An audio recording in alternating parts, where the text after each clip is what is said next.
yeah, you're safe there, but not for long. Back air finally comes through, and Wrath staying alive. Super aggressive jump from the edge in that spot too, right there. Like, it feels like Send on the air-to-airs has been kind of like winning half of the battles, and when you're at that kind of high percentages, typically you figure you're going to be super passive, but good points to Wrath for expecting the unexpected option. Yeah, something that you got to do. I mean, I respect Wrath's adaptability a lot. That's honestly one of the biggest things I like about him as a player. You know, it might look like he's kind of getting, you know, walked over, and then the next game he comes back with just a huge adjustment, and just really, really looking at the way he places his spin dash is beautiful. Oh Nice. no, get duffed, and there's no double jump here. This is going to be a devastating situation. We're doing the homing attack, and then Sonic is able to recover, and that always feels like the problem in this matchup, is that you can play immaculately on stage, but the second that you overextend, Send will find himself at a massive deficit. Oh wait, I was muted. What's good, Kobe? I think that might have been the only way that you could have saved Syrup fan club up in here. Worked, but it would have taken too long. I don't know if you would have recovered. But that He's fighting Spargo. He's gonna need it. Chef's kiss. Yeah, beautiful situation. Character knowledge right there. Yeah, yeah. Intercepting the spin dash with that neutral air. Solid damage here from these strings, but actually falling out with a neutral air of his own is Send. Yeah. And now this is falling away from Send so quickly. Like every hit that Wrath gets right now is just another nail in the coffin. Just like, you're getting lacked in percentage against Sonic. Good luck. Yeah. I do not envy you, my friend. Again, the aggressive neutral air working out, but I really do feel like we got to see the kill right here, and we do with the last back hit of that yo-yo. I believe as well. 11%. You can do it. This is don't get smashed easily. back, and immediately Rat chases them down with the forward smash. I love players that go aggressive while they're in bowl. Yeah, what are they going to do? Hit you? They literally can't. You're just going to watch this. Yeah. That's all you can do. Yeah, there's a cutscene moment now. How does Send actually make it down to the ground? Magnet cancel, that will do, ending that momentum. Just finishing some things up on my setup side. This Sonic has. Brilliant spacing right there, just to get right past the dash attack, just barely. And now, wait, maybe Wrath chomping at the bit a little bit too much. Send always ready to intercept. I'm begging you to please hit that PK Thunder 2. I need it for the people. Okay, no, Rat is holding shield. Yeah. Rat is a good player. This is unfortunate because I want the clip. Wait, No one's immune he to actually getting hit by PK Thunder 2, I'll say. That's true. do Greed. this. That is, it's the human vice of greed. Every time someone's doing PK Thunder 2 off stage, it's like, I need to hit that. Yeah. I can, certainly. Certainly my moves are disjointed enough. The answer is always no, though. Oh, wait a minute. The Wrath now at kill percent. Send somehow, some way managed to capitalize on this advantage all the way to get Sonic, or excuse me, Wrath. I forget I have a third On monitor. TNC, back throw kills now. Yeah. Lol. Oh, the spacing with that Sheesh. kill. Hit him with the immaculate. I think I kicks. saw Send drop shield to try to get a grab, I think I too. saw a grab Pretty there banger. as well, yeah. Really going for it, and that would have been. I like that so hoodie. close. Yo, thank you. It actually might have, but Not that. like it's close. But I don't blame Wrath. I think for not I like being it in that too. position, It's but like recognizing my that bandanas. You still have a little bit of a safety net underneath you if you do get grabbed in that gambit. I mean, that is one of those where it comes down to the most essential fighting game skill, footsies. Yeah, At that spacing. spot, yeah, exactly. That was 100% one of those places where Wrath chose Wait, the right see, hitbox, I wanna, like- altered his trajectory right there, where he like pulls back for a split second to get that tilt going, and then has the hitbox in a perfect position to clash with and beat that grab. Yeah. All right, now we're going off to Hollow Bastion Okay. for our first game 5 of our block. I feel like What's it's the first of poppin'? many. Brandon I would Whip not be just surprised. hopped. The competition is just so close. We Okay, are Angel. seeing heavyweight blow after blow. Yeah. Oh. But Wrath coming in with the afterburners in a huge way already. Using that, Just gonna be sound watching blast from Hollow some Bastion. COINBOX IRL. Oh my gosh. And make life hell. Oh, that was a All right. crazy fun. That is one way to go ahead and start off stock one in a game 5 situation, and this is when the mental has to be immaculate right here. If there is a Five more single once your crack hair in keeps Send's going. armor, Wrath Yo. will exploit it and We could be break bandana this bros. bracket run. Oh man, and especially being a qualifier as well, having to fight through this whole other bracket to get here. I was saying earlier that stamina is going to be the biggest determining factor of today, but Wrath looks like he has stamina for days, okay? I mean, Wrath looks like he's been doing this for like hours and could go for hours more. Like, Look at the him in his inputs are chair. so crispy, yeah. Look at him in his chair. My man is leaned back, chilling, Dude, conserving energy. I don't get how Marathon Wrath on is just spring. He's like got that so gamer posture chill. going. Ham Like, Ash is burrito. like, I don't need What, a Menchu? scoliosis. True. But Sen looking like he's locking in a bit more, getting a lot of damage on the I'm board. not gonna Still hold full y'all. shots behind, I but am not gonna getting be the rep locked going, that's in absolutely can do at it. Simply get all the kill. Yeah, just Unless it's Syrup. If Zero's playing, we're locked in. You need the stock knight. Otherwise, I like don't words care of the too great much. Isaiah, you know, just don't get hit. Easy. And hit him. Like, I know what I'm here Isaiah made every for. commentator job significantly easier with that line. Thank you so much, Isaiah. I wonder if he gets royalties on that, just like 5 cents. I mean, I've been sending him checks. Don't tell the IRS I have. Oh, no. So the back air yet again means that this winner side's bracket run for Sen is starting to slip away. Also, just as always, a big reminder, I am multi-streaming. In case you forget, on Kick and YouTube, I do this now. I'm getting more used to it. I'm still finishing up some commands. But if you haven't followed the YouTube or the Kick, ! socials, get a link to all my socials. That'd be pretty cool. Oh, we chase it. Because once I get access to monetizing on YouTube and Kick, look for that back air, try and step in Asgard. I will be asking people to go there. Lol. Can't really do too much. Anyway, everything that he gets Kick isn't real. That's actually kind of true though. It is not real. Damage keeps on racking up slowly but surely. Bad DI, not gonna be enough to get the kill though. Yo, Rath is kicking bro's ass right now. From Sen, so perhaps a last-minute visit by Lady Luck, but we still Any have crazy so much more work upsets? to do, Yeah, a lot, a whole mountain and a half to climb. What's the answer here? Do you think it's just like, is it PK Fires? Is it trying to get some of these low percentage combos? Genuinely, I think Wrath has to mess up. Yeah, No, So he much of punched that. me. So much Yeah. of that. And he Wrath plays is who wants to dialed do in. that. Yeah. He hit him with the You have ha. a jump here. You can just full send this one, and goodbye. I don't think my there's friend. been really any Wrath big takes him to upsets. game number 5. Not even in Start the this block off other J-Dog, bracket. and good God, what a way to finish it off. Oh, I guess Jake JV3. beat Mr. E. Man. And once it started, it just spiraled. It just spiraled. I mean, you could always say, like, oh, Sen running out of gas, but I don't think that's quite true. I really do think that Wrath started to That was about dial it. in on the edge guards and the lead trapping. I mean, lead trapping was the kind of the tail of the tape. Yo, let's go ads. Your fate is mine. Yo, who loves ads here? I know I do. I love them ads. Universe demands a guardian.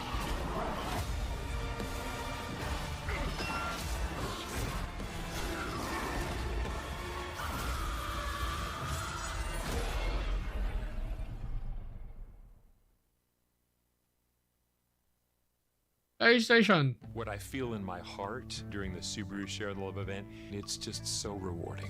We believe in love, not Oh, just I our customers, believe but also our Spargo. community. Yeah. And the So Subaru Spargo Share syrup is truly an next. example of that. Over So we are $285 locked million in, donated is y'all. phenomenal. It absolutely sets us apart from all other cars. Nah, he's gonna use Steve. Right now, get a new He Subaru thinks and Subaru Steve Retailers Cloud is will donate even or $200 to very charity. slightly Cloud. 9% APR financing I on don't new see him going 2024 this. during the 2023 Subaru Share At the Love all. event. Hey, it's me, your skin. Syrup about to Acne win, has though. me craving a maximum strength cleanse, but will it cause more discomfort? New CeraVe Acne Cream Wash, developed with dermatologists, is powered with maximum strength 10% benzoyl peroxide to treat acne. CeraVe with 3 essential ceramides lets us cleanse without disrupting my natural barrier, so we can treat our face and body acne and finally feel comfortable. New CeraVe Acne Cream Wash from the #1 dermatologist recommended skincare brand.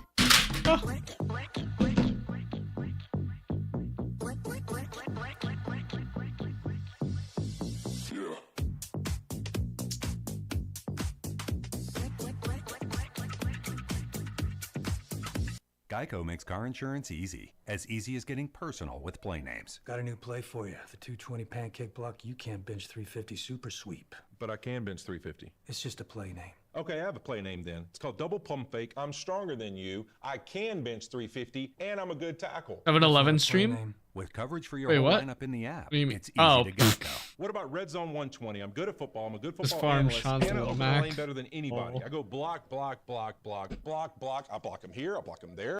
Yeah, a lot of folks have complaints about. Well, they a couple of these started. characters. They started. They I started. don't They complain started. about it. We're They locked think in. I'm out here on commentary. I think it's hilarious. Yeah, it's a great time. Simply commentate. Like seriously, go to your locals and commentate. Yeah. You'll find that you love the game. Shut and up. it's We don't open. care about Or TO. commentary. Yeah. That too. We always need people. We care about the GOAT. Right now, though, Spargo. Okay, what can be said about Spargo that hasn't already been said? Be good.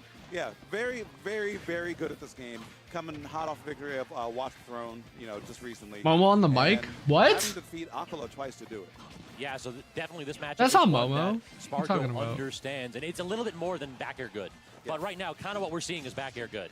Using that to just chop through those walls and apply safe pressure that Syrup cannot respond to safely. Momo's commentating? That's what Wait, it does. what? Swiss Army knife up this No match. way. Just do it again. Just do it again, Spargo. The Just do double it up again. smash.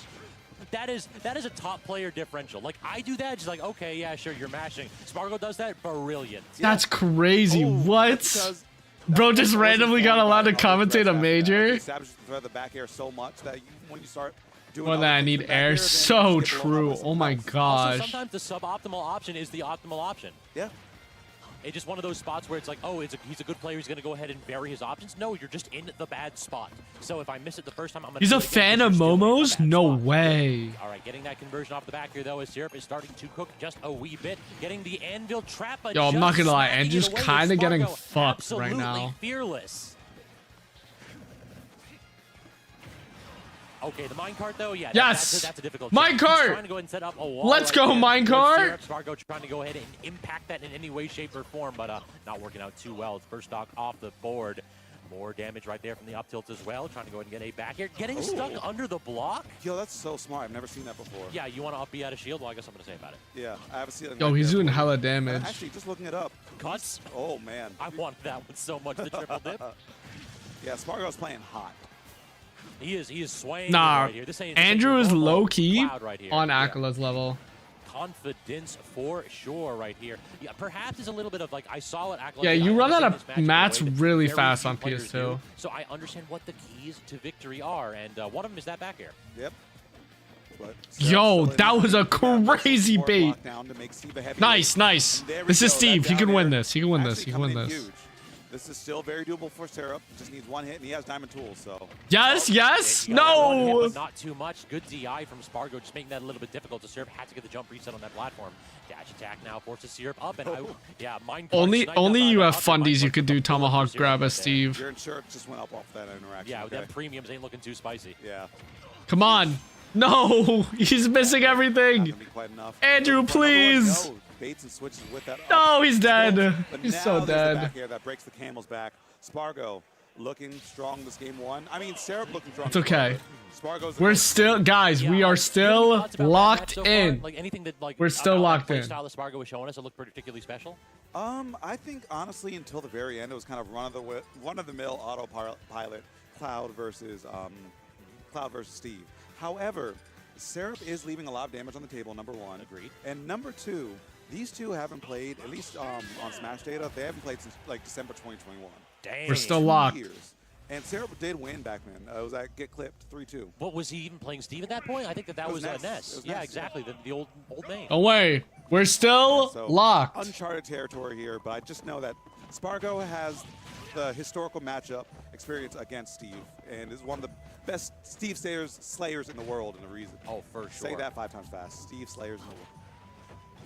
All right, trying to go ahead and get a couple safe pressure options here, but this is something that Cloud is awkward in this matchup. If he has limit, you can walk the dog. You can hit him with that jab across the stage because it actually does increase his fall speed a little bit. When he doesn't have it, he's a little bit too floaty for it. Oh my god. Excuse no. me? The aerial version still. What kind of controller do I use? I am stunned by that. I use That hit me. a Pro GC. I mean, I hit too, but I'm shocked that he died. True, yeah. Oh, now no. double forward air, but yeah, that's not going to go ahead and have the spike hitbox. Syrup wise to DI out in that position. Back air into a second back air into a four. Look at the hitboxes. Spargo is frame trapping with one aerial after another.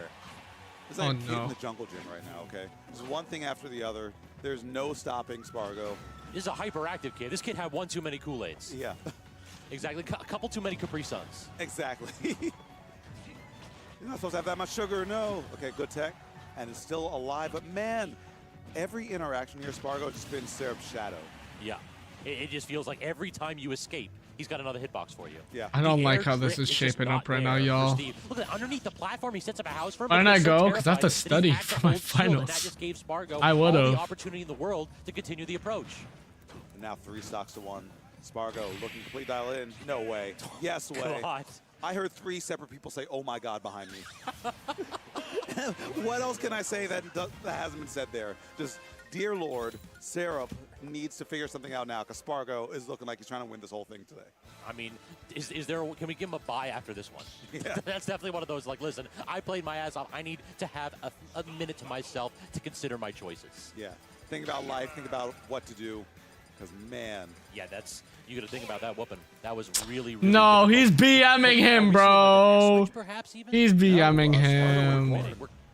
What? Spargo went corn. Perhaps predicting the switch then. Oh yeah, that might make sense. I saw him one of the last times that they actually played the Ness versus Cloud matchup. Instead, Spargo swapped over to Corrin after losing game 1.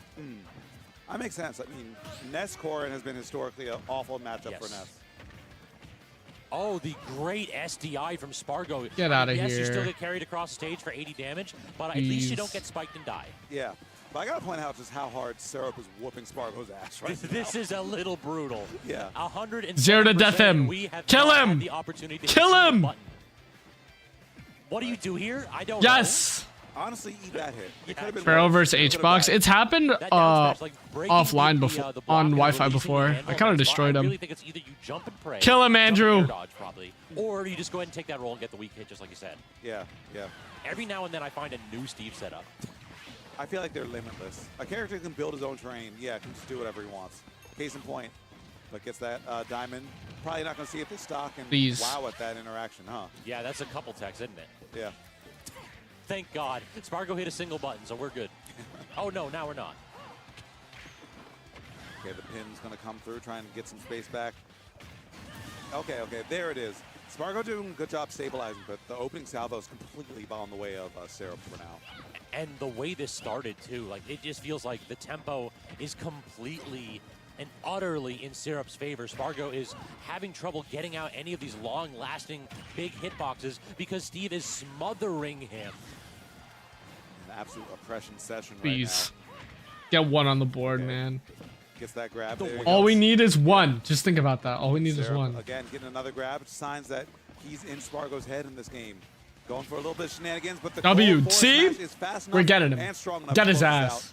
And, okay, now we That's finally fine. a little bit of Corrin cheese there. That tipper, yeah, exactly. Through the blocks, no chance on Syrup to try to DI that. Corrin tipper forward smash, one of the stronger moves in the game. Yeah, you're getting We're good.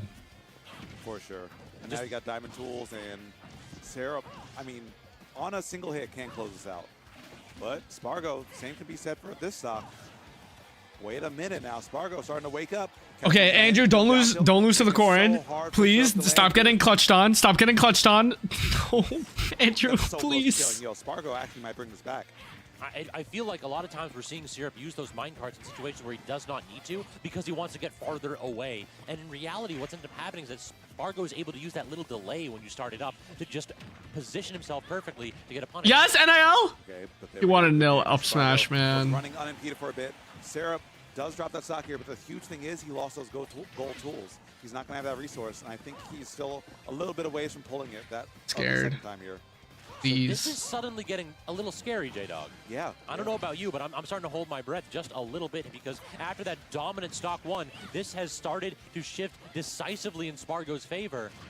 And we are at that spot where the kill differential, because there's no diamonds right now, could start to favor this Corrin. Yeah, especially if you get off. Gold. Hold for gold. Yeah. Hold for gold. For it. Yeah, gets that initial pin into the yes. Hold for gold. Finally gets a hit in there. Spargo was running the show for a solid 20 seconds there. Hold for gold. Hold for gold. That minecart with the pin, you heard the audio cue. He's done. But the up air does snipe it out, coming all the way back after that disastrous first stock. Spargo sealing that victory with a 3-0 with the pocket Corrin. Man, showing it's not all Cloud. It's me. It's me. Put some respect on my name, okay? He is, in fact, that dude. Yeah. Yeah. They both help. Yeah. They both help. But good stuff to the Spargoat. One of the top seeds of this bracket for a reason. The pressed. Dead on. Yeah. One of the best players in the world. That was just kind of a clinic with Cloud, and then recognizing that you've got a little bit of time there. If you drop one game, it isn't the end of the world. So might as well prevent any kind of counter pick on the character side. Yeah. Absolutely. It's not white. It's the lighting makes it weird, but it's light blue. A bit more. We got one of the let's see. Yep, sounds like a Zap introduction. Bowser Jr. Luigi. Yep. Okay, so yeah, one of, if not the best Bowser Juniors in the world. And in addition, while we've got the introduction going behind us with a couple players, I think we're going to have another commentator stepping up to the plate. Just for a little bit. Yep. Yeah, exactly. Couple game, maybe a set or so. Is this Mr. Momo on the mic? We must grow stronger. I'll pop out for Momo. Become ruthless. Harness our knowledge. Strike from the shadows. Seek allies. 2 minutes, bro. Choose. Ah, there he is! It's Momo! No! No! Become ruthless. We saw him for a little bit. Harness our knowledge. Strike from the shadows. Seek allies. Choose our battles wisely. Hey, it's me, your skin. I want to feel extra clean. No, because if I switch to another person's stream, does HBox stream on YouTube? CeraVe Foaming Cleanser, developed with dermatologists, cleanses and removes excess oil. With niacinamide, known to keep me calm, and 3 essential ceramides, CeraVe prevents disruption of my natural barrier. He doesn't Cleanse multi-stream, that right? gives, not just takes. So we're refreshingly clean. CeraVe Clean. CeraVe Foaming Cleanser from the #1 dermatologist recommended skincare brand.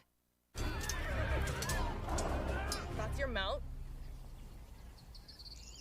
She looked bigger in the photos.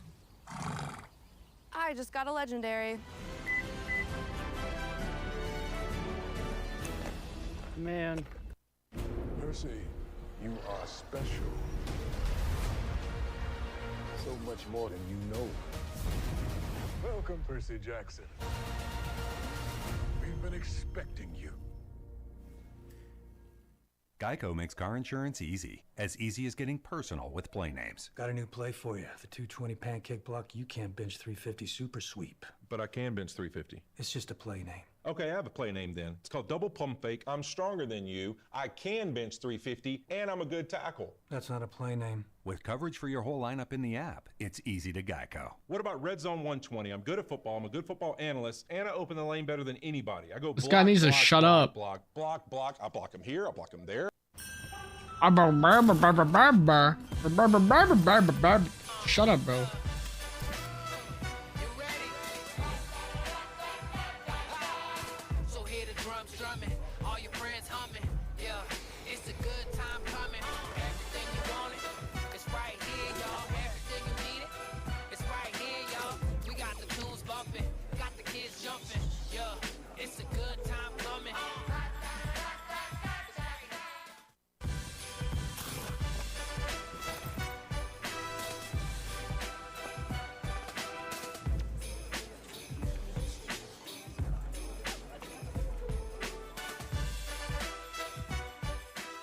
Tough grabs, but nairs, forward airs, and even some of his tilts is just extremely scary. All right, very anti-Siski. Not gonna hold you. Junior get in, seeing the damage he can give a Junior at all.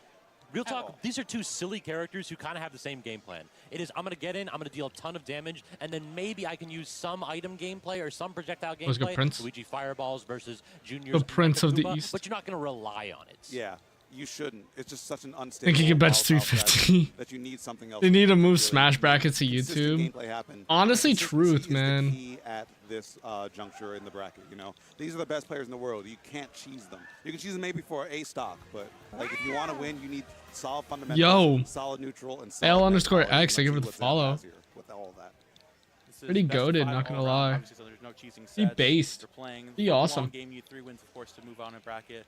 And yeah, like you said, you know, Zap is very good at taking stocks very soon, but you cannot repeat the same stock twice. No. Because someone like Siski, who plays against some of the best players in the world in Europe, like Glutny, like Raffalo, people of that sort, you know, they are very, very good advantage state. So he's able to keep up with people like that. It's someone like, with Bowser, going from someone like Wario and Palu to Bowser Jr. is a big jump, but on the other hand, there are no juniors in the EU. No. Give me one junior from Europe I'll eat my words. I'll feel bad about it. I don't see that character very often. I'm sure that there's like a couple that are particularly solid, but the problem really is that the metagame for this character is so like isolated continentally. Like I feel like a lot of these mid tiers, they'll grind, they'll have similar combos, but like Yoda Cage and Zap can talk. Yeah. Like they can go and grind on Wi-Fi without having to ping drive them both up a wall. So oftentimes what you'll see is like the European juniors will play a specific way, and then the American juniors will play a different one. So any kind of experience you have with the character in general might be nullified just by the fact that the metagames tend to diverge across the ponds.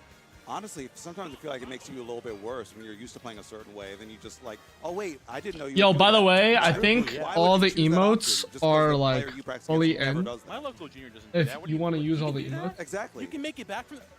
That's when you go to the 3-2 junior and be like, listen, you're awful. I'm going to tell you exactly what's wrong. Yeah. I need you to be better for me. This is my fault, or this is your fault that I lost. Exactly, 100%. Oh, you don't blame Johns and blame Should your be some friends? new What's wrong emotes for with y'all you? if you refresh. Is it really a friendship if you haven't blamed them for something completely out of their control? No. Definitely not. Yeah, this is going to be a very interesting one, especially like given where these two come from too. Not even just Here, from it's somewhere like the East Coast, but Zap coming all the way down from Florida. We got Angry Man. We got down there, and Sam's is going to be. We got Dead Man. We got Camel Man.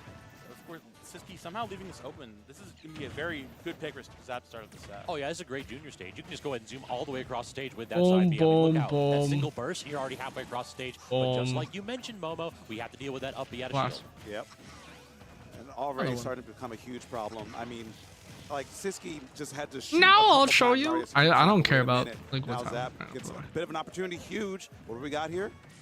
Wallace has been here for a while, but Wallace is old. No double jump. Wow, and that is one of Zap's best attributes. That off-stage game, how he's able to go so deep with the junior. Like you mentioned earlier, that side special goes across the entirety of Smashville. So not only can you get across the top of the stage quickly, but under the stage quickly. So mixing up recovery is going to be huge in this match. Oh yeah, on this stage, that's the express bus. Random You ain't gonna deal fact. with any kind of delays. That bus is Look at on time random every fact. time. But look at the back here, cleaning the stock up. Junior, a relatively heavyweight character, and has that clown car armor as well, where if you hit at the lower part of the body, it does not send necessarily as far because it reduces the damage. But if you snipe the top of the character, he gone. Yeah, it hurts a lot, even when you're out of the car. What the Man, heck these are is absolute TM7 Zap's bodies freaking each other. in-game Every single time they tag? get a hit, the advantage state takes them to like 7%. Okay, wait a minute. Not quite. Random but the fact. cannonball all the My way least out favorite there, the snipe color from the other side of the globe.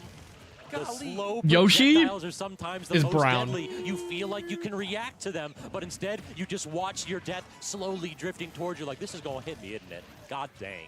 Yeah. And Siski going down against Zap in this game number 1. I mean, by no means out of it. Still in a very good position, honestly. But like the tail of the tape, I was thinking like, oh yeah, Siski, you know, one of the best players in the world, got this free. But Zap moving a little different out there. He got something to show us for sure. Yo, we're going into 2024. We cannot sleep with any of these players anymore. There are no more hidden bosses. Everybody is just a boss now. Yeah. Everyone's getting the same respect in bracket. And Zap's putting a show on. I just Up don't special know up what to it's actually meant to fight the mean. Samus up special, which isn't an interaction I thought I'd see, but very good stuff from Zap. Siski, of course, taking that stock. They were on last stock scenario. You got to be careful here because the backer comes out, and that is game number 1. An amazing conversion. I am stunned. We talk about like Rob Gyro setting up for this nonsense. Mecha Koopa was the MVP right there, latching onto Siski and setting up the perfect angle for that aerial. And Zap out of his chair immediately. As soon as he got that confirmed, he popped up. He's like, listen, I'm ready. I got my bands immediately. We are playing. Yo, bro is right cooking. Man, this kid wants it bad. The young players are the ones I'm scared of, okay? Because when you're young, you have that fire to you. Oh, what the heck? Like, okay, I'm young. I'm still trying to forge my path in the world. I want to be Super Smash Bros. I want to be the best player in the world at this. I will stop at nothing. I'll grind night and day. That was not meant to When you've been happen. around the Hold block up. times, it levels out in experience, sure, but also you kind of lose a little bit of that spark. You get old and jaded. Yeah, I mean, like, these kids are hungry for it. Listen. We both immediately took a spot and looked at Momo right there. Listen, anyways, let's bring it back to the set. My bad. Now, My this bad. might seem a little bit like it might not do anything, but honestly, there's one small difference that could make a big No. difference Try now, here, being Zach. The jump animation between Samus and Dark. I didn't know that was Being on. up in the air against Junior is a very bad thing. You don't want to be above this character at all. So given that Samus strings her box down, of course, as opposed to There we getting go. all the way out like Dark Samus. Could be a I don't big care about difference links. maker in a matchup like Oh, I that. love that. Koopa latch again too. That's just my off stage, and favorite. Yet again, Siski had to DI out for dear life. I'm gonna very bookmark nearly this if I haven't. finding I haven't early stock bookmarked yet it. I again is bookmarked Zap. it right now. It feels like the item gameplay has started to be a huge part of this matchup. All right, and getting that up B. But again, it's not working. That's like 2 for 2 on up B off shields, just not interacting right. I wonder if it's something junior or. Because I almost never see it like just act that weird. It might just be SCI, honestly. And on Discord. Strange angle on the platform. But all I'm seeing right now is Zap locking down his ledge fantastically. I love the read there on the get up attack into the up special as well. See, again, here comes the junior shield pressure, but it's so much harder against Samus. But if you know that up special shield is coming out, Zap is, of course, waiting for it most of the time, but there are going to be some times where it still lands. Landing against Samus is definitely harder than expected. Yeah. True. Already getting that back there into the up B buffer right there. You know the Siski is 100% committed to getting the heck out of dodge whenever you land an unsafe aerial. Yeah, you do not want to be anywhere near that. Drag down? Oh, not getting the drag down, actually. Just swinging off of it right there with Zap. All right, what's the kill option here? Dash attack coming through. Phenomenal DI right there from Zap. Staying alive by the skin of his teeth. And then abandoning the ship as high as possible, but still gets stuck in a little bit of an animation when the cart comes back. Get this guy out of here, man. I had no. Okay, you're dead there. You're Finally. super dead there. But yeah, 181. You got 2 stocks for the price of 1 functionally. Oh, and immediately taking it to the cart spin out there. Zap just keeping this game so close, and again, one of the best attributes of his gameplay, being able to take these stocks so early. And Siski is, a lot of times Samus is the pacemaker for setup for matchups, but here we're seeing now, Zap is actually setting the pace, and Siski is struggling to keep up a little bit. And we're seeing a little bit of the Mario Cast special, too. At the minute that Siski's above Zap, it's like, yo, I got up airs for you. Every single Mario Cast character has that. Yeah, not to mention, yeah, even like Yoshi. Yep. Yoshi is going to be fishing for something like that. What are they saying about Yoshi? Is Zap There that we go. cracked? Put Yes. punch on the spin out. It seems That like good. the spin out's going to be one of the big ways that Zap's Oh, able to upper. get space back. But he has to full send that. And okay, knowledge check. You have to angle your. Oh shield my up God, there Andrew to get out fights there. send? Yeah. That is so weird. Yeah, because That's gonna be crazy. Destroys your shield. True. And by the time it gets high enough, you have to angle it up so that it doesn't poke through the top. Mega Koopa is out, but actually air dodges into the long-lasting forward smash. One of the best killing options that Junior's got, and Zap out here to show why. I'm loving how Zap is using the Mecha Koopa to deal with. Yeah, Zap is just really good. Bowser Jr. is a terrible character. We're seeing him time and time again being able to roll Incredibly in, mid. opening. And Siski again with the panic up specials. Zap is taking full advantage here. Even can't find any of his normal setups because this Junior is jumping around and forcing all of these panic options from the Samus. Oh man, this looks so annoying for Siski. I mean, your normal game plan is just falling apart at the seams. Those up specials, either just through like spacing or just acts of the universe falling apart. But when you get to that high percent, just get old, reliable up throw. Still count on that. And then immediately, I love watching Zap's aggression. Comes down from the Angel platform. I'm just going up B. Yeah. I hope you're going to roll into me, but if not, I'm still safe. What actually do I lose from just trying to If swing? Bowser Jr. won a major, I'll Zap eat my rolled that. words. Siski trying to find his way out of the corner with those forward airs. I'm loving the use of that down special there too to do a back throw. Trying to get this Junior off stage as soon as possible, of course, because recovering on Hollow Bastion is much harder for Junior on this Why stage. Yoshidora had to beat Of course, sitting under Ron? that platform Because too, sitting Yoshidora underneath that, can't sitting beat comfortably, Captain not letting Falcon, Junior approach and I don't by know any why. means necessary. That up special doing everything for you. The defensive game looking perfect for Siski right now. Finally looking comfortable. Just trying to land one kind of a strong hit here, but it feels like it's like one up air, and then Siski's been getting away right here. No real combo game to speak of in the mid percents of this stock, but an off-stage interaction now. How does Siski make it back? Look at that back air from the depths. Zap I is don't so get it. Offensive aggressive, gameplay but usually Siski's does good at into disadvantage. Falcon too. Zap is really up 2-0 against Siski. This is nuts. This is so wild. I mean, Momo, I'm glad you're here to provide that context on like the Junior Samus matchup, because one, I sure as hell wasn't going to know it. But two, like, What about Junior Samus? I love spreading misinformation. but man, I don't. This kid's different. This It's kid's just different. We already saw the number 29 seed upset the number 4 seed when Deli Boy took out Pink Fresh in the last chance qualifier, and now we might be in for one of the biggest upsets of the Invitational. This is just plain insane. We have to keep in mind, too, that Zap was only picked up a popularity vote on his tweet. Right? That was the reason he made it into this event. I get it while he's popular, though. Like, this is sick. Yeah, 100%. This is sick. And it's If Zap played a top tier, he'd probably be top 15 in the world. For Junior, Zap is taking advantage of two things. One, once Samus burns that up special, of course, it mostly scoops from the front, so you're able to. I feel like that's so many, and two, the so many game, people. Samus being a very floaty character, and Junior being able to use the side to get out super deep and take a lot of those stocks, which we've seen Zap doing at least 3 times now. Yeah, just out there floating with that forward air. I mean, Siski falling asleep at the wheel, you know, in the end of the final stock of that previous game. Siski still had resources, but he just didn't think Zap would go out that far. Maybe a little bit of matchup unfamiliarity on top of, you know, all the excellent resource management that Zap has been doing. That might have been the hardest jump call out I've ever seen. Zap literally just walked. People are tired of losing. It's like, you're gonna go for it, right? Yeah. Absolutely insane, but unable to get the intercept now, so full stage control. And again, using that abandoned ship to get over the ledge traps. Typically, when you think of Samus, you think one of the best ledge trappers in the game. I don't know that we've seen one successful one so far. Yeah, it looks very difficult to trap this character. I mean, especially when you can just toss the Mecha Koopa down and just make that charge shot a complete non-factor here. True. We're seeing Zap here trying to approach him under that platform. Here comes the side special once more.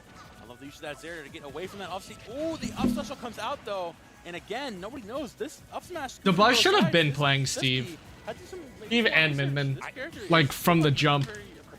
I think you're dead on, Momo. This is definitely matchup check right there. It's like you don't know how much end. Yeah, Peanut was in the last chance qualifier. None. Answer none. He was like seed 8 or something, Honestly, I think. But Little Mac sucks. Like, after that, if you don't just punish him while he's swinging, Like that character is god awful. Like a lot of moves. Like literally the worst character, second worst character in the game. That's all I'm saying. Yeah. Speaking of end-like though, Siski using those up airs really well on shield. Again, forcing Zap to be scared to go on top of the platform. And that's where Siski finds up special. That's when he finds the forward airs. That's when you get back into the Samus mindset.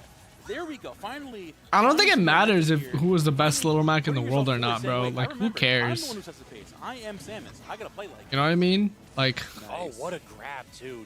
You're just Little Mac. You need to. Honestly, finding a way past the clown car is going to be the thing that makes or breaks this matchup. I think Siski actually might have just started to find it, getting those charge shots on the higher end so they do a little bit more damage, and some pivot grabs. Now, once Maybe if Little Mac had a grab game, he'd be good. I don't know. Or at least decent. You know what I mean? Trying to get the pivot grab right there. Zap can't quite land it, and I just feel like Siski. Nah, Ganon's the worst in the game. But look at how devastating Unfortunately, these hits are or for fortunately, Junior. It depending doesn't on really how you matter see how much momentum you have to close. You don't want to give Junior, a heavier character, even more opportunity to function with rage, and finally the dash attack clears that stock. Honestly, this might be the first lead that Siski had, but short-lived. Yeah, how long did that lead last? Like approximately 4 seconds. My favorite thing about the new generation of players is the most random options. They just do it. Just do it. The Nike options, you have to just do it. Yeah. You have to keep people on their toes, and that's what Zap. Give Ganon airspeed and becomes the best in the game. Not best. He becomes very good. Zap trying to pressure the shield as well. I wish they gave Ganon a float. That'd be funny. Finally adapting these up specials once again. Mecha Koopa is out, so I do feel like a lot of the Mecha Koopas have been grabbed by Siski, but we haven't really seen a ton of utilization. What should I get off Grubhub? Like grabbing game is there, so it isn't really hurting Siski that much. Just not really turning into an advantage. Low key, bro. Get some sushi. I had sushi earlier. Sushi bangs. Saw one right there. Another forward air, getting those bombs down there, covering the ledge, and not enough knockback to reset you into the clown car. There was no way back. You were just done there. It's a wrap. And Siski on the board. Instant with speed? That's terrifying. That character's broken. I saw when Siski punched that. That's one of the best characters in the game. Something clicked. He figured it out. And Yoshi with double jump cancel? Whew. Best character in the game. Halfway into that third game is. I don't think we claim Zap. This it's like that's like Florida. I can punish the spin. He's Florida. Wait a minute. I don't have to respect the low tier? I did. Mid-tier. News to me, honestly. No, but the way that Samus's projectiles works, again, what makes this matchup so difficult is the down special, the side special, and the neutral beat all go through the side special pretty easily. So Junior has to utilize momentum and movement to get around that, and Samus just in the corner and just wait, I just jump and projectile, and I'm fine. And the ledge trapping games you saw in the end too, that's why you don't see juniors go for those crazy high recoveries over that. Because if you mess up, we saw what happened to Zap there. One bomb and you're gone. Yeah, by an hour. So tri-plats on this stage. Both characters definitely going to utilize the up Bs, both out of shield for Siski and then also just kind of swinging if it were Zap. But also, Problem with Lucina recovery sounds like a ridiculous character. Out on display right there, 69% to start the game. And a heck of a... What was that option? Just run up B. Abandon ship, and then I pray you'll hit a button. It worked, though. I'm mad, yeah. It worked. It's one of those things that's like, yo, I dare you to press the button. If you don't play it against this character enough, you don't know what to do here. You don't know, if you don't know the timing of this move exactly, it's quite literally an explosion in front of your shield. That's scary. I wouldn't press the button there. Siski, honestly, I don't blame the guy. Oh, this jab might take it. We're getting duffed. Not quite killing because Samus is a heavier character, but that cannonball is out. Cannot get the down air to connect. And again, with these beefy up Bs, Zap has no desire to try to grab edge and get forced from disadvantage. Instead, has to go high. We're going to abandon ship yet again, and another intercept. These high recoveries just are not working out. Yeah. I mean, at the end of that last game, we saw why low recoveries aren't really as much on the He's table. just already top tier, bro. At any percent, you can die to a bomb. But the high recovery... Big brawler with sizes? Oh no, don't bring back small brawler, bro. What else can Bowser Jr. do? That's a top tier. Yeah. Ooh, and there we go again. Yeah, exactly. This is the thing you got to do against the characters that aren't as great, is just force them to into situations where they can't do anything. Right? If you are above Samus as Bowser Jr., there is not much you can do. Would you abandon ship? Oh, you get punished for that. Your stock is gone. We're seeing Siski's player diffing him right now. I love the usage of the Zair there too to avoid this side special and the down air again. Don't bring back custom moves, bro. Yoshi's custom moves are terrible. Yoshi actually only had one good custom move, which kind of sucks. We got a business. It's a snuff film, like 100. Well, like, kind of two. Get two. It's just sudden. Yeah, the down B that actually shield broke, and he had egg roll that helped his recovery. That was it. And it's kind of still going. It's still going. This is 240% untouched for Siski. Zap just all of a sudden one hit neutral. All right, yeah. We're back. That was such a cool combo. Finally, Zap on the board once more. Back air, down tilt into dash attack. He knows exactly it did like 45 too. Using the same as game plan perfectly right now. The Zap saying, hey, no matter how far I'm down, if I get crazy, I can find something. But maybe I thought he getting a little died. too crazy, still able to make his way on, but Siski just turning it up. The same moves are just working. Two players shared a moment right there. They both just upbeat immediately. What if we both went to the top platform together?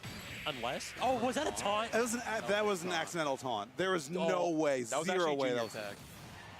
That's junior tech from Yoda. No, I'm kidding. You had us both. You had us both. I was like, wait, what? J-Dog shot me the most confused look. He was like, huh? I'm playing a different game. What the heck? Nah, Zap definitely looked down at his controller like, wait a minute, how did that happen? Yeah. Yeah, that is definitely that isn't a taunt to get bodied. That's a taunt to get kicked in the teeth, and you know you deserved it. Yeah, not even deserves. Like, you just misinput taunt. It's like, I wasn't even trying to BM. It was just, I just misinput the button. I forgot. Wrong button. My honest theory for how the set is going is after game 2, Icy Mist sent Siski the notes on the map. Like, listen, man, I'm tired of fighting Yoda Cage. Here you go. Samus up B's frame 4. But now we're in game 5. We're taking this back to Smashville, which honestly might be a pretty bad move from Siski, considering how we saw game 1 go. And in game 1, we never saw how Zap can mix up recoveries from under the stage. So the one thing Zap has been struggling with, getting back to ledge, could be a lot easier for him now. I freaking love Momo on the mic commentary. Yeah, that is an X Factor Momo. We haven't seen that at all. Yeah. I think the other thing is, like, with a lot of low and mid tiers, when you kind of kill the linchpin of their game plan, so many other things start to fall apart. And for that, Bowser Jr., it's clown car. Like, Siski in the last 2 games has been absolutely shutting it out. Like, it's been a non-factor, and because of that, nothing else really works in this character's kit, because it all kind of branches off of that. At that point, it becomes a matchup not between characters, but between players. It's become, what, me as Zap, what do I Make do it here? frame a billion, bro. What other junior moves have you not seen before? And how can I just go in there and, like you said, the uppies right in front of his shield to the floating off back forward air, something to keep you shook, and something like that, the up special smash out of shield coming out at a perfect time, and Zap taking that early lead in this game. Real talk, what I think I'm seeing here too is that Siski is a good player and has understood now what this character's trying to do. Like, you can gimmick away your game or two, but then when you stop relying on the gimmicks, when you're like, oh, we're back to fundies now, I got you. Yeah. Now this is Zap's opportunity to show that not only am I a junior player, but I'm a good player too. I can go ahead and have the adaptation to your adaptation. Okay, wait a minute though, Zap. Getting a little bit of damage. There we go, that panic up B. Junior's way heavier than I think every time. Oh, this character's a menace. A menace. Case in point, way heavier. 174% max rage in that forward air, not even going to come close to killing. Cannonball is out, but definitely going to fall behind Siski in that spot. There we go. Good I said call out, Momo. I feel so validated, and then he immediately gets up thrown. Yo, why did he do all that just to kill himself? He did do the thing that you were saying. Yes. I made it. You guys saw that too, right? Does actually hit through the platform, but not going to intercept Siski. So now we have an opportunity for a low percent combo. But Oh, Angel wanted a bandana and no one told me. Put that on. More. Zap, of course, now using these multi-hits to pressure Siski's. Dude, that nerf is is actually the most undeserved nerf now of the all Mecha time. going in so clutch against that charge shot. Siski has much less time on the stage to set out missiles and charge shot because it's much smaller. That's why you don't want to take Junior to Smashville. It is a little bit. Emis brutal, did though, not right there. deserve a It's kill like, go, my throw. child. Like, I have needed legitimately. services. Just send the Mega Koopa. It's like, you need to take this for daddy. Yep. Hey, better him than me, okay? Can't believe they gave Samus a kill throw and not Yoshi. Both of them kind of committing hard, fighting their demons, but another up smash, another kill. Zap one stock That's away not a from win, though. upsetting Siski. And Jano, are we seeing Nooch here from Zap? I think we are. Just a little bit of Nooch. It took until game 5, but you know what? Better late than never. That Glade doesn't That's really confirm just a the kill. adaptations that Zap has shown. Look how I'll You play now the understand opponent what to my get a kill. character does. So I'm just going to outspace you. I'm going to hit you with these out of shield options. And turns out my character's got pretty good frame data with these options. Now you force me to play Nooch. Yeah, now we must play the game. Yeah. Now Zap's biggest game plan is setting up. Dude, how does Siski always get away with jab to 2? Isn't it like not true? Here comes the up airs. And like the frame data on that up air is amazing. A frame, 4 aerial, Nuts. to link like crazy. Now Siski locking down the anti-air game. Or am I That's the only dumb? move you have at this point, making sure Junior does not get in by any means necessary. Yeah, this is definitely zoner versus combo character right now. Mid percentage, Junior's feast around here. We get one up air, and we might threaten for a kill. That get up attack actually beat out the clown car explosion. He bandanaed up. But will it do it again, though? That time he just rolls through. Okay, now Siski gets the grab. Gets that offstage positioning. No, Now no, base out the Siski's jump. top playering. Gets that forward air as well. Things are starting to go Siski's way. He's in Zap's head. Here comes the Les trapping. Gets another. I think he's double jump there. He's going to have to recover really high or really low. What's the mix up? They're going high. And we got the Smashville platform. Analysis paralysis prevents Siski from getting out there. Shoots that charge shot. But now Siski solid lead. And now he's getting out dodge away from the Mecha Koopa. This is so scary, man. The platform coming in clutch there for Zap. Trying to find an opening here. Siski playing the keep away game so smart right now. The bombs in the charge shot. Gonna find That's that dead. no tech in the last moment. And unfortunately, without the tech in the most opportune moment, Siski finds it with the dash tag. A reverse 3-0 from EU solo rep here. Damn. What a showing. That was so scary. Locked in. Locked the heck in. Okay, that was so scary the whole way through. Now I mean, even Siski had to clutch his chest there for a quick second. Oh, yeah. But like Zap, that would have been a huge upset. I mean, I know he upset That's Riddles unfortunate. at CEO, I believe, this year. But still, to take another big name to like beat some international talent, that would have been huge. And he was pictures away from doing it. It just really boiled down to that last missed tech. I have no doubt that Siski, or excuse me, that Zap might have had a way to get back into it. Yeah, that was an even game for sure. Synced up, huh? Yep, good to go. Synced. You all connected? Yeah, good to go. Yeah, let's do it. Sweet. All right, I got it. Hey, Cardo. Music on. Oh, man, no. All right, buddy, here it comes. And up, get ready, and push. Nice. Come on, sorry, can't talk right now. Click playback. Love you, bye.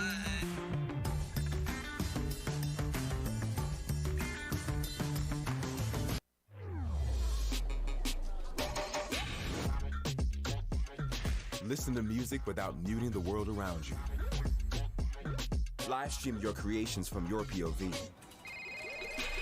Take calls without interrupting your flow.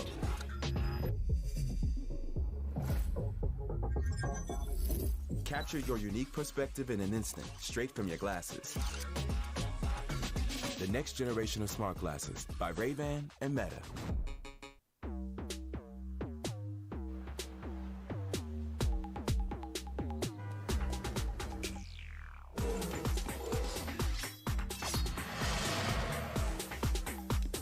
Dude, why is like VR like so bad? Still. Those side B shenanigans. Turns out I love Momo on the mic. He's so hot. He really should. I've seen that spin out. I've seen him just get out of his car. Bowser, I mean, I know Bowser got money, but those insurance rates must be through the roof, okay? My man's playing like $5,000 like every like renewal period. Every day's GTA with that man on the road. Honestly. Yeah, get that child away from there. But, I mean, amazing stuff from those two players. I'm hoping to see more of Zap in the loser's bracket. But moving on through winner's bracket, we do have Riddles versus Mr. E coming up next. Ooh. What do you think of that one, Momo? What do I think about that one? Mr. E has been around the block and played a couple of these Kazuyas in the past. Shout out to Smurf Poster 27 from Long Island. He's played against him at Failsafe recently, back in the summer. He's played Kazuya a couple times. He knows exactly what to expect from a matchup like this. But, of course, there's one thing expecting a matchup, another thing expecting player 4, but another thing expecting Riddles, right? Riddles is has some of the best execution in all of Ultimate. So there are no drop combos. There are no, oh, I landed my down throw, but I didn't find anything. This is Riddles we're talking about. He's going to find something. And Mr. E has to be on it. And we've seen it today. He's playing phenomenally today. So, honestly, if anyone's going to be able to lock him out and do it, besides Spargo, Mr. E might be the guy. So can I provide a character analogy? Go for it. This is whole milk versus hot sauce. This is basically, you know what you are getting from Lucina. There is no sauce with that character. It is entirely, you have to out-neutral your opponent. Roasted You know whole from milk. the baseline moment that the match starts off, what's going to happen. On the other side, we're going to have Terry. We're going to have Kazuya. Every now and then, you might go ahead and say, you know what? This is a mistake. I should not have gone to this stage because Kazuya is miserable here. I should not have tossed out that option because I just died from out of nowhere. You never know when the burn is going to strike, but eventually it's going to leave you gasping for breath. I hated that analogy until I thought about it. I'm like, what is he talking about? I'm kind of But nice with it, But though. then it was like, you took me along on the journey, and you know what? We were at the destination safely. I'm with you now. I'm with you. All right. I've always got faith in you, Scat. It's okay. Thank you, Momo. At least if I got nobody else in my corner, I got Momo in my corner. J-Dog's a hater. We don't talk about it. I only hate because I trust you. I trust you to bring it back. Okay. All right. But okay, historically they played 5 times, and Riddles has won every single time. 2-0, 2-0, 3-1, 2-0, 2-0. But offline they've only played 1 time on the Smash Data's count, and that was at Gommel 2019. Oh, I'm old. So it's been such a long time since they played off. We are a week away from 2020. That was almost 5 years ago. I don't want to think about that. This game's been out for 5 years, man. I do not want to talk about that. Yeah, like last week was the 5-year mark. That's messed up. If I'm not talking, by the way, my bad, guys. I'm like studying. For sure. Riddles started to branch out into other games as well. I always love to see Smashers hop into the FGC and put people on notice. Yeah. People are like, oh, Smashers can't play other games. Actually, Smash Ultimate, I play a lot of other fighting games. Smash Ultimate is actually one of the harder games. It's easy to pick up, hard to master, and this is someone who's played like a lot of other fighting games, okay? I can definitely see it for sure. I think we're getting a little bit of a button check right here as both players taking just a moment to consider their options, or we're just going right into it. I'm not sure. Are we going into it? I saw a forward air hit, and then they backed off immediately. It's like, sometimes oh, I can't tell with Kazuya, man. True. Is he practicing electrics or is he playing neutral? I can't tell sometimes. That is neutral. Yeah. What are you talking about? Neutral is a myth perpetrated by sortie mains. Yeah. To convince us all that, you know, that we have a chance to actually play them. That we have to respect the line of scrimmage. No, you don't. Just go in. Yeah, just hit. Disjoints is not a real word. What are you talking about? Yeah. Spacing? Nerd. What if Every I just move is rolled in and disjointed pressed if you down believe tilt? enough. Exactly. Yeah. It's only minus if you're like. Yeah. I know where you go with that. I love that quote. Yeah, Nothing is minus. How about that? Yeah. Minus is a mentality. Yeah, there you go. There you go. Exactly. What? Minus is a mentality? Looks like the buttons are working well. Can I also talk about how much I love Yo, Kazuya? my eye has been twitching like out here all moonwalking day, and I around don't know how to the make it Yeah. stop.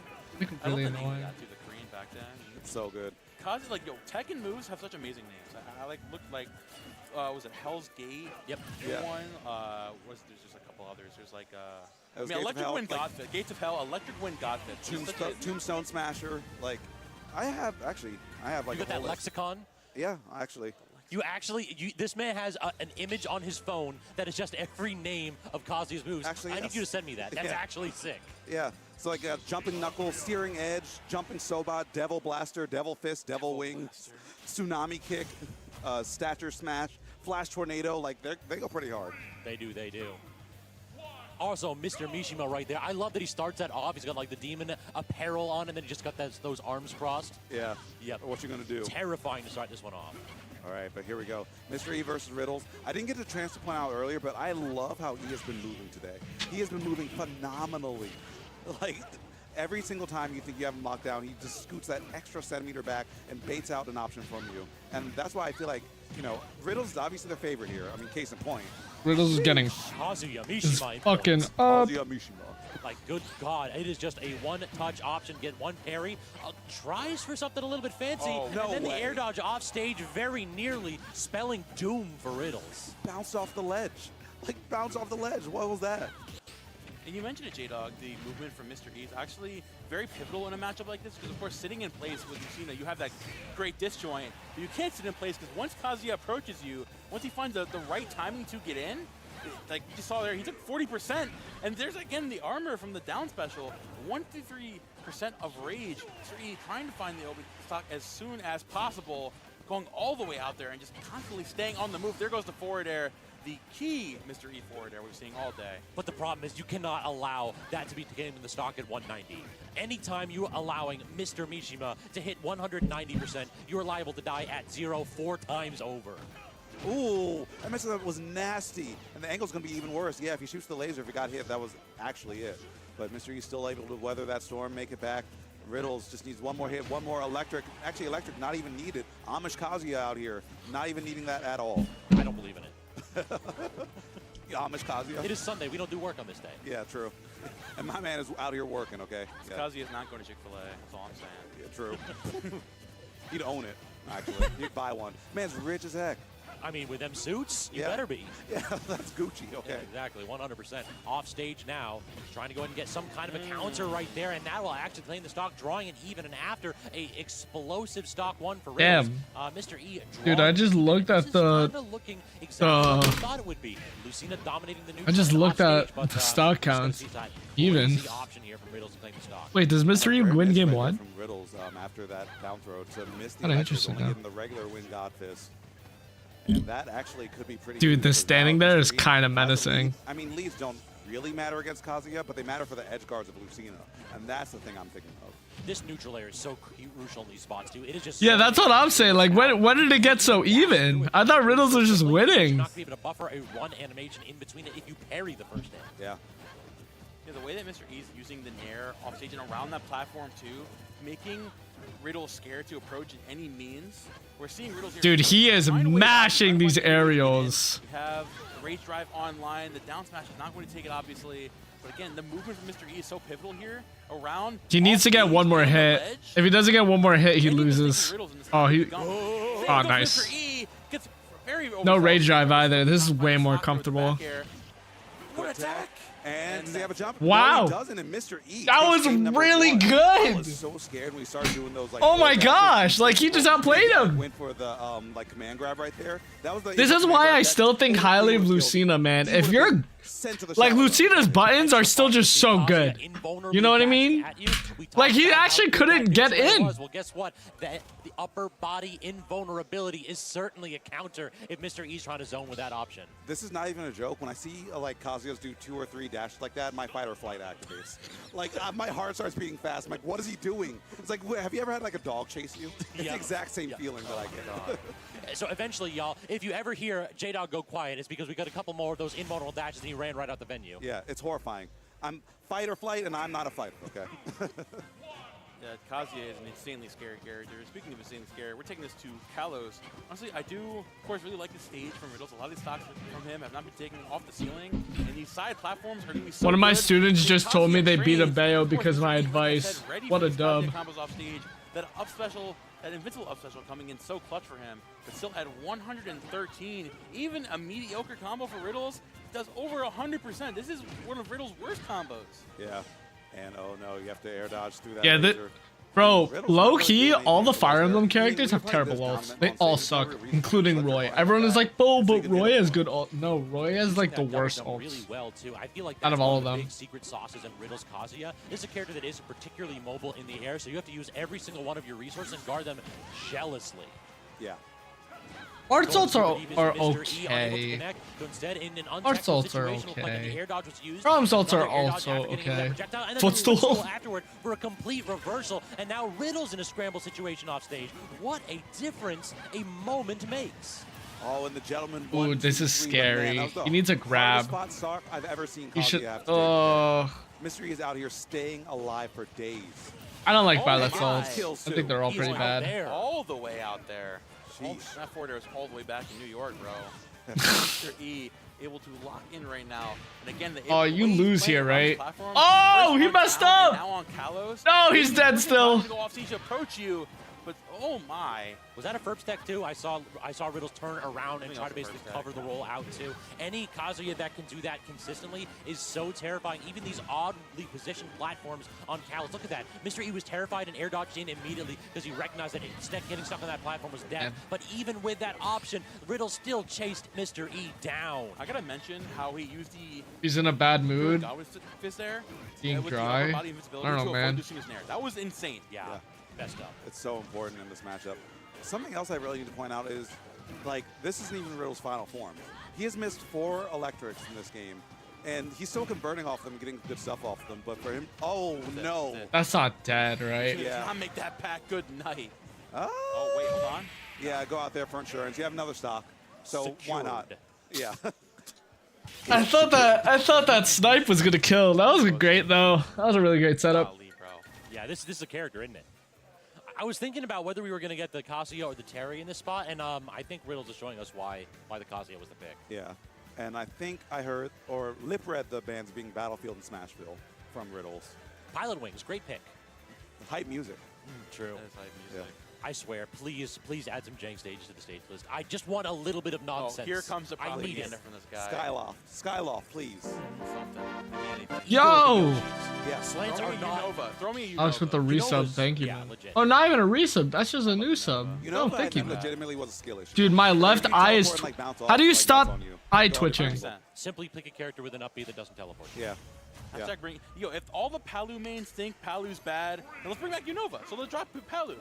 Problem solved. Anyways, that's a conversation for another day. Bring us back to Town and City, and Mr. E loves going to stage tons of times. Considering that Lucina, again, being able to jump around from the platform and using Lucina to cover ledge options and jumping high, it is so good for Lucina in this matchup. We're going to see here, Riddles is really struggling because of Kazuya's jump height getting onto that top platform and facing this Lucina up there. Yo, we should bet. Wait, great idea. Which he is prone to do sometimes. But did he time that so he would get like out there a bit? Amazing idea. It did look like it actually messed up E. Yo, wait, that was kind of hot. That was a kind of hot string. If it was true, it's not as hot. But like, if that wasn't true. Good stuff from Riddles, not air dodging in right there. Most of other players would have. But Mr. E still playing so safe and confident. Look at that little dash back down tilt right there. The spacing from Mr. E is unreal today. Luckily, not the full rage drive, just the regular command grab. So you're only going to take 20% as opposed to like the 35-40. There we go. E back in there. Fantastic patience from this Lucina. And we're seeing him again coming on with that bouncing blade. Riddle's really struggling mainly approaching this Lucina from the ledge, right? He's constantly being thrown off stage. But like I said earlier, the execution of this man. Every single time he's found a hit, he has found upwards of 60%. Here comes the stock. This might just be the stock here. Oh, yo, Riddles is kind of just winning. You know what set that up is the dash backs, the mobility back and forth with Riddles. We talked about the invulnerable dashes forward, but yeah, the footsies are immaculate. Riddles is playing as if he's playing an FGC character, but not in Smash, but in Street Fighter. Yeah. Except in Tekken also. True. Like everywhere. Also shouts to Street Fighter Cross Tekken. That game went too early. That game was hype. True. Air dodge, but a little bit too low was Riddle, so giving up that stock for free. Does have a bit of a lead here, but now the pressure is on Mr. E to make that opportunity count. Nice, maximizing damage on that, getting that little extra jab lock in there. And now Riddles kind of looking like a shark underneath these platforms, but even still, E fighting back, so good at finding these hits. But as I said before, Momo, those upper body intangibility on the electrics are a huge boon for Riddles' game plan. Bro. Gosh, another conversion. Riddles is just making stuff up, bro. Scribblenauts the character. He's making the ideas come to life on the screen. And there goes the back throw into the depths of the town and the city. Golly. I mean, we're out here in downtown DC. I'm pretty sure that boot kick landed Mr. E and Nova. Yeah. Sheesh. Oh my. Boots are made for walking all over you, man. Those are the scariest moves in the game. The moves that send you at that, you know, that angle. That stupid angle. Yeah. The like 47-degree angle. Yeah. Goofy angle. And the messed up part is that that's like below 45 degrees. Like he was below the stage when he finally got control of his character. Yeah. Like what do you actually do in that spot with the command grab like that? Don't get grabbed. Simply true. Yeah. Always you have. Yeah, that but you have a wisdom for us, sword. J-Dog. Just keep him out. Yeah. Just forward tilt. Upper body vulnerability does a hell of a lot of work though for Riddles. I have lost track the number of times that Mr. E tosses out an air and then Riddle just like, I'm all electric. What are you gonna do about it? Yeah. Lucina has not seen electricity before. Okay. It's an impossible matchup. Don't age character. Yeah. Lucina just like, again, she does really well in holding around the platforms. The second we have no platforms in play, that's where Riddles comes to life. That's where he forces Mr. E in such bad situations. But Mr. E utilizing these platforms to the utmost extent. But finally, here comes Riddles landing here with the forward air. But the Dolphin Slash coming in clutch. The one move coming out of Mr. E's pocket and doing wonders for him. And that counter did take that first stock. Nice. I need to highlight the defense from Mr. E there, too. The reason he was able to get that Dolphin Slash is because he DI'd just right, just away. And, okay, see, another time the defense. Oh, wait, he's winning. Mr. E able to keep Yo, what's good, Retronus? How you doing, yo? Is key against Kazuya, especially when, you know your offense doesn't match up to his. Yeah, we're not really able to go ahead and use hitboxes to zone out Riddle, so instead what you do is you break up the combos with those quick The Amadeus Gilmer? grounded options. What? Just go ahead and mash that one if you are in the air or on the ground and make Riddles be confused. frame perfect. Yeah, it's the thing of forcing this Kazuya to be on the money with the way he's able to hit these buttons. And Mr. E forcing Riddles into very bad positions where he just can't approach safely because he's down a stock and a half. He doesn't have the safety to come in and throw out the laggy out and throw out the electric. Because if you whiff an electric like that, you get a big punish like we've been seeing with these jab blocks from Mr. E time and time again. And the forwarders coming out there too, the big fly swatter move. That's the motion I do when I'm flying. Get out of here. Oh, Get back. Man. Mr. E up 3 stocks to 1 right now. And looking like I'm confused what you mean, Retronus. The neutral beat too, just from the edge. I've seen Mr. E do that like 2 or 3 times now this tournament. And every single time, you see the opponent react viscerally. It's like, did I really get hit with that? Yes, you did.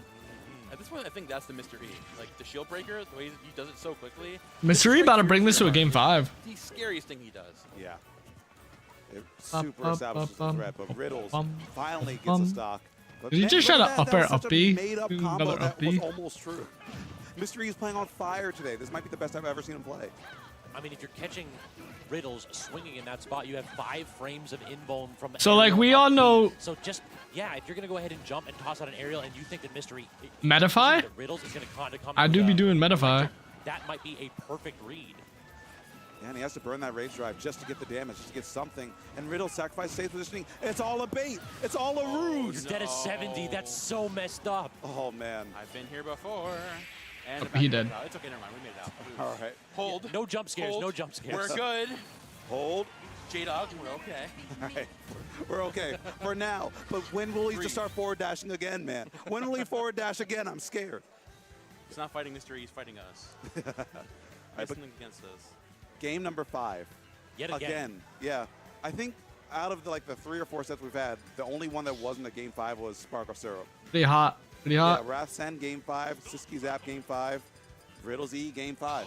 So shout out to the folks that put this tournament on because they understood the folks they were inviting. Yeah. They understood how to do the seeding and they recognized that the talent is so close. I mean, other than Spargo being the favorite, can you really consider who's going to get like 3rd place or 4th place? I can't. No, I'm not taking any bets, man. The way it's moving right now, Mr. E might be the one. He is playing fantastic. And as I said that, he got come on the Hollow Bastion platform. Sheesh, man. The thing is, you don't get to play sometimes against Kazuya. You know, that's the thing about this character. When Mr. E just needs to be in more position where he can actually play the game. Yes. And I Hello. don't doubt him, but right now, Riddles something unlocked in between games, man. These parries. I think that's really the option here, is that this character doesn't really have the best defensive tools, but every tool is phenomenal when you're coming off that frame advantage from a parry. So simply predict what your opponent's going to toss out and then actively move so that you can shield it and then get that perfect parry going. Bro, that was so rude. That electric. How you been, bro? Right through the forward air. Mr. E not having any avenues to get back to the center stage. 57%, by the way. That's all Riddles was on before he took Oh, the no! Not like that. Foul. Foul on the play. Foul on the play. Redo the play. Second stop. That's not great, is Are you really it? gonna do this a couple miles from the White House, bro? Come on. That was They're up in center of your favorite players. They're about to play right now. Well, not right now, but soon. Like, you know, a knockdown drag out. Like So next up is Meister versus Jake.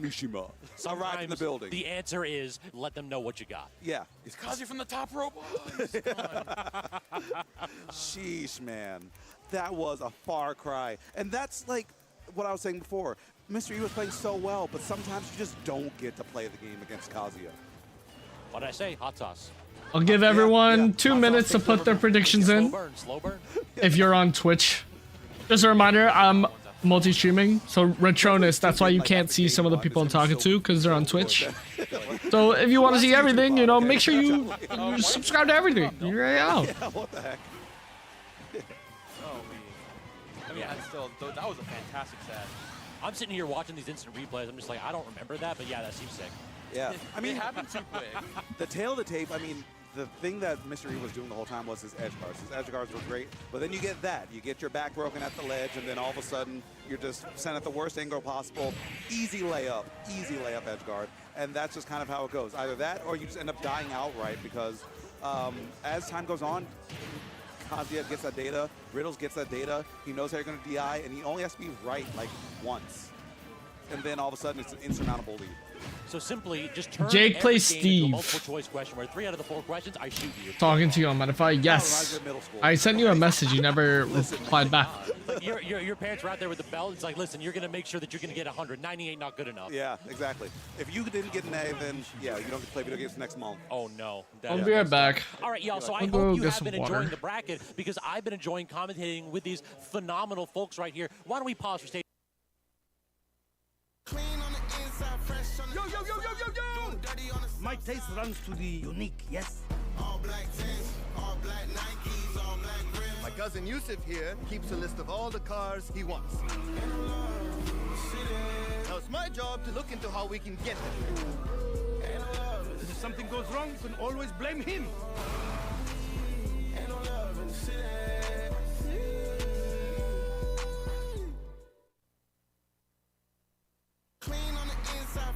Yo, yo, yo, yo, yo, yo! My taste runs to the unique, yes? All black tents, all black Nikes, all black rims. My cousin Yusuf here keeps a list of all the cars he wants. Now it's my job to look into how we can get them.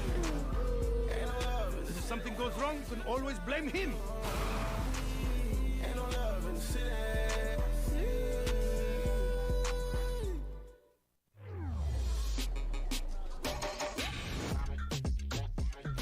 Listen to music without muting the world around you. Live stream your creations from your POV. Take calls without interrupting your flow.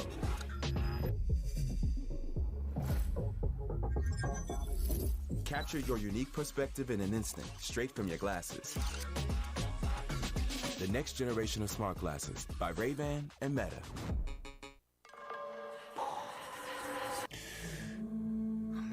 I'm here. It's been a while since you've had one of those nightmares. It's only fragments. Nothing's clear. Your blood comes from dukes and great houses. Here, we're equal. Well, I'd very much like to be equal to you. Maybe I'll show you the way.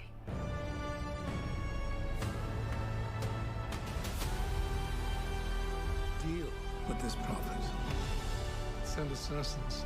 Fade Rafa. He's psychotic. Consider what you're about to do, Paul Atreides. This prophecy is how they enslave us!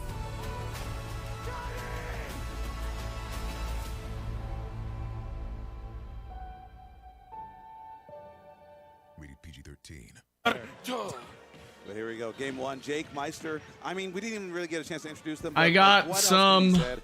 If you've been watching the COINBOX, Juice Box, I got some however many applesauce. boxes Ace Box has been putting on, Send versus Jake Syrup has on the been Buzz's the channel. That's been running these streets for quite a long time. I mean, like, you have other ones, but Jake has been the one that have really found his home there. Meister, though, one of the best players in Mexico, one of the best game watchers in the world, and one of them, like, bigger personalities that we have in the scene, all right? This dude is someone who will make you rip your hair out playing, but you will respect him for it. And Jake is the first victim of that we see of him today. I mean, Oh. Hello, Jonas. Hello again. Sorry. It's okay, man. Wait, so do you guys care about the other prediction? About Meister Jake?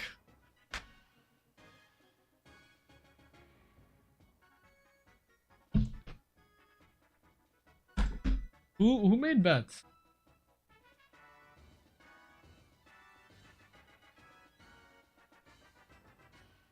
I can give back points and we make bets on Syrup Send, or we can keep Meister Jake like in the background, I guess. Syrup Send. Calvin! And there it is. Box Omega Box Fam Manga Victory Chess Booba Chest Hick. What? Everyone's just, you guys know if everyone bets on Syrup though, no one gets like channel points, right?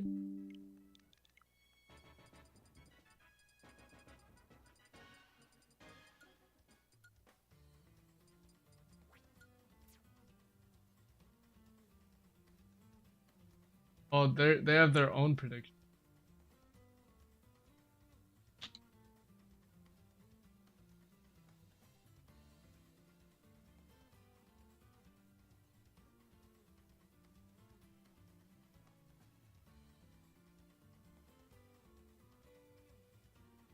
I think you guys know what I'm betting on.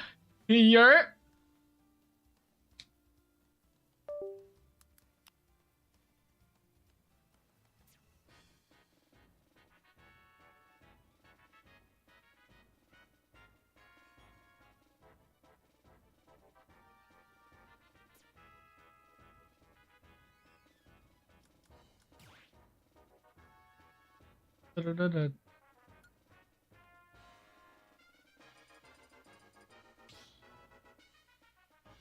Okay.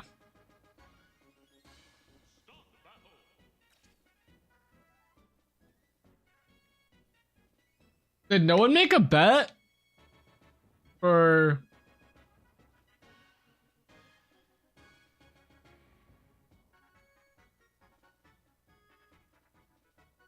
guys, I put the prediction up. What are you guys doing? Cast your votes in. I'm eating my applesauce.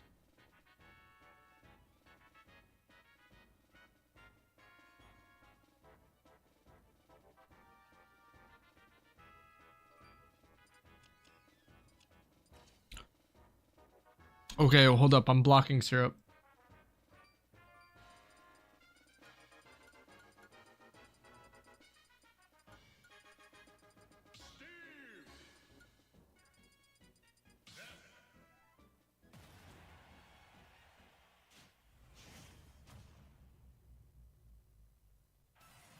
It was good, Schmicks.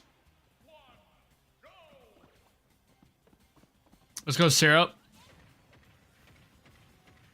Let's go, Steve. Schmicks, how has been using F tilt at 0 and reading the air dodge bin?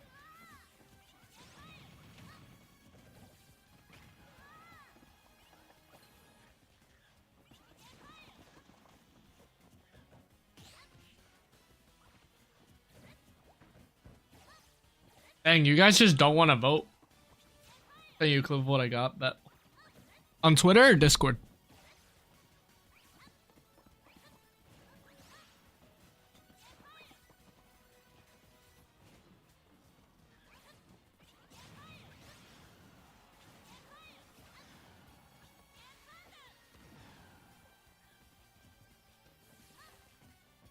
You're cooking him. The do nothing F tilt, bro. So good. You can't vote?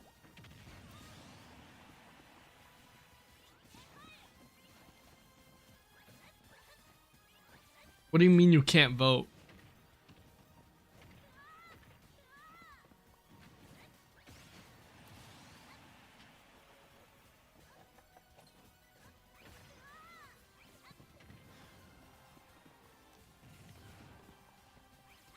Could you have just F-tilt up aired? No, F-tilt up air actually I don't think killed there, so that was the correct play. F-tilt up air will just kill on plat though.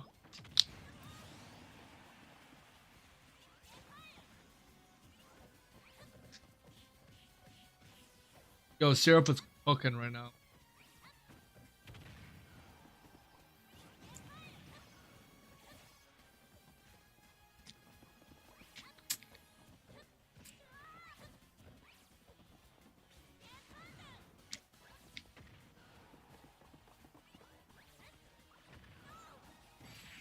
Oh my god. Holy block.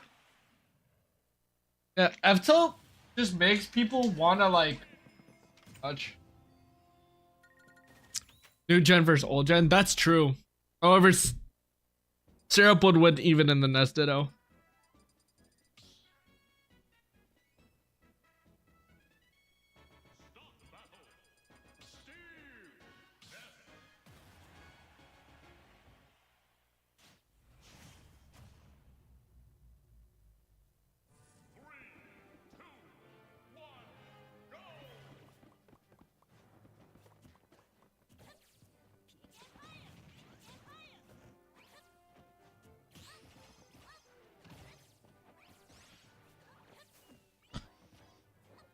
Where's what?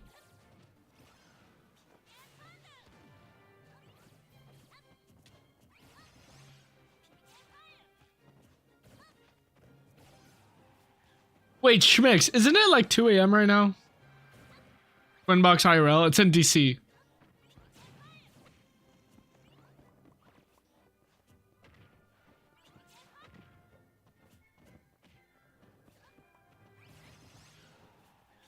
It's midnight? It's probably the most reasonable time you have entered my stream.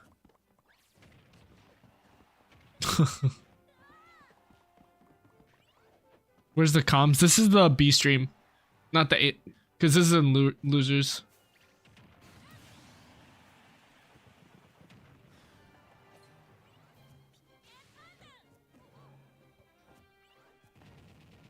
Yo, he just ups.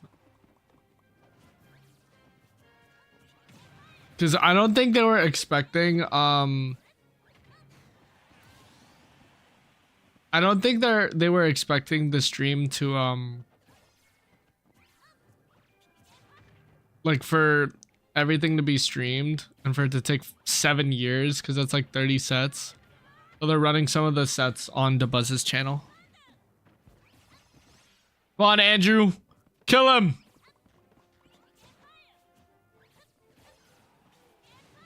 Wonder how the other...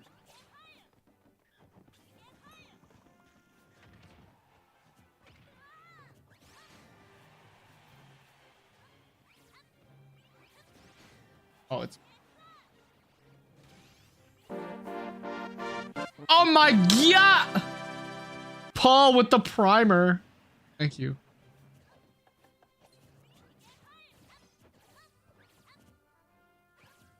Yo, be like the video, guys. Subscribe with Twitch Prime. You steal money from the rich. Don't y'all like eating the rich? For real. Paul didn't even say anything. He just dropped the Prime like a goat. So funny. Hope you're doing well, Paul. Was that true?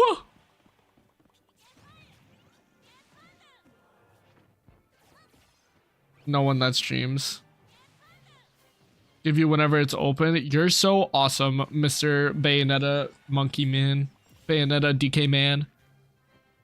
All right, this is Steve with Diamond. That means anything. Oh. That means anything is possible.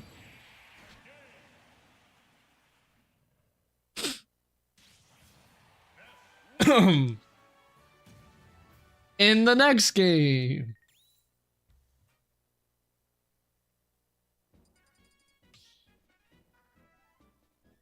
I meant in the next game, guys.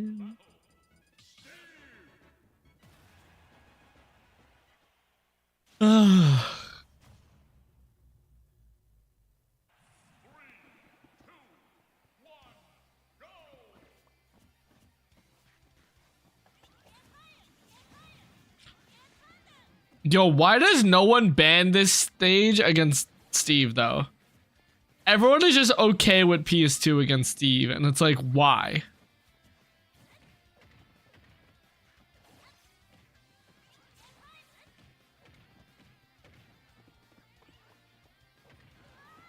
He has no jump. Oh wait, he can't down tilt because he can absorb down tilt. Steve is good on PS2 because he only gets stone, so it's very hard to break his walls.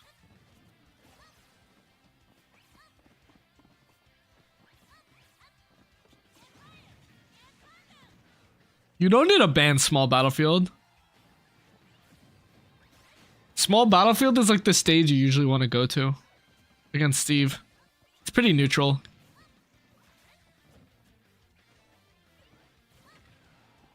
And Yoshi should never ban Battlefield against Steve. Like, just talking from like the Yoshi perspective, Yoshi destroys Steve on Battlefield.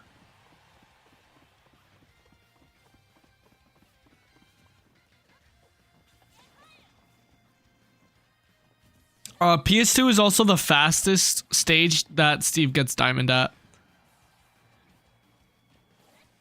True. He gets diamond the fastest on PS2. And Steve against Steve. So true.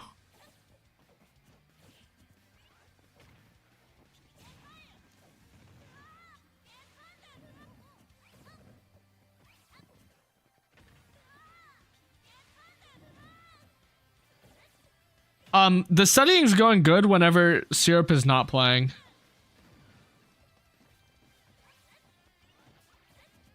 I only don't study when Syrup is playing because I want to pay attention.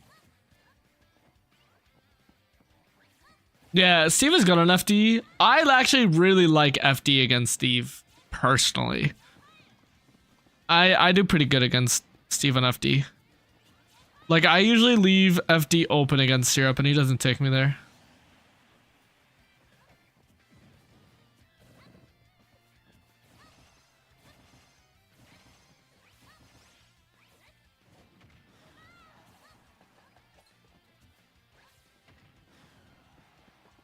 Why does every Yoshi like FD? When you get good on FD, you realize people can't land on the stage. And we juggle really hard on it.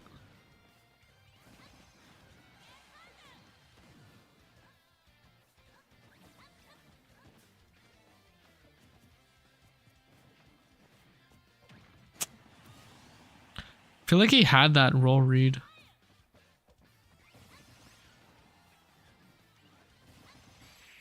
DIN? No.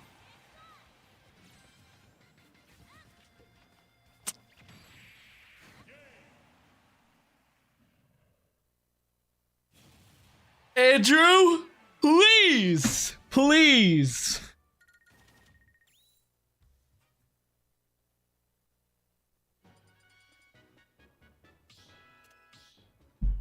Please.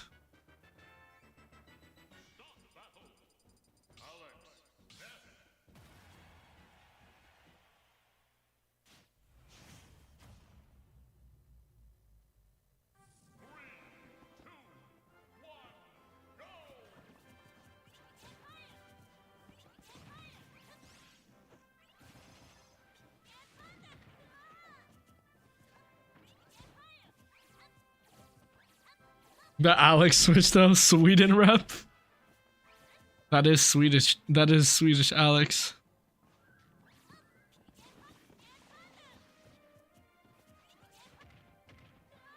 Yeah, kill him. Kill him. Kill him, Andrew. Kill him. Ah! I didn't like that heal. Yes, get stone. I would play Arab Steve.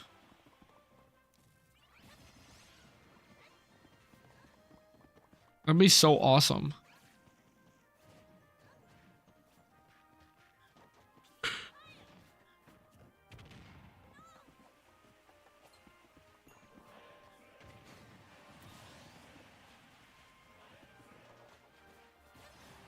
Dude, root for your region, bruh.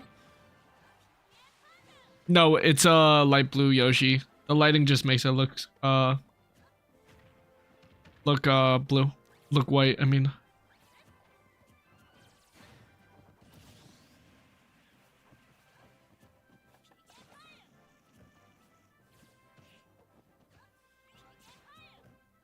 Come on, Andrew. Yes, I can blame you. Always root for your region, bro. Yo, if Floppy Fail is fighting a top player and he's kicking their ass, I'm rooting for him all the time. And I hate Samus. No, Andrew.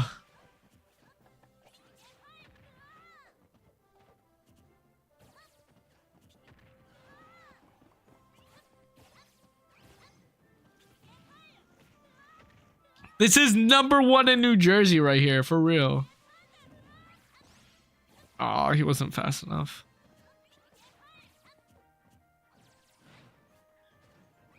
Oh, Andrew.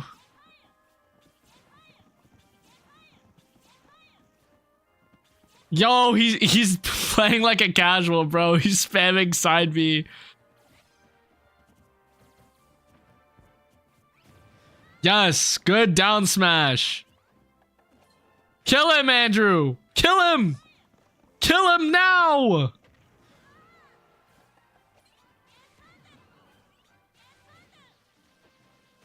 No.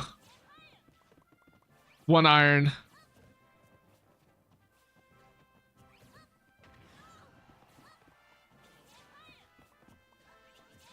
Yes. Yes. Please. No! Yes! Ooh! Oh! No!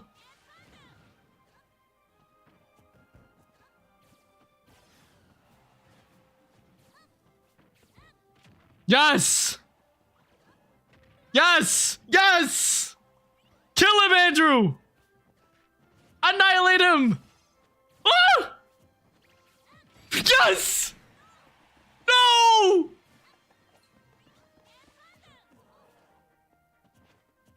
He had the roll read.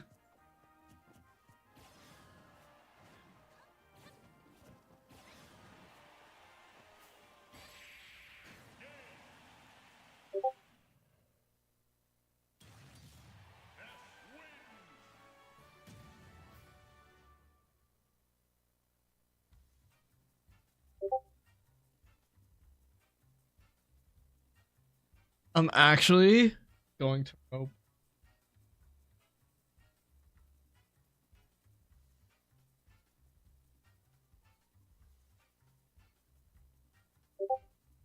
I need to smoke hella weed right now. Yo, where's... Getting it.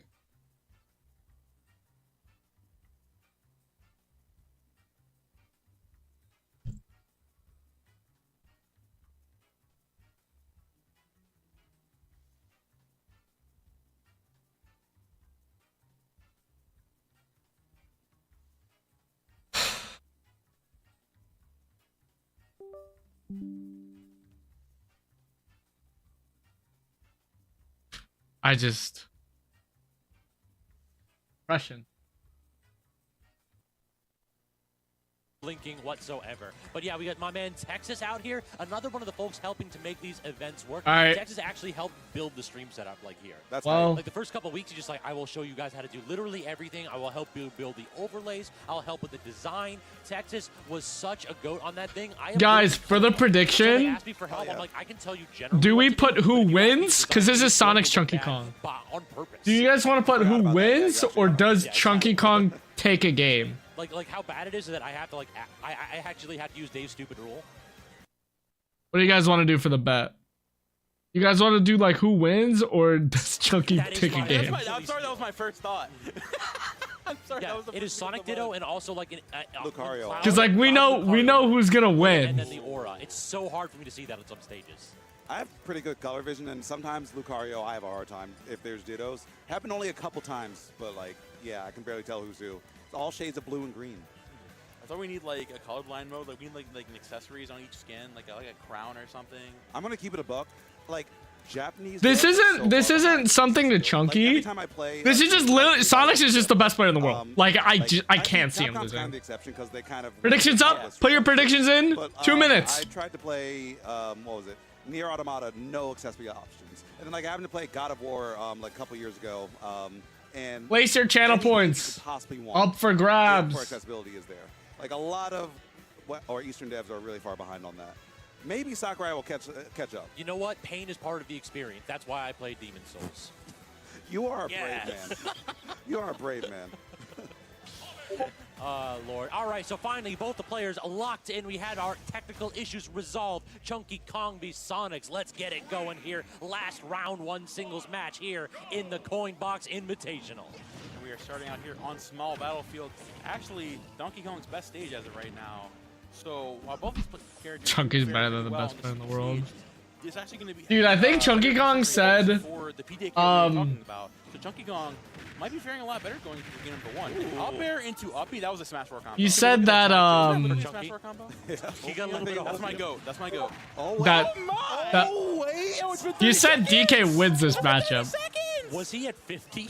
He was at so. He got hit with a Smash 4 combo. Okay, I'm not gonna lie, that was kind of cool. Listen, Chunky Kong, we ain't returning the monkey. We're returning to Smash 4. You got it, Momo. Oh, I guess we gotta call it Ding Dong. All right, my bad. Yeah, it is. Love this emote. For this set of Ding Dong. Yo, yeah, we have some new reminder, guys. We have some new emotes. We have the Pharaoh's Curse. We have beautiful risings. Script over there on Sonic.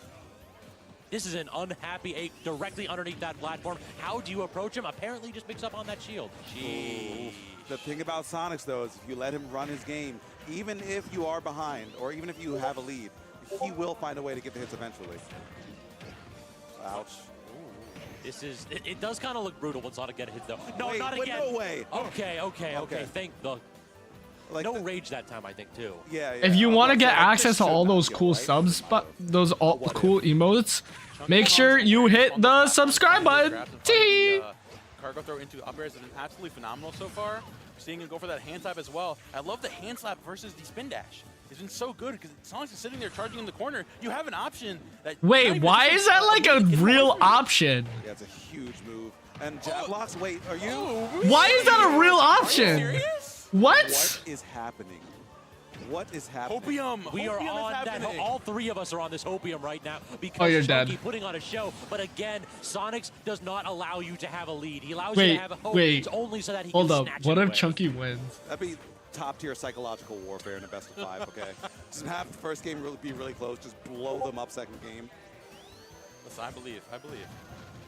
And Chunky Kong locked down again under the platform using the hand slap very, very well. Not just aerial hand slap we were talking about earlier, but the hand slap is so good for setting space against characters like Sonic who want to sit in the corner for the entire game. Okay, Chunky I don't know why he we did are all that. Swinging today. You have no see. jump. This is the type of game we're trying to play. Oh my. Okay. Please get this grab. I'm begging you. I am begging you. Oh, he's fishing. He wants it. We have the correct Blood in percentages. the water. Oh, this is literally perfect PDK percent on the stage. Chunky Kong is on the prowl right now. Your shield is always being poked by those spin dashes. Dude, why does that win? Big bodies. Why is that winning? Right there. Anytime you get those multi-hit moves. Okay, really quick grab coming through right there from Sonics. His back air central. You know he's looking for it. Chunky Kong now looking for the grab here, looking for the stock as soon as he can. Not finding the grab there, unfortunately. Sonic's getting the other side of the stage again. Very small lead, but you know, 20% is all that matters. Amazing tech there, but unfortunately the air dodge put him in a bad position. Real talk, that's a buffer. He 100% got the tech and then was buffering the air dodge. Oh, your shield. Oh, he wanted a shield poke. He wanted a shield poke. Brave. But the side B is going to have enough of a hop, but still Sonic mistiming that back air. It is so scary, but Chunk Kong overshooting with that dash hack, managing to find a hit. Going for a electro, back air, and that is it. Chunky Kong taking game number 1 against one of the 4 horsemen against Sonics. I have no words. I have no words whatsoever. I have one word. Monkey. Monkey. Monkey. Apes together. I mean, strong. You got the tie on, Momo. Yes. Yeah, sometimes you just gotta suit up and go to work, man. And Chunky Kong is out here ready to get that money. What? What? Texas right there. Yes. He's just as surprised as all of us. Oh my God, what a start to the set. All right, then let's talk matchup wise here. There are a couple, obviously this isn't great for DK. There are a couple things that make this work out for Chunky Kong. One, the grounded hand slap to deal with the spin dash in the corner with the platform and sitting under the platform for Sonic to approach you. Two, being your up air to deal with Sonic landing, that huge hitbox to deal with Sonic. The one thing Sonic really struggles with is he don't have great disjoints, except for maybe the back air. Yeah. Besides the back air, he doesn't have great disjoints. DK is disjoints the character, right? His back air is huge, his up air is huge. And being able to find the grab and take the stock so early when Sonic gets overzealous because he doesn't have that projectile or the disjoint to land on you. If he messes up once, his stock is gone. Sonic's got to be careful. And the other ace in the hole that we've seen here from Chunky that we may not be immediately. He chose PS2 against DK. Oh my God, it's so over. He might win. Walked forward at him. That is bold. 100% the mentality you need in these kind of moments. Yeah, very controlled, as we're seeing right now. Just getting little bits and pieces of what you need, getting a little charge, getting a little bit of something else, and just like that, you know, you can really force more open. You know, this is like me eating my words. I'm like... Or once he opens you up, you are going to feel it. And even then, going for those hard reads. The ledge trump there from Sonics. Spinning the game on Chunky Kong. Next time, that's dead! Wait. Yeah, there he goes. That's a perfect percentage there. Chunky Kong taking the first stock. And again, shout out to all the labbers at home. Chunky Kong is the last bastion of labbers, and he makes it work out every single time he plays on stream. No cards needed. This man knows his percents. 100. Exactly. Walking forward again. Just look at that inching forward. I'm going to have my center stage. You can do whatever. Oh my, he got the parry and still got hit with it? Big body moment, man. Are you? I think. Okay. No double. Jump. Yeah, I guess he caught the double jump when like you were in the. Next time, I'm not making it like this because I got shut up real quick. Because he's nice. I got shut up really quickly. It was always something that's been slept on him because people just see Sonic think defense. But he's getting fucked right now. No, Sonic has had some. Next time, I'm just saying who's winning because Chunky Kong said stop sleeping on me. I guess. Struggling to get. I didn't think DK would do good into Sonic. Again, the delays right there. I'm not gonna lie. And now the back air forcing Chunky high, but he can't get any kind of a recovery. DI not optimal for sure, and this heavyweight making an early exit on that stock. Unfortunate there for Chunky Kong. Now looking for the opening on this last stock here. Again, like you said, the advantage state looking so good for him. And the one thing that DK really struggles with is the disadvantage state. You like the 4 choices? In the game, we're seeing against Sonic. It's literally such a fast character. He's so tough. But here comes the dash back into the back air. This is what we've been waiting for. But Sonic's able to recover high and finally get back on stage. Oh man, these back airs actually have been a huge thing. That's kind of mounting Sonic to the pressure. Didn't have a double.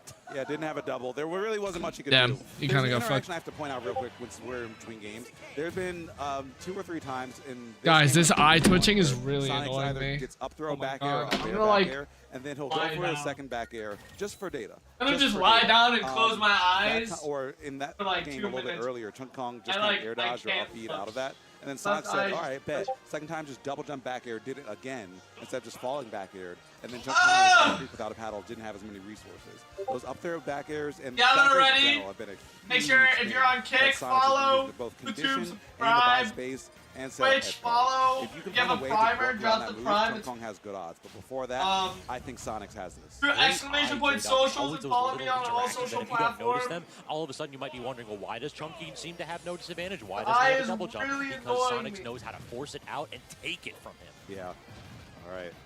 So here we go. Getting into the next game here. Yeah, and Sonic, I love the way he starts off in a very defensive manner and waiting for. He sets the pace early. He knows damn well. Sorry, my couch is. Give DK that time of day. You let him come in. You let him play his game. It's very, very tough. But if you keep him out, you take away that top 10 advantage state, you're just left with the bottom 3 disadvantage state. We are 30 seconds into the match and 0% on both characters. Yeah. This is peak. Defense. We didn't even miss anything while. I mean, they so graciously waited until the cameras were. All right, but now the spark's starting to fly. Right back here on PS2. Now that I think about it, is it just me or did Chunky only ever get those 2 grabs? Well, 2 grabs were all, like in game 1, or? Yeah, in the set so far, it feels true, like. actually. Yeah, game 2, I didn't really see any. He got 1 that was close. If I open my eyes, no, and it did kill. It Oh yeah, so he had 2 kills and then he had 1 where he just didn't. It was out of the percentage window. So 3 grabs total so far. Yeah. This is a grappler character who cannot get his paws on this Sonic. Yeah, because it's easier said than done, man. I mean, the way that Sonic's able to use his maneuverability, get around, and being able to jump around your shield wherever he wants, Chunky Kong needs to set you up perfectly to find that grab. He's looking to set up with a down tilt or down special, but just cannot find his opening here. This is brutal. 65% from that tiny interaction. Yeah. And that back air, actually, if Chunky Kong didn't DI away, he was totally eating another one, potentially dying there. That could have been catastrophic for Ape Nation. My glasses are blue light. Ape Nation is struggling to stay together here. I'm not going to lie to you. Yeah. Glasses are It's okay, though. I mean, here comes the tag again. Hopium, the way you're able to stay comfortably under the platform and wait for Sonic to give you that time of day. And I'm loving the idea of the dash back in the corner, too. Finally going to find a hit there with the hand slap. Oh, I love the grounded up special, and that might just do it. Yes, it will. A very strong and slept-on move with DK's kid. And now we have... Okay, I was about to talk about Rage. I was about to talk about Rage Kong, as Sonic says, wait a minute, dog, I got you. Yeah, no rage here, okay? There's a zen space, right? Take a breath, calm down. All right, so back in what passes for neutral in this matchup. That was actually pretty clean. Sonic was outspacing that hand slap like a demon, okay? It was a wonky-looking neutral, but still some nice nooch. The corner mixed up, Sonic has mixed up his landing every single time. Chunky Kong can't anticipate these landings because it's a new one every single time. Sonic is making this very, very difficult for Chunky to find any single hit whatsoever. Just hasn't been able to get 2 feet on the ground. And then we're homing attack in the blast zone. Yeah, aerial spinning Kong though. Look, you put my good eye right now. No, you're not. I mean, like, you're alive, but you're dead. Yep. Yeah, that's a layup. You're just waiting for them to execute again. Yeah. Like, I could hit that last edge guard there, okay, with that back air. Sonic's back air, yeah, that's a wrap. My eyes just twitching. So Sonic's correcting the script, putting us at 2-1 right now. We're not over yet. Ape Nation still has a little hopium left in the tank, but Sonic's flipped the switch in the previous 2 games, man. Game 1, it looked like he was a little bit shaky. It's still twitching! What he needed to do. I mean, Yo, you know what I'm about to do? All of these players, like all day has been the LCQs. This is the Invitational has just started. Yeah. These guys have not played all day. Chunky Kong, of course, has been practicing. Sonic's, of course, didn't get here not too long ago. But it's getting into these first sets. Finally, we're seeing the wheels start to move. We're seeing, oh wait, I'm supposed to be the best player in the world right now. Let me act. Let me lock in. Yeah. Let me get back into the game state. Let me play my game against its character. But Chunky Kong, like you said earlier, this guy knows Look at my glasses. It does feel as though the stars aligned on that game 1, where all of a sudden Chunky Kong was able to get the perfect position. My sleeping mask was the closest thing I'm getting to an eye patch. It does seem as though Sonic is locked in and he has minimized his mistakes and his exertions. So frequently we're seeing Sonic standing there, charging, waiting. It's always Chunky that has to pull the trigger in advance, and whenever that happens, I am the really knight. struggling to deal with any kind of valuable approach. It's like 1 hit at most. Frequently, it's absolutely nothing. That's kind of what happens when you play as a heavy against the Sonic, you know? Like, you have to gamble. You have to go for those up Bs, not knowing if they will hit, but kind of betting it all, because if you don't, then you're just going to get walked over. Chunky Kong here sitting with the slight lead. Finally, hopefully this helps. The 3rd grab of the set. Chunky Kong finally going to find that cargo throw into the up air as well. Spin dash out of the corner. Chunky Kong's defensive play looking much better here. Maybe closing the lights will also help. If he finds the lead, he plays much better. It's getting in and finding those openings with DK in the first place. And even then, Sonic is able to mix up the tempo so quickly. And now their stock is gone. There we go. He homing attacked, and then he actually was able to turn around and have that back air. That was so nice. Yeah, he was able to replicate that situation I pointed out. Nice. Just have less light in the room, you know? Yeah, Sonic was able to replicate the situation that I pointed at earlier where you kind of get that up air, up throw, and a back air. That time it was with a homing attack, and it's still functionally set up the same thing. And the same data will still apply. Sonic's playing the long game, and once he gets that going, look at that. It looked like he's psychic, but I swear he just studied up. Fantastic conversion there from Sonic. Now taking the lead and running with it. Going off-stage game. Chunky Kong with the high recoveries. Battlefield will help you with that a lot. Not even with the advantage state, but with the disadvantage state with recovering high. Sonic's looking to find the pick up there again. Here comes the forward air. When DK in a really bad position, recovering low once more. Homing attack. Sonic's with these homing attacks off-stage has been phenomenal so far.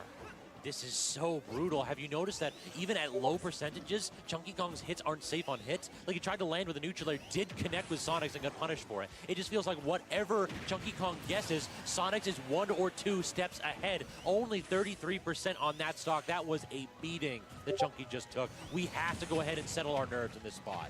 Yeah, it's now or never. I mean, game number 4, Sonic's up 2 stocks to 1. And the thing is, even if he doesn't just like beat you, he can still just run away also. We haven't even had to see much of the defensive play because Sonic's just been running dominantly over these last couple of games. But an opportunity, gets some damage in there, but Sonic's will not fall for that second up air. Yeah, that second up air felt super aggressive. Yeah. That was one of those where please fall into it. Yeah. And yeah, the double up smashes as well. Maybe sometimes Chunky Kong saying, please get hit by this. Please, I need something. I mean, it's working out decently well. Sonic's at 100% here. Oh, goes to the ledge trip, I assume. But just barely second. You guys can still see me, right? Or is it too dark? On the back or something to close the stock here. Chunky Kong hanging in slowly but surely. And Sonic's with the side switch here. Actually goes underneath. Oh no, and he air dodges off. What an air dodge. Beautiful gameplay from Sonic's right there, but does wait, DK can win this with the back air. So DK with rage, typically something special, but you have to survive the advantage state that comes after that invuln. Where's the up B? Okay, gets that. How do you get off the ledge here? You jump, air dodge, and okay, you clear some space. Now you just need to get a little bit of bearing. If you can weather this last interaction, not quite. You still have to get your feet back planted on the ground. On the top platform. Is that better? Situation. And the nair, that will be it. And up a stock, you know the vibes, man. Sonic's taking this. He took one game. Chunky Kong, man, putting a lot of work in this game. That neutral was absolutely flawless from Sonic. Like, I genuinely mean that. There were no opportunities for Chunky Kong in that situation. It just got tear diffed. What I feel in my heart during the Subaru Share the Love event, it's just so rewarding. We believe in love, not just our customers, but also our community. And the Subaru Share the Love event is truly an example of that. Over $285 million donated is phenomenal. It absolutely sets us apart from all other I think Lima the Buzz is next. Now get a new Subaru, and Subaru and our retailers will donate $300 to charity. Get 2.9% APR financing on a new 2024 Outback during the 2023 Subaru Share the Love event.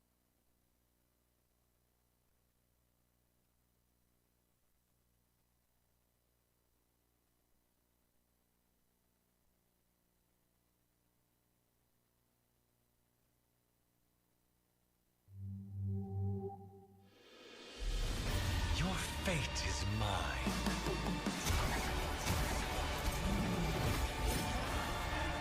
The universe demands a guardian.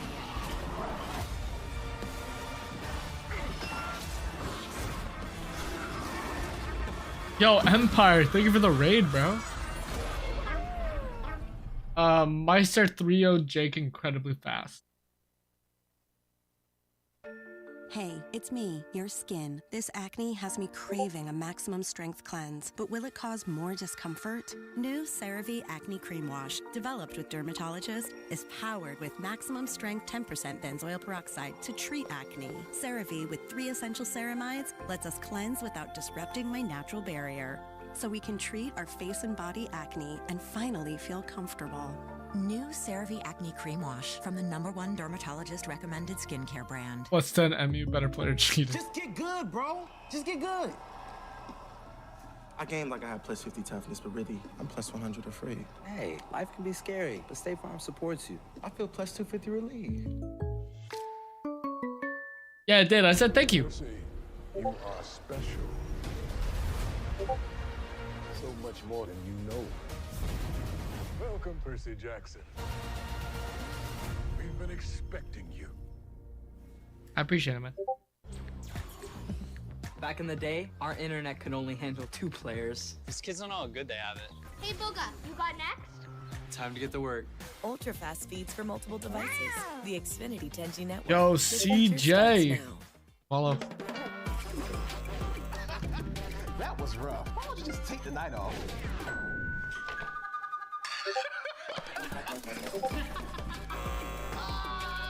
Your game's looking weak. You could use a little help leveling up. Go again. Ooh, your game stinks. You're gonna need these.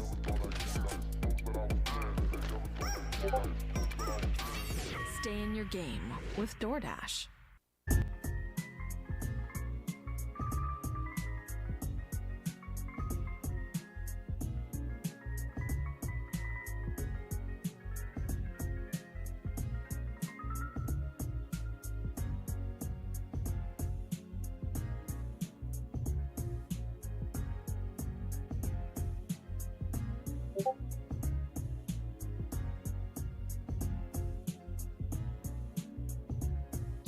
What is hot sauce? A hot sauce shot.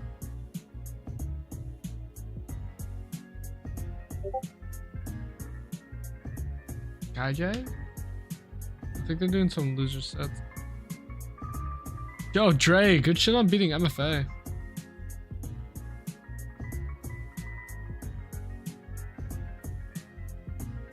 I think they're doing armadillo, KJ.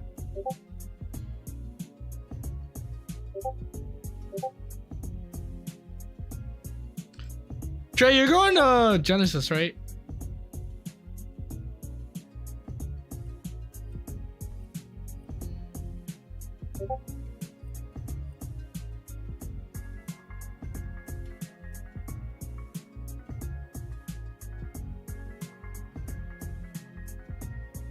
Okay, good. Dang, TM7 Zap 3-0'd Mr. E.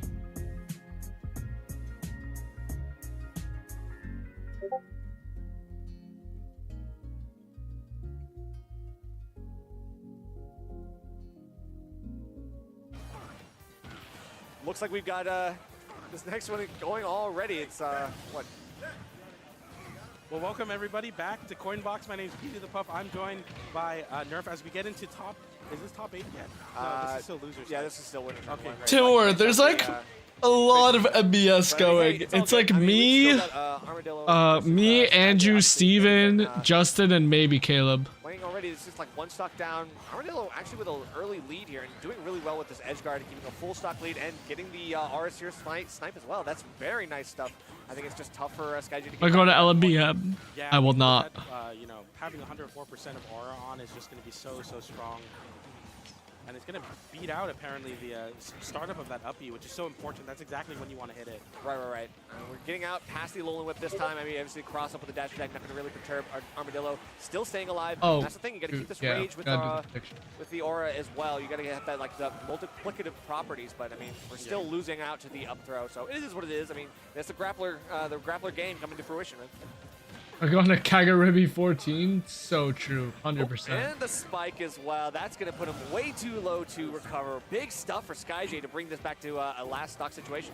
20% finding a way to get a spike there, and because you have no aura, you're not going to have the extended up B. All right. So it's exactly like 2 minutes. Situation for SkyJ, and this is, I mean, you know, they talk about Lucario's aura, but SkyJ has an aura of his own. Like the ability to just close out and make. When is Genesis? Valentine's weekend. Of what SkyJ can Oh, do. I think it's like February 15th. Backer comes out to trade, not quite enough to kill though. Yeah, actually, you're really right about that because he has this like innate fire. Like he's really good. It's like also, why did SkyJ almost win there? But it's not going to be enough there as the up air from Lucario with a little bit of rage powering it. It's like, look at all that stuff. You can do a lot with Lucario's the air-to-air game. Unfortunately, when you have the air speed or lack thereof of Incineroars, it's just difficult for you to actually get in with these approaches, especially against a character that loves to be so mobile like Lucario. Yeah, exactly. And Lucario, one of the characters that is kind of slept on in the meta, not really getting the representation besides, of course, Armadillo, is going to be really good at getting a lot of these rising aerials started to kind of burst out what SkyJ wants to get going. SkyJ is a player that mixes in a lot of full hops and tries to bait a lot of shields so he can, you know, condition that command grab. But if you're constantly calling out these full hops, it's going to be exactly the situation you want to find yourself in. Oh, yeah. So we're going to Hollow Bastion for this next game. I mean, obviously, that first one kind of was over in a blink. Like, that's what I expect from these two characters. Just because they're both really, really heavy hitters, especially in certain circumstances. But they both have really good power-ups. And I mean, we're going to see the kill power max. Yo, it's kind of a splittish vote here between SkyJ and Armadillo. A little extended combo for Armadillo there as he gets 63%. I like to see that. For sure. A little more spacing too, and of course, like going for a little bit of the riskiness. That of the killed. I mean, it is what it is, especially if you are messing up on those opportunities. I mean, Armadillo Oh, sure. technically will be able to pick up on those, but it's another reversal here. Right off the Angel platform, it feels like SkyJ is able to get so much for his money. Yeah. Very fortunately, SkyJ is going to be one of the better players at closing out those stocks because you don't want to. Dude, I need to do work, but like I actually can't focus with my eye twitching. I mean, it's just light work for SkyJ. Yeah. Every Like, minute really delay bad. taking the stock is going to be a minute where Lucario can play their game, play their flow chart really, really well. They have extra range on their abilities, extra damage, extra knockback. It's just one of those things that you have to nip in the bud very quickly. Yeah. Right now, it's that B-reverse stuff, that the movement that Lucario also brings to the table that's going to be really hard for SkyJ to pin down. Exactly. And as you were saying that, that multi-hit of the Aura Sphere charge is going to lead right into that forward smash. As we see a little bit of a scramble in center stage as the Lariat is able to knock Armadillo away 104%, but still looking to rack on this extra credit with the Aura online now, 37% on SkyJ. These rising fares have been getting so much mileage for Armadillo so far. Right, it's these juggles that have been really, really good, and of course, like the coverage there for the long-lasting nature of the Alolan Whip, you're able to cover the ledge for so long, and it leads to a really nice delayed kill here for SkyJ, but it brings it back again to last stock. We're game 2 the same way. SkyJ implementing that full hop game I was talking about, trying to weave in and out and find a way to get in, but Armadillo is just... Wait, why is the game count just gone? Cannot get close enough to start that scramble game, but finally gets a revenge charge here. What does SkyJ do with it? Gets a Lariat for 38%, 54 now with the dash attack, and has Armadillo in a very scary spot. Dash attack sends away once again. Get out of this corner, please, Armadillo. There's been a lot of situations all day where Armadillo has been going for these kind of higher upbees. Very risky when you land right next to your opponent because, I mean, for a lot of characters that maybe aren't Incineroar, you're able to find a really quick punish. SkyJ still a little bit lackluster on that, but we are going to get the close Armadillo's just hit. kicking his and ass. of course, it's the mid-stage back air, of course. And Armadillo able to clutch out another one here. Yeah, so far Armadillo has had all the right answers to SkyJ's aggression. Like I keep saying, is like SkyJ really needs that full hop game to get into motion. He needs to start conditioning, but Armadillo's just swinging.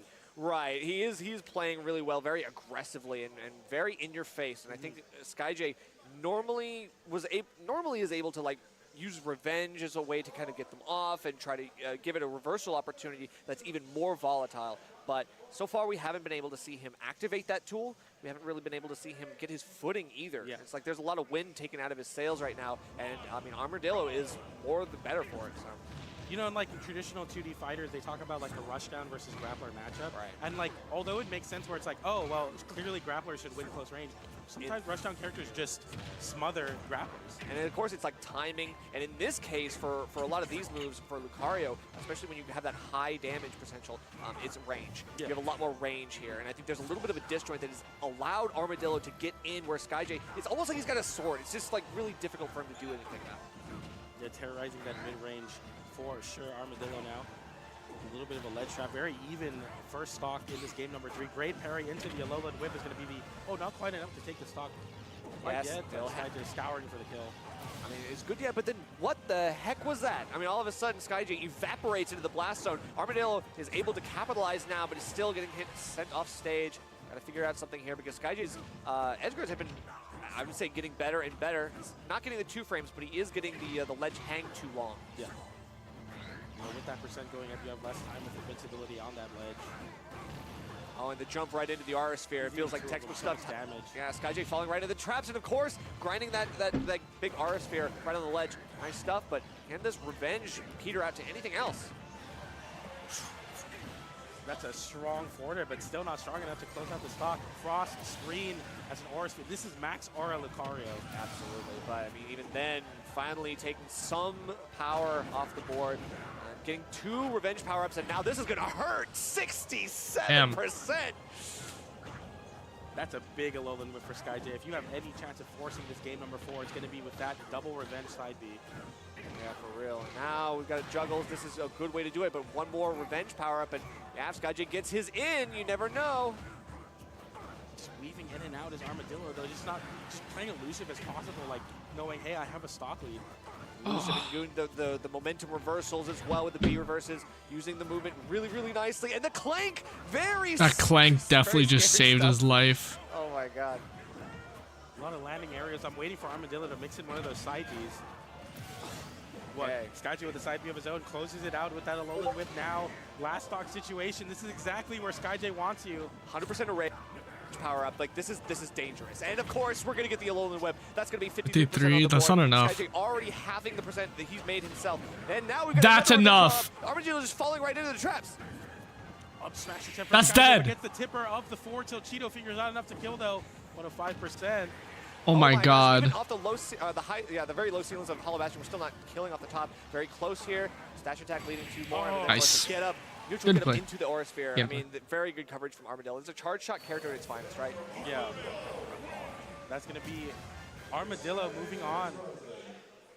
All right, well, I mean, hey, it is what it is. Yeah. SkyJ fought hard, honestly. Armadillo got really, it. really close games. Brought it so close to the wire, but there's not much you can do at the end of the day, you know? It's like you're playing a super slow character against a character that is, again, so mobile, so good at, like, bouncing back and forth and using that momentum reversal. It's like that kind of stuff, it just makes it so difficult because Incineroar is, like, lumbering around. He just isn't able to do anything. So. Yeah, exactly. And like I was talking about early on, I mean, Armadillo just, you know, creating that pressure, and as you said, having that extended range. And the whole, like, concept of Lucario being, like, you have to close out stocks.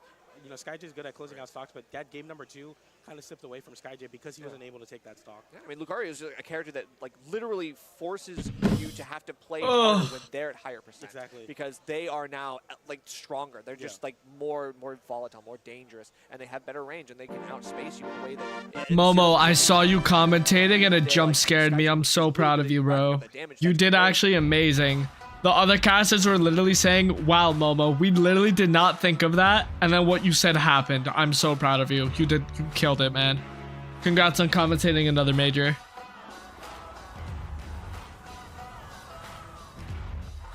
Guys, I'm not gonna lie.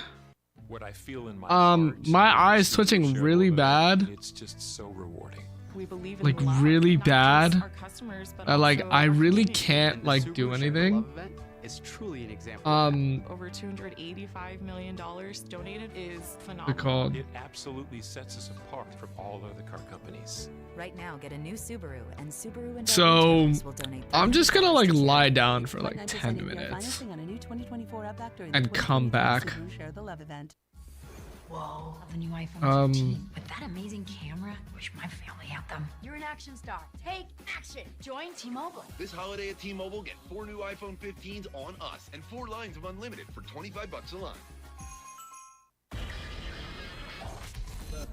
a line. Zach, I'm giving you permission to run the gambling as it was your idea. I'm gonna be back in like 10 minutes. I just like my eyes just like it's like hurting now. I'm gonna like lie down for a bit. Be right back.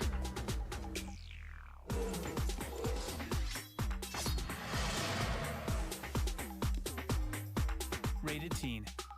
Geico makes car insurance easy as as play names getting out of hand. Kentucky Double Right 200, Imitation Crab, Zebra 60. That's exactly the same as near left turbo tortilla chip flippy floppy extra spicy salsa sweet 16. You're thinking of diced onion 10, ground beef, ricotta, rigatoni, marinara, preheat the oven to 350, cool down, and serve. That's not even a play.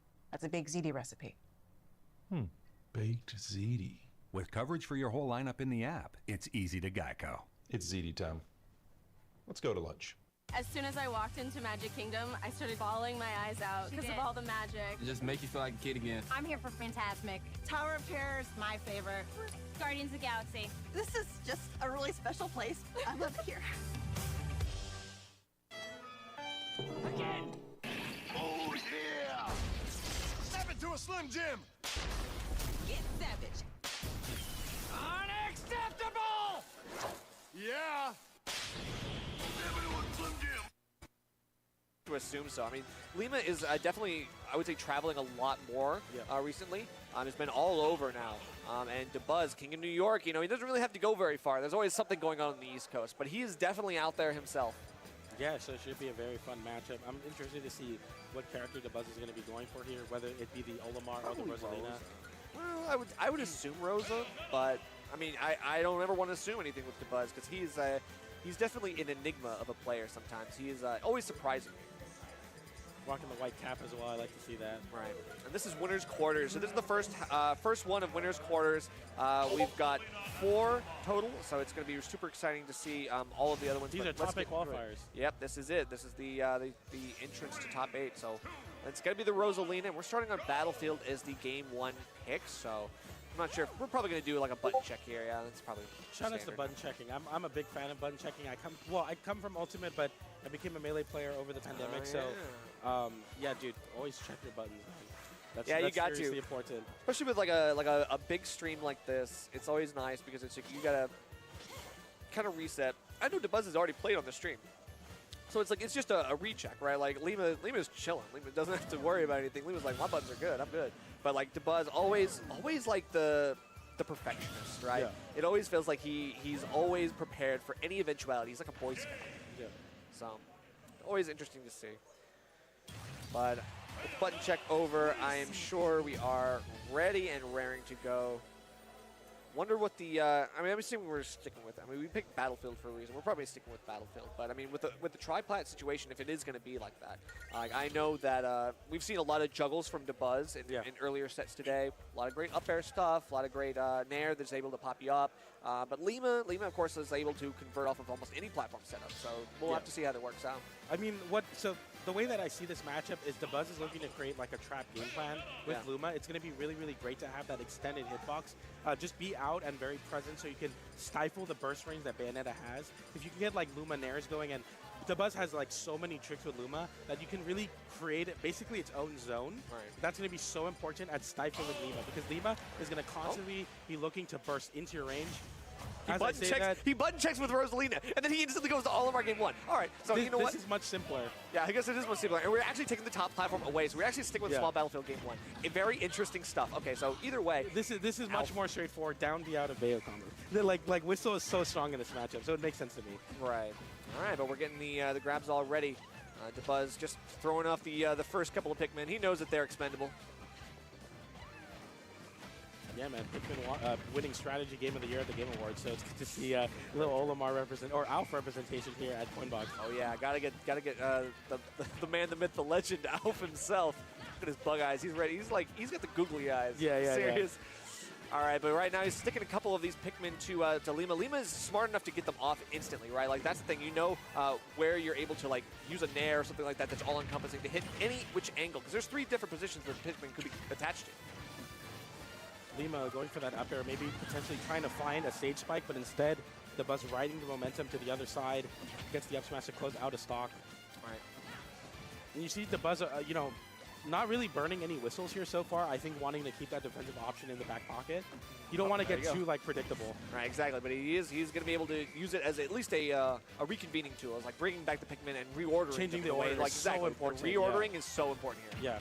I mean, that's just like optimization to like, no, okay, I want to do a down throw for damage. Let's get the white Pikmin going. Yep. Like, DeBuzz is just so incredibly meticulous at like, milking the maximum amount of damage out of Olimar. Right, and right now, I mean, we're obviously seeing how light Bayonetta is, but also how powerful things like the purple Pikmin can be. But hey, it doesn't even matter. The lightning up smash is going to be enough to take that stock. He's got the Lakers configuration here with the double. He does, yo. Gold. Oh my God, that's true. All right, but right now it's the edge guard. We'll have to see if he's able to alley-oop his way back into this stock. Yeah, Lima really needs to find a way to close out this stock. I mean, it's just kind of awkward too because you're kind of short as Olimar or Alf. Yeah. And that's rough for Lima because you're looking for like landing back. He was finally able to close out the stock with that back air though. Yeah, a little bit interesting for DeBuzz to go for a down smash when Lima's at 0. Like, I mean, I have to wonder what the game plan is, but maybe it's just like a low knockback thing that you can set up into something else. I have no idea. Yeah, Dabuz always has something weird cooking for sure. Yeah. And you see the whistle out to avoid that up air extension. Lima trying to get something big cooking. Okay, yeah, the crouch. She's giving you the ability to avoid like the jump for ledge 4 there or something like that. The up smash getting beat out by the side B there. Yeah, not too bad. I mean, Lehman trying to cover as much space as possible. Actually goes a little bit too deep, and now Dabuz threatening to take stage control. Damn, he did jab, jab, nair. That's crazy. It manages to reset. I mean, I love that stuff. It's the conversions, and right now it's the double purple that's going to be really threatening, especially with the blue as the third, because you can't get grabbed either. Yeah, exactly. Just having that one in the back pocket as your kill. You're just your kill option. It's the conditioning kill option at the very least. If you throw out 2 purple and then you have like 1 blue behind, like Lehman doesn't really know what to expect. Yeah, and as this percent slowly racks on for Dabuz's favor, I mean, you're looking at a rough spot. I mean, like, Lima just has to find a way to close out the stock. You're looking for, like, an up tilt back air here, maybe an extended combo. Gets the drop kick on Dabuz, but doesn't quite find a way to convert off of it. Oh, yeah, loses the blue here, but still has a couple purples. I mean, that's honestly still a great case scenario for Lima, but look at all this, and shields just in time! Dabuz, what did I say? The Boy Scout is prepared! Dude, he's balling out right now. He's playing absolutely on fire. All right. Still looking for that ABK. Can't get anything to get yourself started, and Dabuz wastes no time with the dash up smash. Yeah, Dabuz, I mean, having total control. We were theorizing Luma and setting up that trap game with Luma, but the same thing with all. Yeah, honestly, exactly. I mean, in this situation, in this matchup, I honestly I could see it being actually better in this situation, because it's like, yeah, you have a very similar game. It's like the bait and punish, and hope that maybe Lima takes that bait. Oh, I've got a Pikmin on me. I got to do something. I got to press a button. Yeah, exactly. Okay, well, Dabuz is waiting for you to press that button, and honestly, Bayonetta's moves aren't that like well ranged. Dabuz could easily run back in out space. Yeah, exactly. And Dabuz is just utilizing a lot of positioning moves as well, just getting into really great spots to continue rack on this percent. Yeah. You're seeing the jungle game getting developed as well. So far, all in Dabuz's favor. Yeah, unfortunately, we just haven't seen too many of like the combos that we need from Bayonetta. And Lima is just getting boxed out a little bit too much, unable to get really the hit confirms that he needs. Yeah. And these combo starters are just not coming through. So we'll have to see if in game 2 here in Small Battlefield, it'll change anyway. Nice, rich time to punish Dabuz, swinging with that forward air. Okay, gets the hit off the wall as well. Now we're trying to get something, but again, it's like the ABK, and then you have to reset. You can't do anything. Yeah, exactly. It's a lot of that for Lima, unfortunately, like just having to reset to neutral, and that's exactly where Dabuz wants you, where he can develop this trap game. It's true. Okay, quick back air, and now we're at least forcing Dabuz to the ledge. That's not a uncomfortable position for him, but I mean, he's actually chill. I mean, it's not ideal, right? It's like saying mid-stage is always better, but for Dabuz, he just rolls with the punches. Nice up smash free to call out the full hop from Lima. Dabuz now holding that center stage and just looking to scour out a kill. Lima just been getting called out from these landings so consistently. Dabuz closing out that stock with forward smash. It's true. Dabuz showing that he has so much experience against this matchup. And almost going for a trump, but no follow-up, so it's all good. I mean, still trying to catch anything here. And of course, the forcing of Lima to the platform is always a good sign, but I mean, look at this. This is a kill move, but hey, quick jab. I mean, the jab getting shielded out feels like Dabuz is able to escape anything. Like what I noticed from Dabuz too is like he'll like throw a Pikmin onto Lima, and then knowing Lima's gonna break it off, he'll like call it back. Yeah. Like that's ridiculous. Yeah, because he makes him waste a move. Yeah. And then he's still able to get a punish right afterwards. It's the micro play, truly. That's great. It's just what put Dabuz like above all the other Olimar players. Right. But, I mean, Dabuz kind of shaking that one off, obviously dying to the jab. This is what Lima had been looking for earlier on in this game. Quick witch time, but he can't do anything. It's not long enough. It was a weak move, so he can't do anything. And, of course, like the Pikmin from full stage being thrown here. White Pikmin being stuck for a long time. That's a lot of damage, like dude. 40% for 2 Pikmin. Bro. Attaches. Like, that's the one you got to get off, and Lima just can't do it. And honestly, like, Dabuz just let that stick. Yeah. And maybe that's the conditioning. Maybe he didn't call it back immediately because he thought maybe Lima was going to think he would. Exactly. That's crazy. It's the micro interaction that truly puts Dabuz on top and milking that damage. Like I said, Dabuz, like pushing this character to like the utmost boundary of how much damage you can get out of him. Right. Of course, there we go. Like having to stick as many as he can and then running right back in with really aggressive mid-range play. Just feels like Dabuz playing his game. Yeah, at 121% now. That Pikmin up throw will definitely close it out with blue Pikmin. Yeah. Again, super light character in Bayonetta. You got a purple as well. If you don't want to go for the off-the-top kill, you can go for anything else. Yeah, we get that, but okay, manages to do it. I think at that percent, yeah, of course you're able to do that. It's smart. He uses Witch Time to force Olimar in that situation because when the Pikmin hits you, you can Witch Time both Olimar and the Pikmin, and he sets up the edge guard with it. That's nice. Yeah. Really nice stuff. I mean, Dabuz has to be a little bit more careful about how, how haphazardly he throws out those Pikmin decks, but still, he's able to do that with less than, 60% on the board. So, I mean, good stuff for him. Able to keep this even. Nice downer to send off the stage for Lima. Big opportunity. Gets the batch within. Unfortunately, not finding the right timing to get that Witch Twist online, and now you're gonna pay the price for it. 48% of a juggle from Dabuz. The backer doesn't come out as we scramble towards the right side of the stage. Double up, he tries to catch a double jump. Dabuz able to recover back though safely here, maybe. Oh, still continuing. Is Lima and closing out the game with that backer. Wow, wow, wow. That's crazy stuff. I mean, honestly, I was thinking like Dabuz, he was throwing those Pikmin from downtown, way off the stage, and still sticking a couple to Lima. So I was thinking maybe he is with the Lakers. I don't know. But hey, it's all good. I mean, Dabuz, I would say, because he's able to kind of force Lima to like go for these really desperate edge guards, I think that is a good sign, but he needs to still stay alive, right? Yeah, like, that's the thing. It's like you can throw the Pikmin off, make yourself a little bit lighter, get yourself back with a better recovery. But I think at the same time, like, Lima is ready with all these edge guards, and there's a lot of coverage that Bayonetta has on that ledge, so it's still not going to be an easy climb. Can you turn my mic up? Thank you.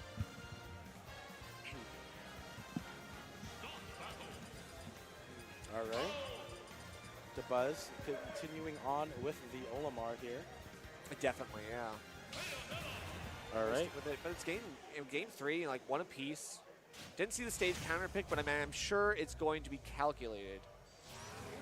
Yep, okay. Town and City, yeah, just making it like the smaller stages. Basically, Lima controls the whole space with a single side B, so it makes sense to want to, create that space so you can get those Pikmin throws going. Oh yeah, because I mean, Pikmin throw, you need a lot more space than some Smashville to get your game going. That's all good, but hey, it's all good. We still have a few kinks to work out in this this set because Dabuz just waiting for Lima to kind of go in a little bit haphazardly. He is doing so. He's going for the aggressive stuff. Yeah, I think this game 3 is really important. I think we're going to start seeing a lot of like the tricks coming out from Dabuz now. You have to get these mix-ups going because Lima seemed to have a pretty strong understanding of what Dabuz's timings were, especially with like when he's throwing the Pikmin at Lima and when to Witch Twist them. All right, yeah, you can see like Dabuz looking for the purple down air, always funny, but Lima not going to let that slide. He's going to be able to get a lot of damage and repicks it back up with the ABK. Another one here. I mean, this is looking pretty good. Yeah, with the Witch Twist, there we are. Oh my God, yeah, Witch Time is going to be able to just completely change his like fate in this set. Yeah, exactly. Like the Witch Time being able to punish the pummel or the attaching the Pikmin attach is so important. And I mean, unfortunately, I think like that might be doing more harm than good for Dabuz if he's looking for all of these like sticks, but. No platforms. There's just not a lot of space for Dabuz to kind of play around with in the recovery. But hey, he throws right back with the purple. I mean, that seems like his MVP right now. Catches the double jump from Lima there. Very fortunately, the bats within coming through to avoid that double up smash combo that does so much percent early on.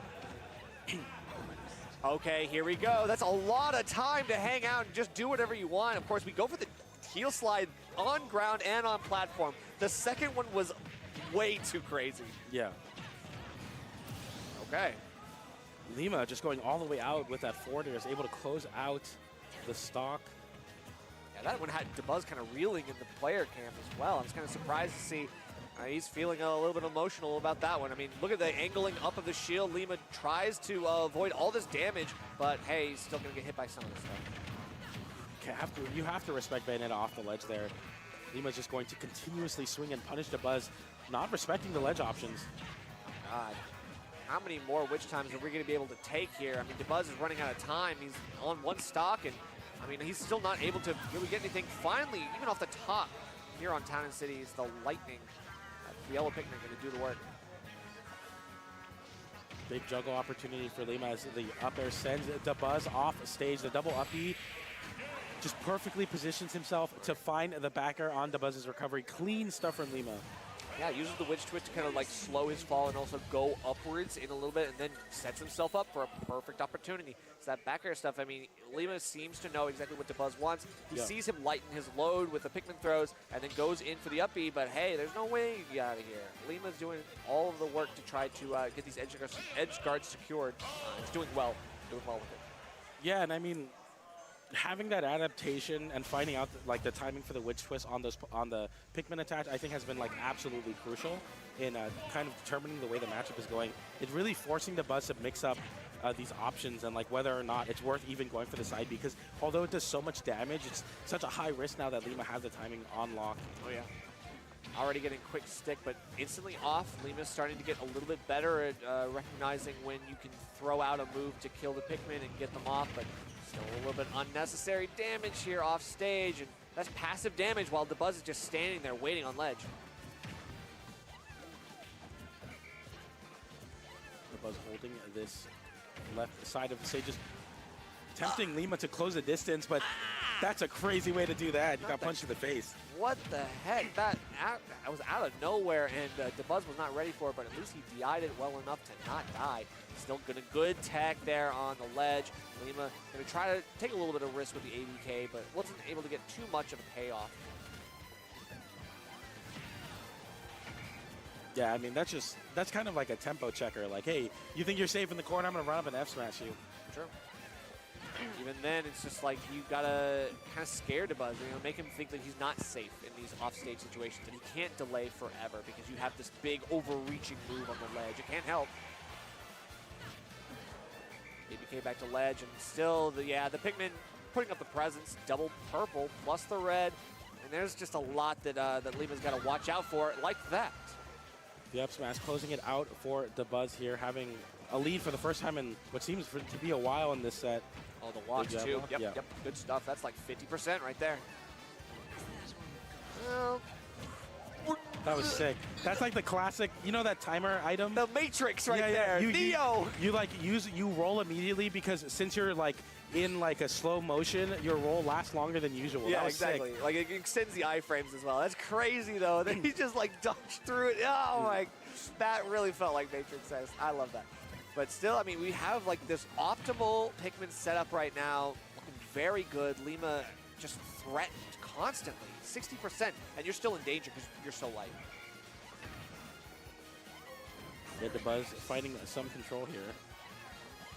Looking to rack on this extra credit, gets a Pikmin to attach to Lima, but doesn't hold on for too long. And now we are in the, I feel like DeBuzz's favorite is to have two purples and a blue. Yep, getting the right grabs as well. He's looking very good with the back throw, sends him off stage. Reestablishes stage control, just chilling out in mid-stage, not really too worried about anything. And look at all this range. He throws from mid-range, and then he goes in with a very nice disjointed aerial that will take the stock. Speaking of which. Lima dropping from that angel platform, immediately back airing DeBuzz's attempt to run back to center. And that's big for Lima, too, because it resets the Pikmin order into a more unorthodox situation for DeBuzz, but still DeBuzz finding 51% on an up smash. Okay, we get a little bit of combo, but DeBuzz manages to find his way out. Look at that unsafe move right there. DeBuzz not going to let that happen for free. 93% on Lima as DeBuzz has a stock lead. Just looking to hold on to it and playing so solidly. The forward smash punishes the landing from Lima. Okay, with, white and two purples. There's no way. Lima's just stuck in lag. He can't do anything. Returned. DeBuzz is right there with a follow-up, the frame trap of the century. I was talking about DeBuzz potentially pushing got a bit better stage to try to get the set play going. But it seemed to me that DeBuzz somehow was smothering Lima and doing the things that you expect Bayonetta to do to Olimar, where it's like getting in your face and constantly calling out your landings and your laggier options. And that's exactly what DeBuzz is doing. Every time Lima tries to land back on the stage, immediately getting swatted away or getting a Pikmin attached or just taking more and more damage, getting grabbed for it. So far, DeBuzz in the driver's seat on the smaller stages. I think now we want to see Lima going to maybe a little bit bigger of a stage and having more room to weave in and out of the Pikmin. Yeah, I mean, now we're going to Game 5, though. I have to wonder what the adaptations are going to be. Yeah. Because it's like we've seen a back and forth between these two players. We've seen Lima get his game plan come to fruition. We've seen his flowchart actualize. Yo, beautiful risings. DeBuzz, I mean, he's deep in thought right now. He is like pondering. Now. He's trying to figure out what to ban. The man is pondering. Town and City is going to be the choice here. So Game 5. All right. I can see it. Long stage. I mean, this could theoretically be good for Bayonetta because she has really good kills off the side. But also, DeBuzz knows that like purple has been his bread and butter tonight. Yeah. And he has been killing it with that setup. And I mean, of course, like the kills off the side have been coming through for him as well. So I guess we'll have to see game 5 here. Game 5, and Lima already starting off with that adaptation. That forward throw was definitely a misinput. Here we go. Putting up a little bit of the pressure there. I mean, just trying to catch the threat of an anti-air from DeBuzz. But Lima is still not going to worry too much about it. Starts a grounded combo, and now we actually lead up into the air as we often do. And starting to get some good pressure. Can't get the grab, though, from DeBuzz. I feel like it's a little bit too early, maybe. Yeah, and so far the bigger... Did I miss anything, y'all? Kind of get away from the smothering hitboxes that the Pikmin can be. Just having more room to weave in and out, but so far Lima's attempts to run down DeBuzz not really amounting to much, but does finally get a grab in a big juggle state as we get Olimar to 80%. Can you guys hear me? I mean, once we get to that horizontal Am I game plan, hearable? I feel like DeBuzz is clearly in favor, but once Lima can take it vertically, it's just so much better. Right, that is true. The vertical game plan, he is the master of the skies right now. Yeah. And DeBuzz, I mean, he knows to keep his feet planted well, firmly on ground right now because it's just not Guys, we have worth the 3 risk. viewers on YouTube right Still now. keeping as Holy much passive balls. damage as he can from these That's so sticks. many. And then, of course, Lima just going for any punish on these Pikmin. He sees them being thrown out and tries to eliminate them, force DeBuzz to waste resources. Nice coverage there. I mean, the FD variation of Town and City is just exactly what DeBuzz wants to catch these landings. It's something that is just so impressive so far is that he's able to catch Bayonetta's landings, a character with so much mix-up in the air. DeBuzz is right on top of it. The whole With no viewers platforms, it feels like literally, an man. aerial dead zone. Like DeBuzz is just like that ground-to-air missile, just like doing whatever he wants. So Lima is going to be finding that this no-fly zone being taken out here now has the ability to do something off stage. Plus the witch time. I love to see it, but can we get that? Yeah, of course, a good recovery from Alf. Yo, Chunky Kong Yeah, 3-0 Jake? And when you can match, you can Oh my even catch gosh. the move with a button. Very solid stuff from DeBuzz to bring it, to get back to center stage and look to extend this lead. The blue Pikmin back goes 77%, and now just holding on. We get back to the FD variation, and now DeBuzz is looking to maybe even take an extra stock here. Yeah, I mean, I had to wonder what Lima's game plan is. Running in, like, full stage, dash up, shield. It's just like, there's a lot of it. And I mean, maybe hoping that DeBuzz kind of shows his hand a little too early, but I mean, if you don't have the reactions in these situations, it's just not worth it. I feel like DeBuzz getting out of a lot of these Bayo combos just because Alpha is so short. Right. It's hard to hit him. Yeah, exactly. Of course, like now, even as he goes to the other side of the stage underneath where you can't even reach him, feels like DeBuzz just takes control yet again. Dude, playing Olimar takes so much brain power. That's big damage, but able to whistle. Being able to that keep back air. track of the No Pikmin extended lineup combo for at Lima all here. times is Really actually like hasn't really been getting crazy. a lot of big combos that you're used to seeing Lima get. Yeah, that's what we were talking about earlier in this set, and it still has continued to be true. Like the couple hits here and there, the 1-2 piece are great, but they're just not going to save your bacon here. And you really need something like up tilt back air, like your consistent bread and butter confirms and kills. But I don't know, they're just few and far between. But we are going to get that nice little pop up into the. Also, down Lima air. brought this Of back course, it's crazy. not going to kill, but it's close. How does DeBuzz find a way to get back? Unable to there, unfortunately. I think he wanted to throw away the Pikmin so that he had a chance to get a little bit higher of a recovery, but they're getting caught in it. The blue Pikmin, though, could be the end of this stock very shortly with a grab. Right, yeah, back throw here on Town and City will be very, very dangerous. And Lima's keeping a very big distance. Not bad. The blue Pikmin combination both conditions to shield and not to shield at the same time. Right. So it's a really tricky spot to be in as Lima. You I'll see go there, up here. Lima didn't pull up shield once of the fear of getting up thrown by blue Pikmin.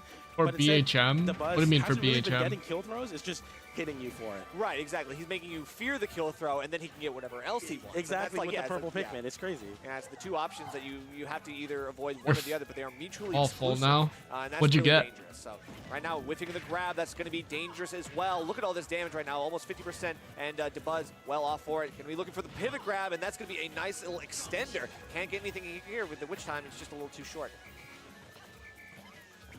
Switching up the Pikmin order here, just trying to find the right combination to hopefully close out this game for DeBuzz. Lima with an opportunity to get a punish on the ledge, but no back air connection. Gets a double side B. Tries to bait out a whistle there. DeBuzz not giving Lima that quite yet. Okay, yeah, looking for the witch time. Yo, I thought he killed himself again. Now you get popped up to the point where you can just go up, reset again. And that anti-air was so good. The red Pikmin able to cover all that space. Crazy stuff. Lima in a really bad spot. All There's no yellows. eligibility, able to grab the stage once again. The blue Pikmin in hand, though. And when we talk about that Gyro stage setup with cheeseburger no and another platforms was burrito. really good for Debug, but it's gone Sheesh, now. man. Now it feels like Lima's a little bit more at home, and like there's more escape options, more routes. Yeah, Watermelon lemonade? Oh, that sounds like a Dabuz is bang. switching the Pikmin order so that he can do aerial so that blue Pikmin doesn't die. Gotta keep that resource close at hand. At least I think he's waiting out the platforms. I think he's trying to make it back to the flat I'm stage. gonna go over He's just here not because I want to see the interacting. timer. The Yep. white one all the way off stage. He's decided it Guys, wasn't pay worth it. attention Extra damage doesn't to the matter. timer. Yeah, exactly. Like, you want to keep the blue and the purple Pikmins. Oh my god, the tension is crazy. And now, as we get back to the FD variation, this is where Dabuz has made his money so far in the set. Dabuz is in kill mode. Like, he is like target acquired. Like, I know exactly what I have to do. My flowchart is here. I've got it ready. And we've got a couple hits here. Just not able to do anything too much. Snap to ledge, jump from it, but hey, there's a yellow Pikmin. What are you gonna do? The edge guard Lima continues to needs pressure. to make a play. Oh, Up. this is gonna hurt. This is gonna hurt. Doesn't get the grab with the blue Pikmin, gets it with the yellow Pikmin, so you see no kill throw there. Right. Could have been, that could be a set losing move for Dabuz. Unfortunately, not having the right Pikmin. It's order. not. Still, Lima I don't think the Buzz is going for the grab. He's feigning the I grab. mean, Lima kind of like pressuring in. That's so punishable. Extended off the Pikmin. Lima's We don't have feinting enough the time. grab. There's too much lag. No blue Pikmin for Dabuz now, though. Oh, there is one. Yeah, there we go. Oh my god, That's the dead. jab. No way! Oh! It doesn't punish, but the gun knocks him off stage. 37 seconds on the timer now. 176% on Lima. Dabuz looking to slow it That's down, dead. but the whiff grab gets Oh punished. my god, no way. Even with 30 seconds left, it feels like Lima was able to find his footing, or at least in the aerial footing, whatever you want to call it. Wow. Finds the back air. That's Dabuz losing in game 5. That was that ledge situation where the jab falls out, but the gun is able to nudge the Buzz off, so there's So no close. grab punish. Was literally the set deciding factor. Yeah, Wow. He got pushed off stage, and he just couldn't. He couldn't basically just get his bearings. and Talk about a set. Find his way back to ledge in time. And by the time he did, I think he was already maybe a little bit panicked. Yeah. That just ended up being really good for Lima. Capitalize. Don't make me throw it.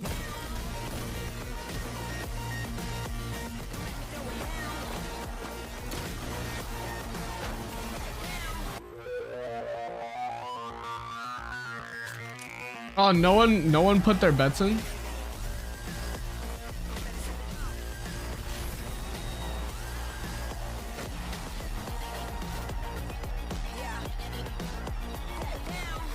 When I got the script, I was like, does Taco Bell really not have a breakfast taco? Oh, I think Doesn't that Spargo concern you? Wrath is up. Fluffy eggs, melty cheese, savory sausage. The all-new toasted breakfast taco. Gonna start early. Get your predictions in. Join the millions of people who are saying see you later to dry eyes and hello to relief. Oh my god, guys, we had 4 viewers one time at YouTube. 4 viewers on Make YouTube. your eyes smile and find your relief with Refresh. Insanity. People's Mountain Sports brand.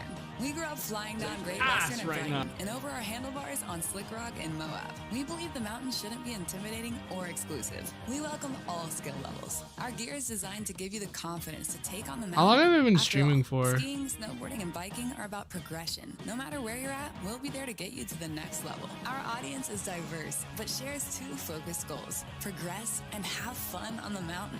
So gear up, get out there, and we'll see you on the mountain.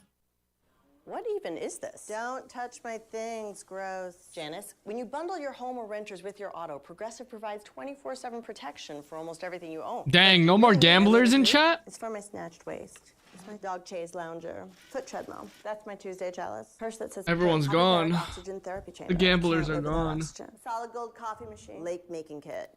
Really? Can Progressive cover that too? Yes, but... Hi, it's Janice. I'll take 5. Is my voice on TV right now? Like we have multiple different Sonics at the top level, play slightly differently, who give a little bit of different flavor to the character itself, and who are going to basically challenge their opponents no matter what. I mean, Spargo. I mean, if we got no more gamblers. The matchup experience or not. Got 500 on Spargo now. Wrath, and this is a different Sonics. It's different Sonics. We'll have to see what happens. Yeah, for sure. I mean, Would it be a COINBOX if we didn't have two Sonics in top 6? I mean, it's not a COINBOX without the Sonic players, but certainly not. Wrath being one of the, I feel like one of the slept-on Sonics, because of course we talk about, you know, Ken and Sonics mostly, and when we're talking about Sonics, but Wrath was one of the people that really innovated the character early on and started developing that up a stock, you know, the vibe play style. That is like true. when you're like, oh well, Sonic is really fast, so you know, oh, you're going to be very aggressive and rush down, but also if you're really fast, you can get out of situations fast. You can camp fast. So Wrath definitely developing that metagame around the character, but it looks like Spargo's going to be going core, and I was actually going to talk about this. Well, Spargo won the last COINBOX online solo Corrin. I don't see Spargo what an losing. Interesting time it is to see the re-evolution. He's going Corrin though. Coming back into the forefront. Now, shout-outs to my boy Shattuck. Couldn't say anything without shouting out to Shattuck, because if there's anyone who is furthering the Corrin agenda, it is that little project. Yeah. And he is killing the game, but it's inspiring so many others. And of course, like Neo and like a couple other. Leo picked up Corrin. Yeah, people who are like really good Corrins. But I mean, it's inspiring other people to play Corrin as well. I mean, if you can get Pink Fresh to want to play Corrin again, then we'll consider it a miracle. There you go. Because right now, Spargo playing the Corrin, and we're not really playing. We're waiting for Wrath's button check. But I mean, we are playing the Corrin. It's gonna be an interesting time. I talked to Spargo about the Corrin. He said he thinks low-key Corrin's a gimmick. Like, and I thought that was really interesting, but I think about it more, and like, honestly, you're right. I think Corrin is pretty gimmicky in terms of like the swordy characters. Like, just a really obscure matchup to play. Has a lot of really weird options. A lot of like really big frame traps into really weird call-outs at like really strange ranges. So like all in all, I think Corrin is one of the characters that if you're not ready for, is gonna be really weird. Yeah, I mean, definitely. A lot of people think that it's a Fire Emblem sword character. It was like, actually, this is kind of different. This one's different, yeah. Not as much airspeed. You have a huge range. Yeah. Dude, I get basically so you have tired Smash after out eating, there. I mean, man. you have that consistently. But, I mean, that alone cannot make the character. What you do benefit from is the conditioning. And I think that, like, the stuff into pin, the threat of pin, but also, like, the very, well, I'm not going to say unpunishable, but very, very unpunishable uppy. Yeah, offstage. the So uppy, it's like the you uppy offstage. That's also a kill move. Forward smash is a multi-hit that leads into a second hit. The neutral be paralyzer. I mean, it's just a lot of So weird much things. unique stuff. Yeah. Definitely the most unique, I think, out of all the Fire Emblem. Besides like Byleth and Robin. It's like probably besides Violet, I would say. I mean, definitely in this situation, I mean, we're going to a tri-plat. We've talked about how this is good for Sonic, but I think this is also really good for Corrin because those juggles, they send you up at that like higher angle. Like, most of her moves typically pop you up, and so you're going to be looking for a lot of vertical combos. If you're able to convert and actually get the extensions off the platforms, that's going to be really important. Yeah, so as talking about the juggles and the pop-up moves, I think the thing about Corrin is that a lot of the moves send up and away. Like at that angle where it's like diagonally above her, where she can hit you, but you can't really reversal her for continuing the juggle state. And that's super important for Corrin versus Sonic. And I think what makes the matchup somewhat kind of tricky for Sonic is that Sonic is a character that is so fast that you're able to reversal juggles. Where like situations where like, oh, if you're going to position up airs, I'll air dodge to punish you for it, doesn't work with Corrin. It's just weird ranges. Right, and Sonic honestly wants to approach a lot of times at like a lower angle horizontal range. Yeah. It's like you don't necessarily want to go in from above because it's like, okay, well then I have to like do things like down air. I don't want to do that. Like, I'm not, that's it's crazy terrible, stuff. yeah. That's crazy stuff. I'm not going to do that. But so I would say like Spargo is really inspired for going to this choice. I mean, whoever chose this, Wrath seems to be, I'd say, comfortable enough and keeping it even. So we'll have to see how this works. Gets a landing there into the forward air. Wrath with an opportunity to potentially edge out.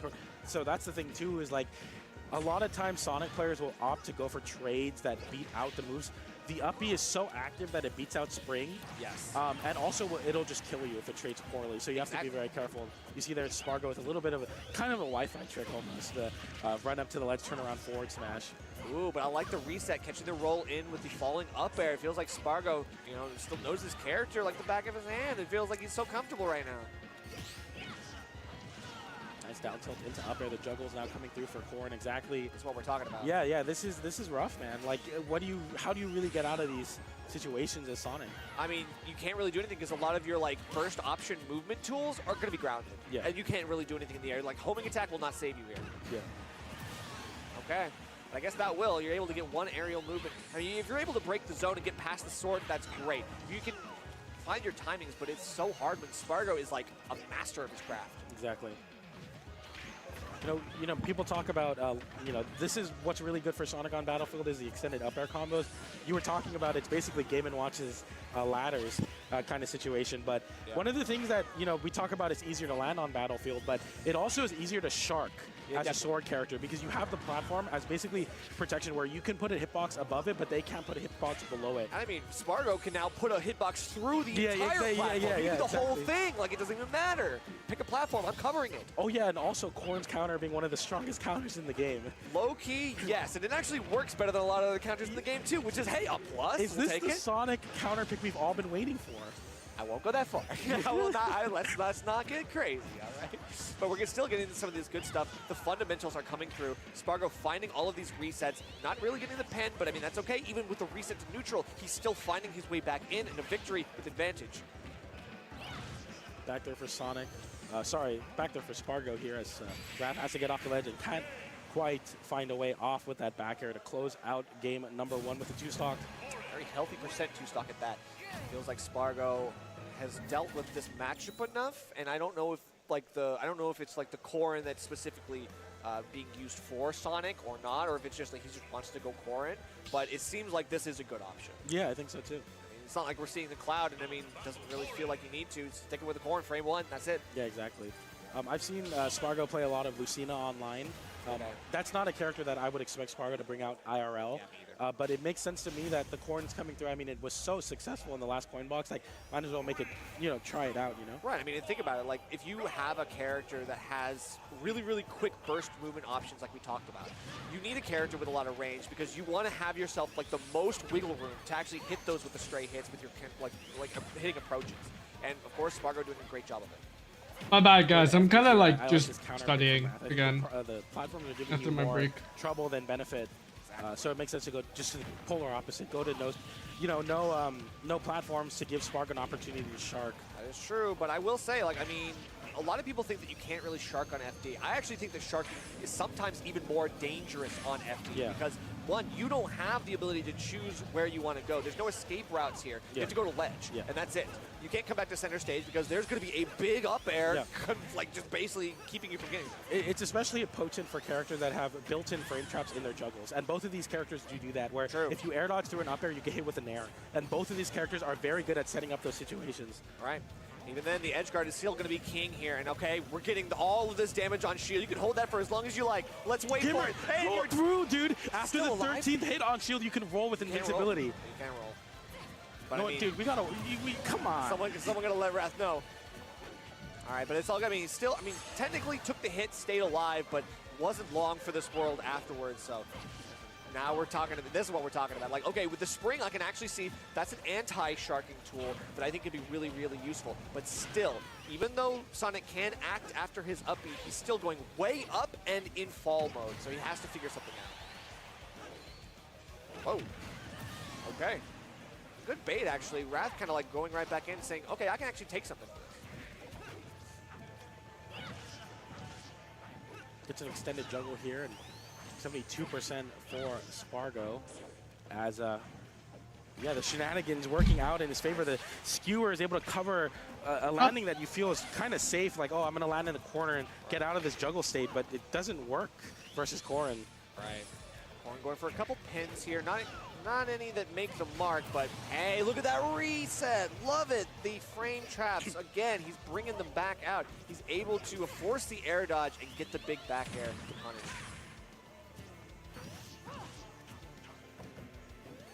A lot of shield discipline here from Spargo. That's pretty crazy.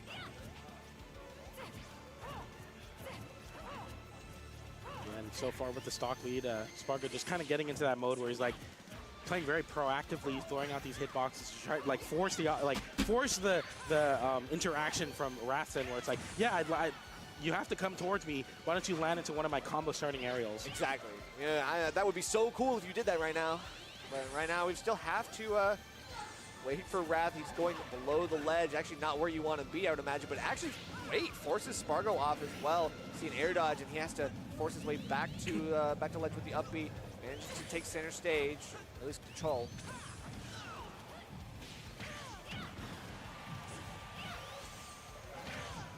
Oh, that's gonna hurt. There it is. Through Yeah, the ledge, skewer. yeah. So we saw there Spargo utilizing the skewer. So he doesn't have the platforms to extend his juggle. So instead, he forced Wrath to land in situations where you think you're safe because you're too horizontally far. Yeah. But he was already in the air, so he perfectly positions the skewer. Dude, I'm telling you, man, this is the counter pick to Sonic. I can see it. I mean, there's a lot of delaying that Sonic often does off stage. So if you get those pins through the ledge, I mean, you could be anywhere. You could be here, you could be Town and City, you could be Smashville. Yeah. You could be small battlefield if you really wanted. I mean, like, there's so many things you could do here. And of course, Spargo finding the execution necessary to spear right through the ledge into Wrath. Going back to FD here, I think definitely It was better. Yeah, it worked out better. in Battlefield for sure. I It feel was like it's definitely better. just terrible to deal with the platform that Corrin gets, but Maybe we can like take some of those like cracks in the armor, like the weird air dodge that Spargo just did. Like we have to see like where Wrath is going to be able to take those kinds of forced errors. nice up air to continue or try to start a juggle situation. But this counter is so potent at dealing with that very aggressive spin dash. Look how fast, like far he got sent up to 80. Yeah. 80% post hit. That's nuts. It's some counters will like whiff or they'll, but it's just such a big hitbox that you're like you just get hit by it anyway, and it might not kill, but it's a good like get off me option. Right. It's actually funny. We were talking about like Armadillo doing like the beer versus with R-Sphere, but like back air for Corrin kind of does the same thing. It does that momentum shifting, and I think Spargo's doing a really good job of using it, and of course taking the first stock now. Yeah, only taking 51% at that. I mean, it's been pretty much all Spargo here with this Corrin counter pick. Missing out on a falling aerial opportunity, and now Wrath tries to take something here. Okay, almost gets the spring too, but then it's another forced error. We get Spargo forced too low, unable to recover. As you were saying, the crack in the armor is so important. Like, you have to really, you know, take these gifts you get from Smash and just, like, run away with it. And you see Wrath just trying to build this percent as a, you know, a little bit of momentum. You give an inch, he takes a mile with Sonic. Yeah, exactly. You know what the old adage says, we take those. We definitely take those versus Sonic. Sonic did, or sorry, versus Spargo. Against Spargo, yeah, against Spargo for sure. Yeah. I definitely want to take those against Spargo because he is a threat. Yeah. And be one of the favored to win, as we mentioned, of this bracket tonight. But you know, on the verge of a 3-0, still keeping it competitive is Wrath. We're waiting for the edge guard to pan out, and of course the angle down F smash not going to be able to do it. Just a little bit off on the timing. We're getting there. Nice high recovery mix-up from Spargo. Now immediately reversing the situation, calling out the normal get-up with the back air. The Nair sent into a nasty juggle situation. Like I said, the up and away where it's like you don't really have a way to put out a hitbox safely is just really, really rough for Sonic to land. Okay, yeah, forced the air dodge. Didn't have to do anything. Just jumped and watched the air dodge occur. Yeah. And Wrath was hoping that iframe option was going to get him some safety, but no dice. Yeah, no matter if you use your uppy or your double jump or just try to stall out in the air as long as possible, that is what's going to happen. You get frame trap. Like, he can't get out of this frame trap. Exactly. Taking 55% on a single Nair, air dodge twice to up B, double jump, didn't matter. Right. And that makes me wonder if, like, any platforms would help you here. It's like you got to have some way to get back, some way to, like, land quickly, refresh your jump, tech, or get some, like, landed, grounded iframes. Right now, it's just not working. Dash attack sends Spargo away, looking to find a kill. Is Wrath now on the ledge, has to get out. Some sort, just any punish really on Spargo's constantly being in the corner. Finally, a forward tilt beats out or trades out. It trades, yeah. I was going to say, like, if you have to, like, kill off of a trade, like, you know a button's coming, and you have to press a button to do something. You're like, okay, well, my percent's low enough that I can probably take this hit. You can't do that again. And now the juggle begins. Tries to go for the skewer there. I like that homing attack to try to stall in the air to avoid it. And the drag down attempt with the up air. Ooh, okay, I like that. It's crazy stuff, but I mean, we got to do what you got to do at an FD. This time making it out of the frame trap alive. Nice punish on the paralyzer. Spargo on the ledge. Down tilt to scoop underneath. I like that. Yeah, Spargo hanging out a little bit too long past his endurance. Okay, what can you do here? 112% gets the skewer. Tries to go for the turnaround hitbox. I think it does a little bit more knockback, but they're not fully connecting. Oh, actually sends him into a tech scramble, so he manages to get back, but look at that back throw. Wrath now prime position to get something here, but it's not going to be the forward smash again. Yeah, I like that. Wrath immediately opting to go off stage and try to play this get off the ledge game instead of like daring to land on stage versus Spargo's Corrin. reset, waiting for the pin. I mean, they're both like, yeah, they're both kind of throwing out an option, and they can kind of half commit, and then they wait for a reaction for their opponent. They're like, I gotta disengage, I gotta disengage. Up throw not quite enough to kill. I think the next one will. Forward tilt though from Wrath, and the skewer not still alive. To the stage, the back air comes out and he does the high uppy, the mix up. You only get one of those, but the back air comes through, and Wrath forces a game 4 versus Spargo's Corrin. Yeah, Spargo had a second lease on life there, but it wasn't lasting long. Fortunately, Wrath is able to run him down, find that big hit that you need. Spargo can try to run away, especially to try to reset, but can't do it forever. And good stuff to Wrath for being able to pull out all the stops at the very end. Yeah. But that's only one game. You still have an uphill battle here. It's a reverse 3-0 in the making, but can you make it happen? Looks like, yeah, Spargo is going to continue on with the Corrin here. No counter picks yet. I wonder why Spargo isn't going, All right, yep, small battlefield is the pick here. We've got a... Why isn't Spargo going loud? Coming slower, I would say less so by the minute. Now with a good start here from Wrath, already setting himself up for a great game 4. Yeah, I like this getting a little bit of platforms for Spargo. It's been working out in his favor pretty well, and you know, the counter not quite killing, but it's like, that's a juggle situation. It's exactly what you want at Spargo. And it kind of like puts that conditioning in their head. Like, oh, okay, I got to expect this now. It's like he's had it a couple times. Spargo's thrown out the counter. And Wrath has gotten right into it because, I mean, you're Sonic. You kind of like have to do what you got to do. Yeah. But it can't be working forever. Like, Wrath has still got to be kind of cognizant of the fact that Spargo could have that out at any time.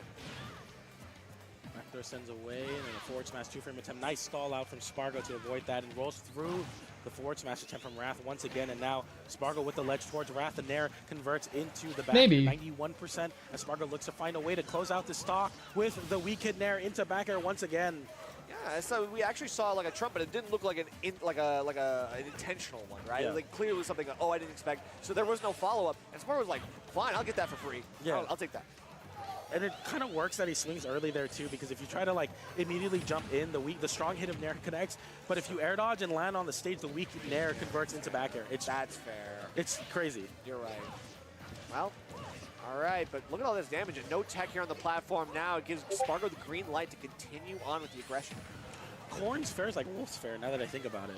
A little bit. It's kind of like bigger. the same pop-up, but it's bigger, yeah. Bigger.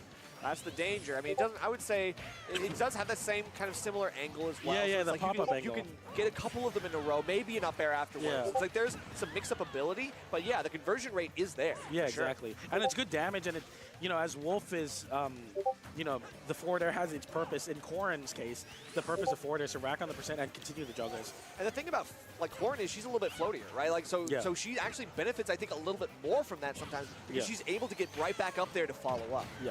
But hey, speaking of following up, it looks like Wrath going to be able to pop right above the ledge. Not too worried about anything that Spargo's coming out with, but hey, okay, we got to scramble, and I don't know who's going to come out on top of this one because they have to reset real quick. Here we go.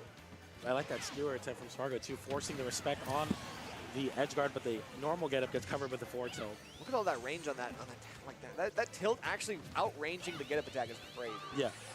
It's a shorty getup attack too. It is. Oh, actually wasn't able to get anything after that, but looked like a frame trap potentially. Even Sonic probably can't get anything off of that. Yeah, perfect scoop there too, catching, and the juggle will eventually. That move also kills. Like that's a ridiculous juggle move. Yeah, I mean you have to DI it perfectly every time, or else you die way too early. Exactly.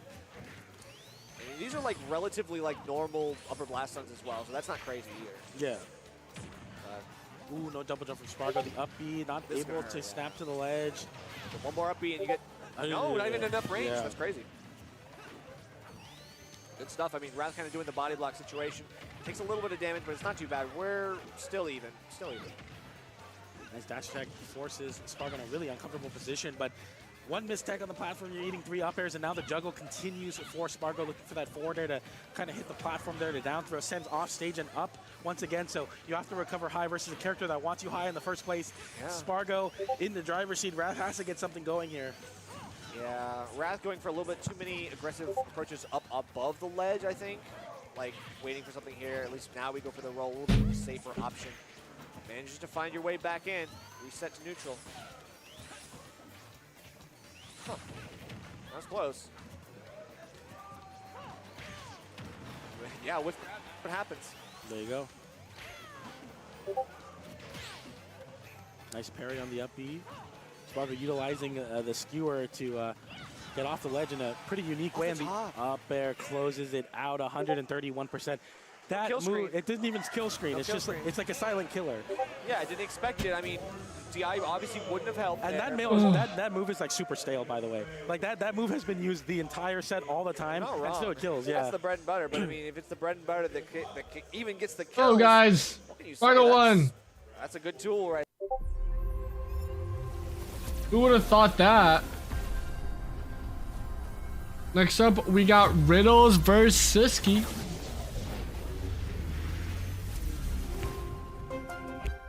Put your predictions in now. Subaru comes out when Subaru and our retailers share the love.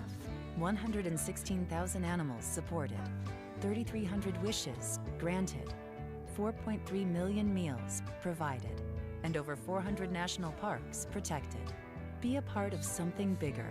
Get a new Subaru during the Share the Love event, and Subaru and our retailers will donate $300 to charity. Get 2.9% APR financing on a new 2024 Outback during the 2023 Subaru Share the Love event. Cleanse and exfoliate in one step with new Garnier Micellar Gentle Peeling Water, boosted with glycolic acid to cleanse, remove makeup, and gently exfoliate. Clinically tested to even skin tone. See visibly glowing skin with new Micellar Gentle Peeling Water by Garnier Naturally.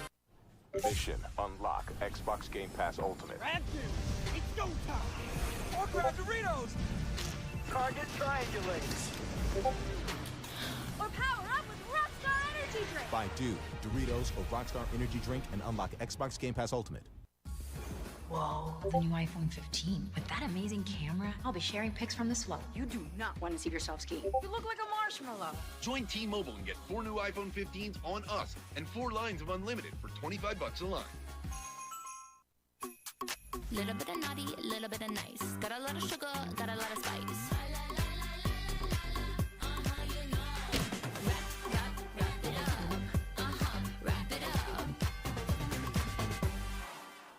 Geico makes car insurance easy as getting personal with play names. Got a new play for you. The 220. Guys, I'm currently learning. Super sweep. Dang, we got 300 on Siski and 50 on Riddles. So double pump fake. I'm stronger than you. I can. Interesting. And I'm a good tackle. That's not a play name. With coverage for your whole lineup in the app, it's easy to Geico. What about Red Zone 120? I'm good at football. I'm a good football analyst, and I open the lane better than anybody. I go block, block, block, block, block, block. I block him here. I block him there. I'm a walking lick. Having nothing on my wrist. Paparazzi taking pics. Something you don't want to miss.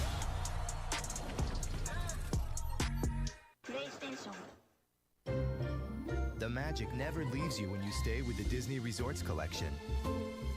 Making every day more magical than your last and bringing you extra time in any of the 4 theme parks. Start saving today. We have so many different people from MDVA and not all around the world coming in to make this event so phenomenal. We have some great people behind the scenes of production that have been working really hard. District E has been a fantastic venue, and of course, like after 3.5 years of COINBOX, it feels like this is a really, really great way to celebrate all of the work that's been done by so many different actors and players. Yeah, exactly. Big shout outs to the team at Coinbase for continuing their support in the Smash scene. We super appreciate it, and events like this are, fully possible because of Coinbase and their partnership with Team Liquid and Hungrybox, and we super appreciate it. Zap versus Wrath on the Buzz side stream starting now, so if you're looking to watch some of that, Bowser Jr. versus Sonic Game Plan. Thank you so much, HBox, for that. Once again, the side stream is on the Buzz's channel, so if you want to check that out. That's right. But we are getting into this. So Siski having a lot of matchup experience with Andres Fortnite. So that's going to be something that I think is in the advantage of Siski, because Riddles, I'm not sure having much Samus experience. Of course, we have really good Samus players like Icymus, for example, but I'm not sure if there's a lot of cross-pollination between that. Yeah, it's hard to say. I mean, it's either way. I mean, it doesn't even matter. Siski is like the king of them all. And right now, it's going to be nothing but crouch dash versus Bola. I want to say, I'm like nerding out here. He did electric into the Nair, and he knew the Nair wouldn't combo to another one, so he did up air. What a genius. What a genius. I saw that. I'm like, dude, Riddles is winning the set. Riddles has been like leveling up in all aspects. The Street Fighter grind, continuing his prowess at Smash Ultimate. Dude, the double hits! Really crazily here. Right Oh after my Rage Drive God. activates, feels like he just instantly gets deleted. Perhaps a DI thing, but Siski able to capitalize again. First That was stock kind win. of insane. Nice. Yeah, there's a lot of What? Oh, he's just dead. That's crazy. He's like, I'm not done. We'll make some popcorn. I'll be right back.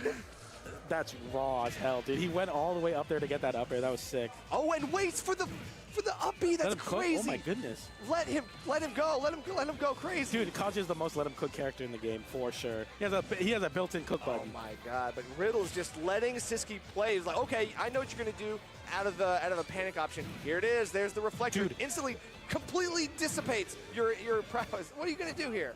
Oh, and it's Hell's no. Gate. Ooh, that's a terrible angle to be sent at, and even Samus can't Yes, make it back. is. Bro, that move is ridiculous. This is. It's also a kill throw. That throw is crazy. That's what pump forward throw should do, by the way. All right. Should do. Didn't you already give up? Anyway, we got the spot dodge on the grab. Obviously, Siski looking for anything that's going to get him away back into the mid-range. Can't really close the gap too well because it's Kazi. He's threatening so much. And, yeah, we have to tech that there. Oh, my God! Yeah. So, yeah, let me tell you something, Chad. I'm going to tell you how stupid the reflector is. If this is just an example, if Kazuya reflects a yellow Pikmin forward smash, it does 79%. It's like over 2 times the modifier. It is the most ridiculous reflector modifier in the game. It's like over 2 times. No one else has even close. It like literally a forward smash from Olimar will do 80% reflected. There's no reason for it. And the multiplies knockback too. It's like literally things that technically shouldn't kill. They kill you. Yeah, so okay. In all fairness, the reflector is slow. So like a lot of the Spacies reflectors are frame 1 activation. Right. But if the thing about missile is it takes more than 16 frames to start up, so you can definitely just react to it. And if you do it point blank, because a lot of Samuses, what they'll do is they'll land with a missile to put out a hitbox in front of them. You can't do that. Wow, look at the movement. Riddles is playing in Siski's mind right now. The spot dodge on the charge shot, the run up knocks him out of shield over the ledge. Like it feels like right now Riddles is getting beat back a little bit by Siski, but it's nothing but desperation right now. He's just like trying to catch anything. All of the moves in Samus's kit being used, very few are sticking. Yeah, I like this control from Siski so far, and I like the platform layout. It's kind of the Smashville-esque. It creates a lot of like 50-50 situations where you can sit underneath a platform and force Riddles to either approach you horizontally or land on the platform and get nothing from a jump. Right. And that's going to be really, really important for Siski to develop this game plan. I understand wanting to ban the bigger stages, but I feel like you're banning Smashville probably. This stage might be what Siski needs to like win this matchup. Before Rage Drive activated, Siski took like 15%. And after Rage Drive activated, Riddles came alive and basically decided that he was going to take almost 100% on the board. Still getting hit by the charge shot, but that's okay. He lived to a long percent, and of course that's the super heavy nature of Kazuya. Samus, no light character herself, still able to stay alive long enough to at least maybe survive maybe 2 more hits. Siski just trying to play evasively here, not give the stock too easily to Riddles. Gets the forward air there, that's big. No platform tech chase, but uses the time to charge up a charge shot. The laser comes through, but doesn't quite find a connection. So you see there, he couldn't reflector there, for example, because the startup is too long. But that he can, yeah. Exactly. Takes some time to wind up. Right, and of course, like he's using a really slow jump squat to avoid some of these big charge shots. So Riddle's kind of preloading that jump to avoid, knows what Siski's going for. Still, he's getting caught by some of the stuff. Can't get off the platform. That's the one danger I feel like is here for Kazuya on Hollow Bastion. It's like once you get on that platform, kind of difficult to get off. It's very sticky. And you're seeing this, I like to call it pump faking, like when a quarterback pump fakes. You like, the threat of charge shot is sometimes better than the charge shot itself. Yeah. And, innovated by like players like Quick, for example. Charge shot at every charge level usually combos at any like most percents. So you're seeing, the threat of charge shot being used in Siski's favor so well, and especially with this stage layout, forward air is just such an oppressive tool to call out jumps. Okay. Like usually you're like, oh, this is kind of scary. Riddles is rushing down Siski, but Siski with a charge shot is, very good at stifling that aggression. True. It's just like empty pressure. You just stand there with a charge, and someone's got to press a button. Someone's got to make a move here, and you don't want it to be you. You always want it to be a reaction, not a preemptive. Yeah, exactly. You want to be the second one to swing. Exactly. Okay, Riddles gets the turnaround and... Okay, and then follows up. Oh, that was raw. Let's go. Where are you going? Riddles finds the mark. Here we go. Last stock. That's the corner carry. It coast to coast. Let's go, Riddle. Oh, that's a big grab. Here we go, ladies and gentlemen. Does he find it? Goes for the up air there for the extended damage. 45% on Siski. A down smash comes through, but no punish. Yeah, but armored right through it. Not really worried about it. That is super scary. Now the up air juggle from Riddles as the control slowly fades away. The forward throw sends away. Okay, interesting angle. So still staying alive. Hitting the get up through that with the delay. Staying alive here. Rage drive. One command grab will end it all. Yeah, it's going to be one of the moves that can definitely just go through a projectile. No combo there. That's a big drop. Jab, jab, jab. Not enough to close it out yet. The Rage drive still online, though, for Riddles here. So far, so far. I mean, get off the ledge! Okay, whoa, whoa, whoa! Tried to go for the grab and got a little bit too greedy. Siski goes right back to center stage, sees that there's an opportunity, and goes in with a dash attack. Very nice stuff. I was worried that two-piece in a biscuit, that jab, jab, was going to kill. Yeah. That would have been raw, but of course, still good DI from Siski. He's staying alive at all odds. I wonder if Riddles could have potentially... I think Riddles thought it would kill too, because I think he kind of... Most of the time, Riddle, Kazuya's would just do jab, jab into command grab. Like as the mix-up, but I think he thought jab killed too. That is true. So instead of going for the less, it's not a true confirm, but it would kill. He thought he would just go for the thing that might kill, but is going to be a true confirm. It's just easier. It's just easier. It's just yeah, exactly. The 1-2, I time it right. It's all good. But having to do the command grab is okay. Then you got to lean back and bring it over. That's all you can do because you don't want a Kazuya side. Yeah, exactly. Yeah, I didn't even think about that too. If Siski's lower percent there, he can drag Riddles off stage. Yeah, that's true. All right, so we've got a long stage coming in with town and city platform setup, going to lead to a lot of conversions with the forward air here right now for Siski, but this reflector still rearing its ugly head. No. We're not going anywhere. You're going closer and closer to that really close side blast zone, and of course, pre-100, I would hate to see it die. That's crazy, even with Kazuya falling out of the Samus up smash there. All right, we're going to have to go really high. Doesn't opt to go down to a platform to reset the jump. In fact, we're just going to hang out. Of course, having a slow jump makes that more viable. Catch the roll. Riddles took game one. At 144% now on He Riddles. took game two, I'm guessing? Siski closes out with the down B into the charge shot. Clean stuff. It's that bomb pressure on ledge, just constant stuff. Always wearing down your patience, your perseverance. Riddles is trying to get off ledge as best you can, but it's still, you're limited. I mean, Kazuya, he might be DLC, he might be a super impressive character, but let's be real, on the ledge, sometimes he's just a man. Yeah, I mean, the only option you really have is a fast. Let's get level 5 off the ledge, but bomb just beats it out. True. Oh, speaking of beating it, I guess that's one way to do it. The up smash is going to be able to take that even on town and city. High ceilings doesn't matter. Yo, level 5. What are your thoughts on Peanut dropping Little Mac? You're good. Big combo. That's a death. Over. Yeah. Straight up. That move's stronger than Falcon Punch, yeah. by the way, and it combos. There's a combo. Yeah, it's a combo. And you get a crumple into it. Yeah, Is that like your Roman Empire falling? Yeah. All right, but so far that coverage on the platform has been really good. Siski trying to get as much leverage as he can off of the forward air. Able to really do too much elsewise. Nice coverage there. I like that. You didn't main Mac, who would you play? Would it be Steve? Because you're going to want to jump off the ledge as Riddles there. Yeah, I love the axe kick. I mean, that feels like a great mix-up in that moment. Okay, tries to get the spot dodge on the right timing, but can't do anything here. He actually goes for the forward smash into the missile, not looking for the, maybe trying to go for the reflector. Looked like it might have been a reaction, but parries the last hit as well. Now we've got a good combo coming in, and we got the electric. That's it.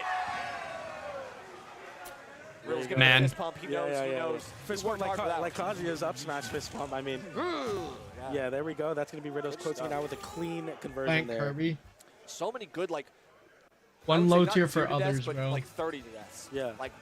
3 hits, and then all of a sudden you're in a really, really bad spot. You're in a bad spot. Yeah. After the second electric in the combo, Riddles is locked in. Yeah. All right. Yeah, Riddles doesn't drop those. No, definitely not.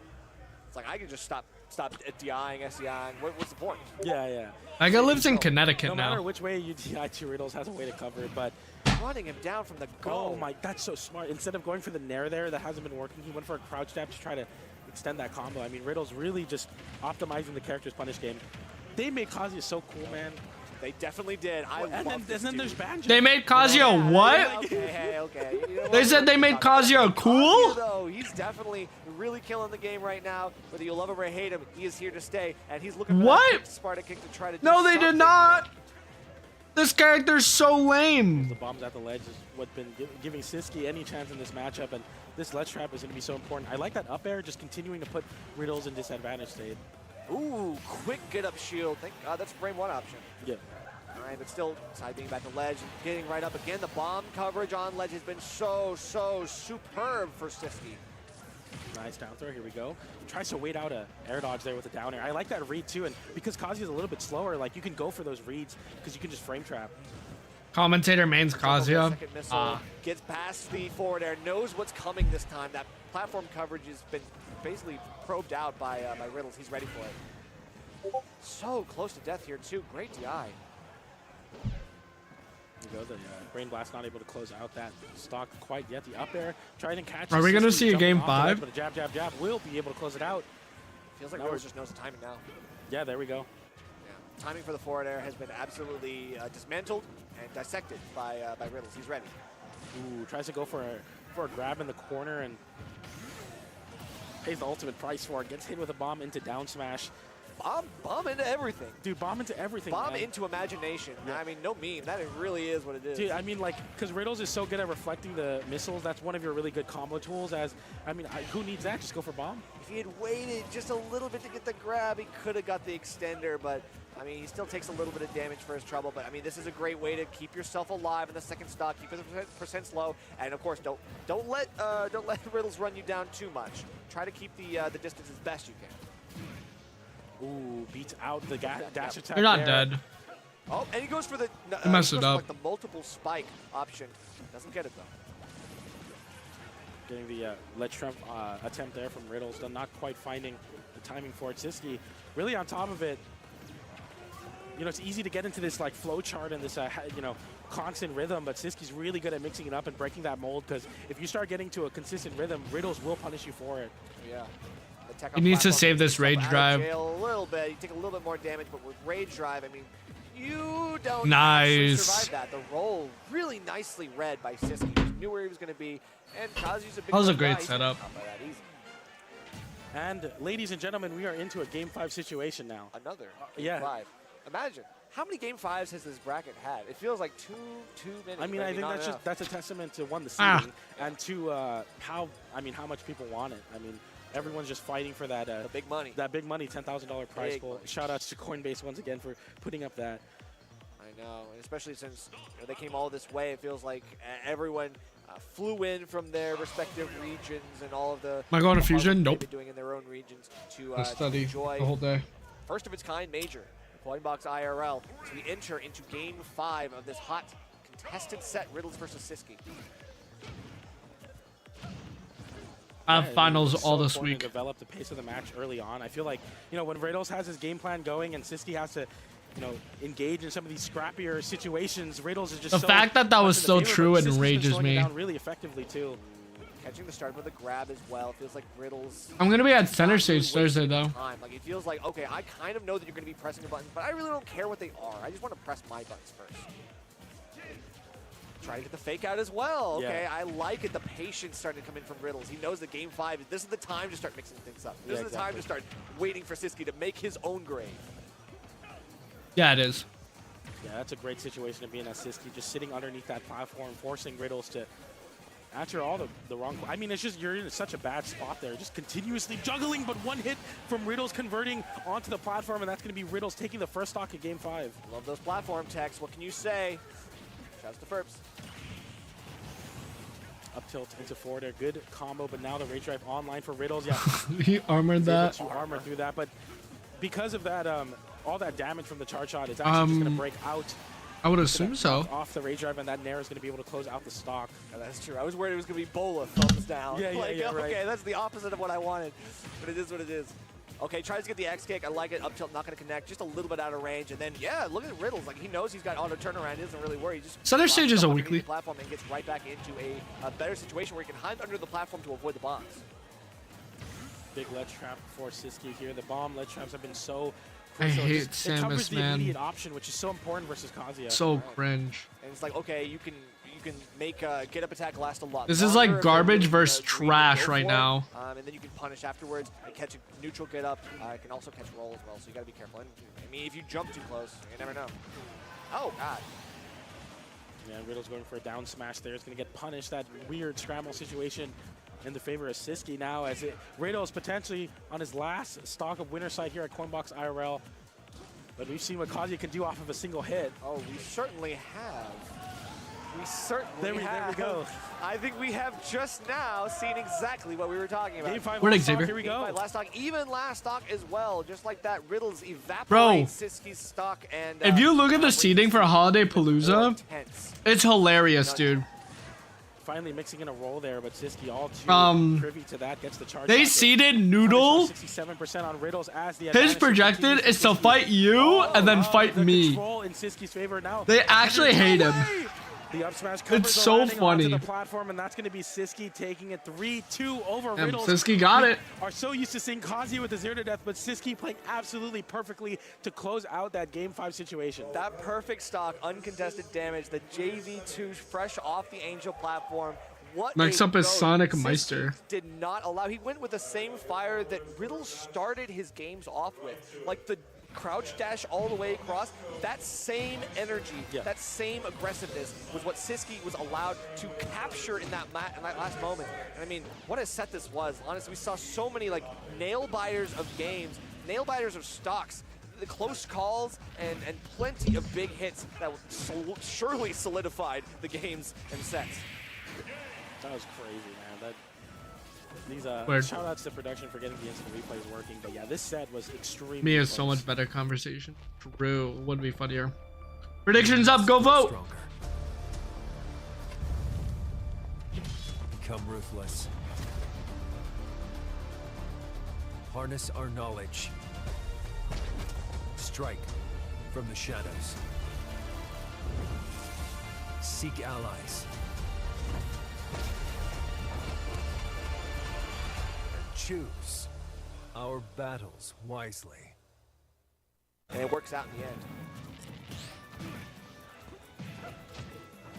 Yeah, this was a What? too. I mean, 55% there goes Oh, the stock.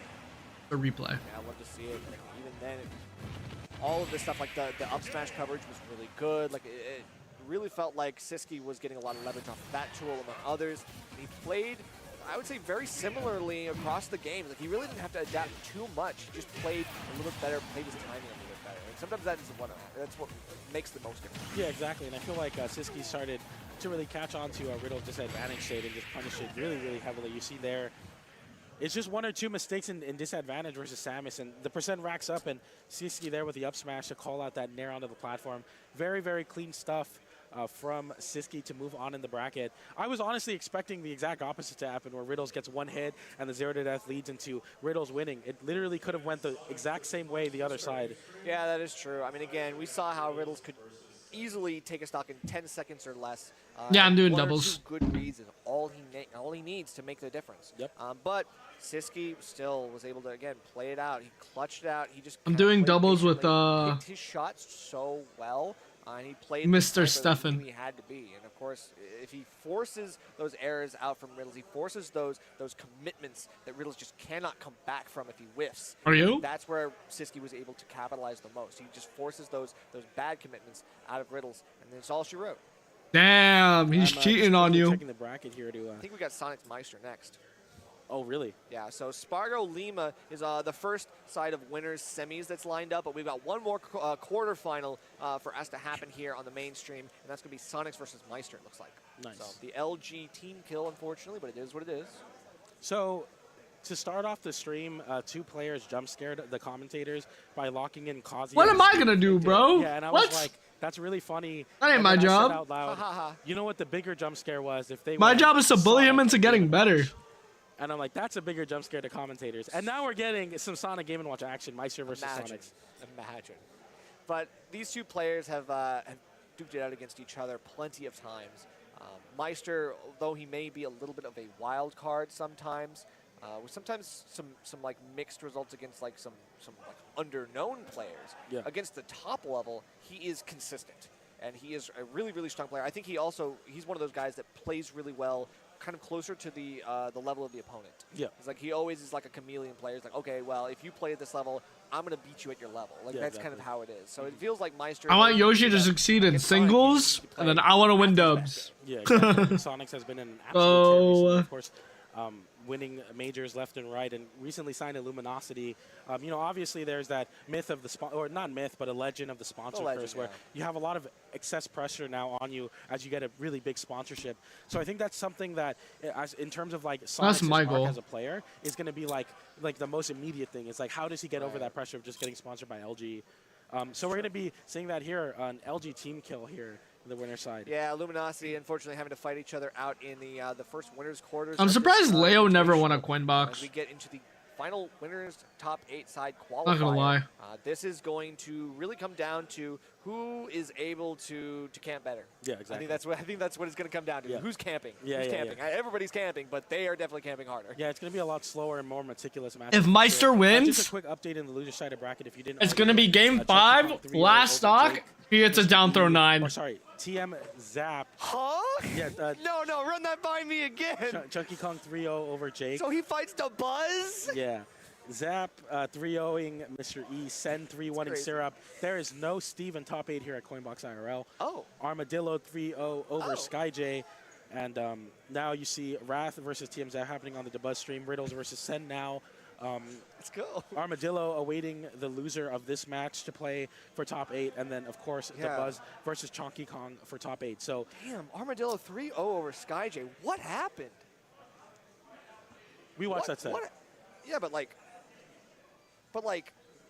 how did that happen? Yeah, I know. Yeah, for sure. I mean, it's just like I know I watched it, but I'm just saying. It's just crazy, right? To like look at it and just like I'm thinking back and I'm like, did that actually happen? That was a fever dream, right? Yeah, like that was a fever dream set. Like I thought that was. Dude, I want to top 8 another that's major such a in doubles again. It's huge. Yeah, but yeah, I mean, Chunky Kong 3 over Jake, and then yo, Momo in the background. Pretty crazy in its own right as well. Look at him. That is pretty. Yeah, that is very. You're right there. I mean, some of the best players in this tournament. I mean, the ones who were favored to win. Bro, he commentated literally. LCQ position. HBox saw Momo and asked him to commentate. Like, what a go. Yeah. So, ruthless loser side for sure.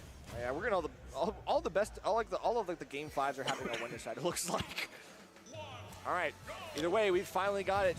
What we've all been waiting for: Sonics versus Meister. Starting well to be the small battlefield as the stage pick, and yep, this is exactly what I expected.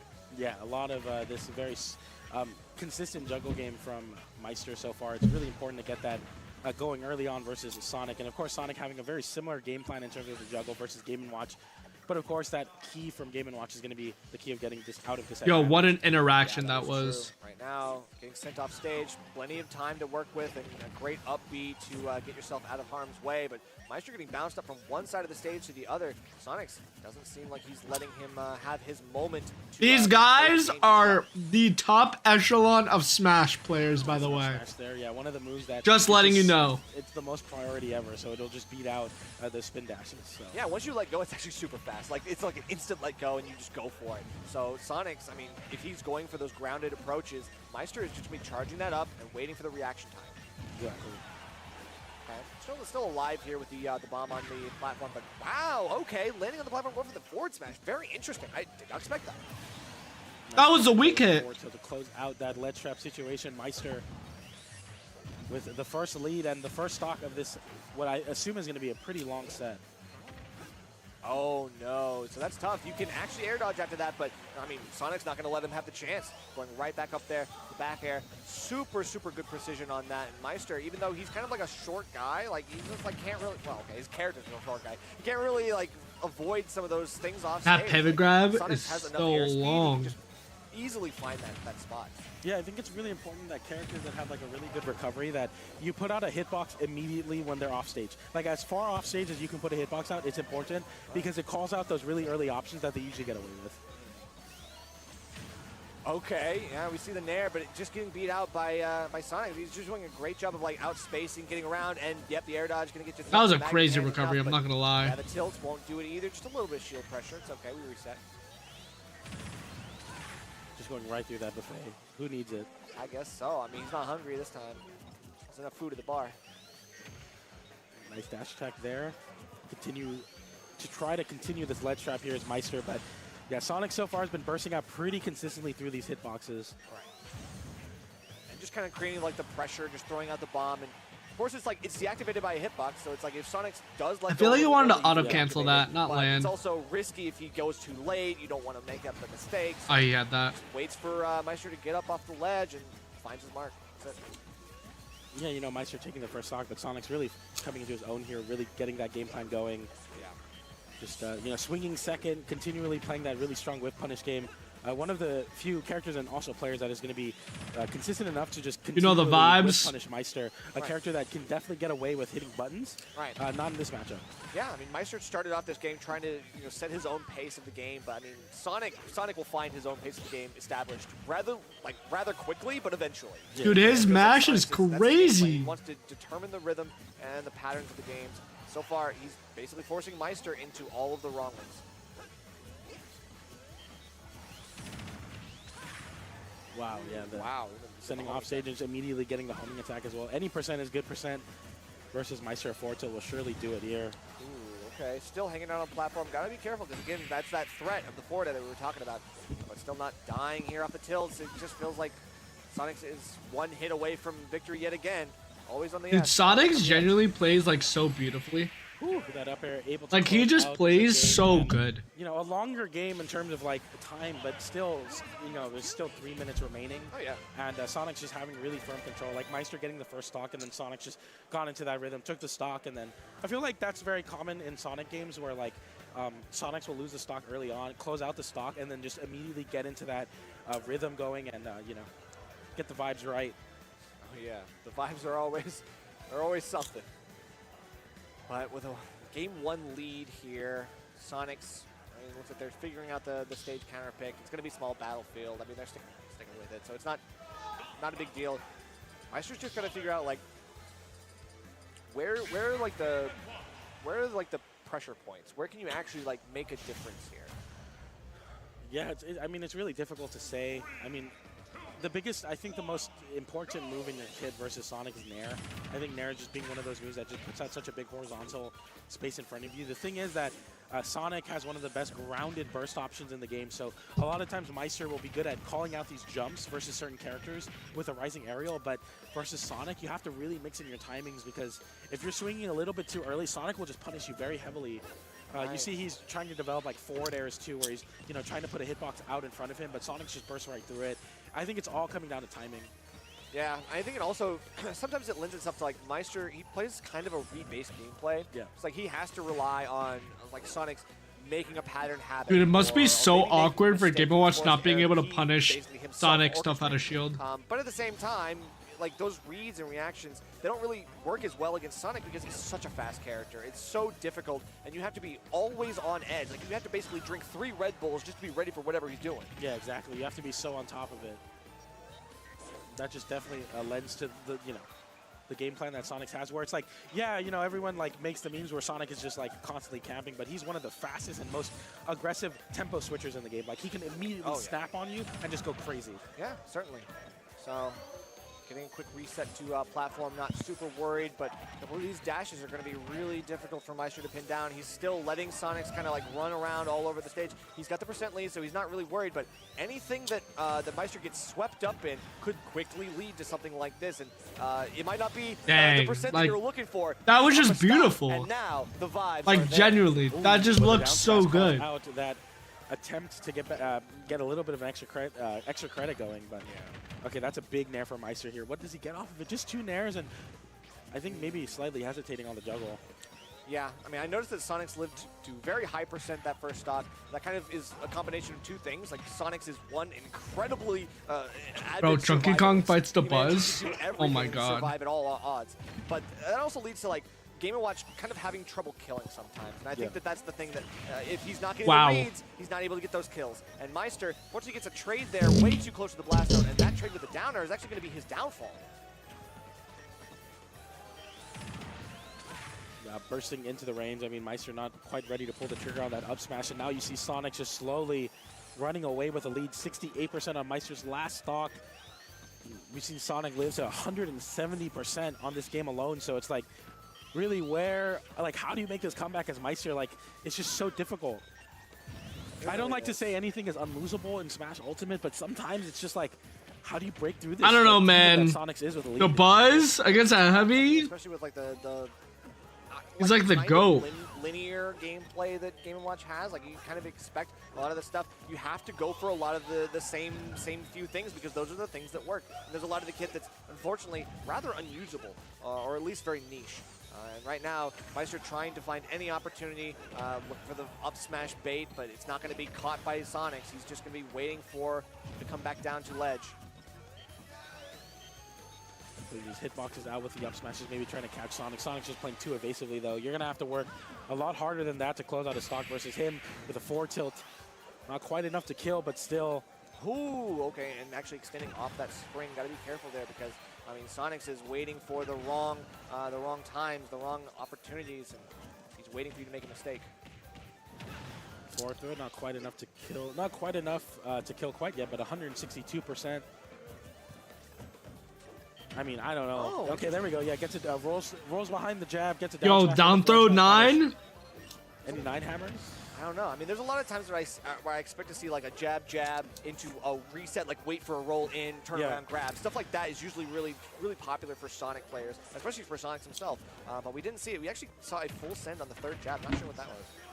9 him. Yeah, the crowd, someone in the crowd yelling, "Do it!" I think we all were expecting a little 9 hammer attempt there from Meister. Oh yeah, you gotta see it. I mean, maybe no double jump from Sonics. Wait, this is big for Meister.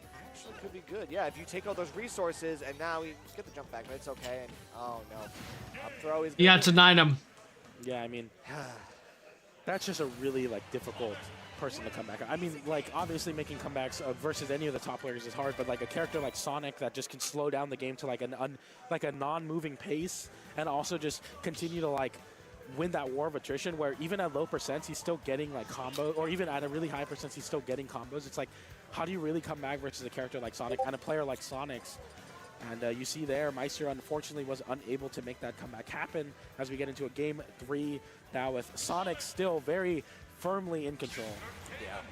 We always think of Sonic as being this simple enough character, but he's incredibly multifaceted. Yeah. This character, it has almost everything that you need to be actually. The Buzz would definitely play a Rosa. Good character. It's got a great grab game for when you force out those shields, and trust me, there's plenty of options for you to force out those shields with Sonic. There's the combinations, the possibilities are endless. How is Chunky Kong gonna get in? Yeah, I mean, Meister's sticking out with the Game & Watch. Of course, he had that Sora counter pick, but I don't think it's going to work versus a player like Sonics who's just so on top of it. I mean, I think Sora might be actually a decent matchup against Sonic. Yeah. Just at least I think so. But, I mean, I got to respect the option. You can't really take a risk here. This is for a lot of money, and it's your main. Come on now. Wow, getting back 2 bombs? No way. Yeah, okay. That was really good coverage. I mean, just dashing all the way. It seems like he's just going to go, back to center stage and continue holding pressure, but immediately swinging with a back air. Now Sonic's connecting another one. The back air for Meister to force Sonics to respect him a little bit on the recovery. I mean, look at the literally 3 back airs and that's your stock. Look at the reactions. Sonic's able to do so much. He goes out there, realizes he misses, he gets hit, goes into a tech, instant up B, spring covers, and there's so much that Sonic can do even beyond that to retake center stage, retake control, and it feels like Sonic just hasn't let go of control, even though this is even technically by stocks and percents. I mean, it just feels like he is exerting all this pressure, all this control, and Meister is getting a few good hits here, and the reads are starting to come through a little bit more, but I mean, I don't know. Long term, I don't know how viable it is. Yeah, here we go now. I mean, Meister needs to take a game, bro. And this juggle game, the exact thing we were talking about that Meister needs to have happen is get those juggles started through that Nair, and 99% on Sonics as now you're seeing Sonic's juggle Meister as well, and the percent already even. Yeah, and the dash attack going to give yourself a little bit more room to play with. Pops Meister up in a good position. Tries to go for any of these juggles. Still just outside his reach is Meister and doing a great job of trying to do something, but yeah, runs back into the up smash. I just feel like right now it's it's transparent, isn't it? Yeah. Yeah, this is the up smash from Meister. I mean, I understand like the appeal of doing it as Meister. It's just like one of those things where it's like, it kind of tempts people to run into it, but I don't think it's gonna work with Sonic. Yeah, like he's just seen this before. He knows if that's the way you're gonna close out a stock, it's not gonna work. Right, he knows that you're doing it because you have to. He knows he's like, yeah, you have to do this because I made you do this, and he's just like, fine. That just means that I'm in the better position.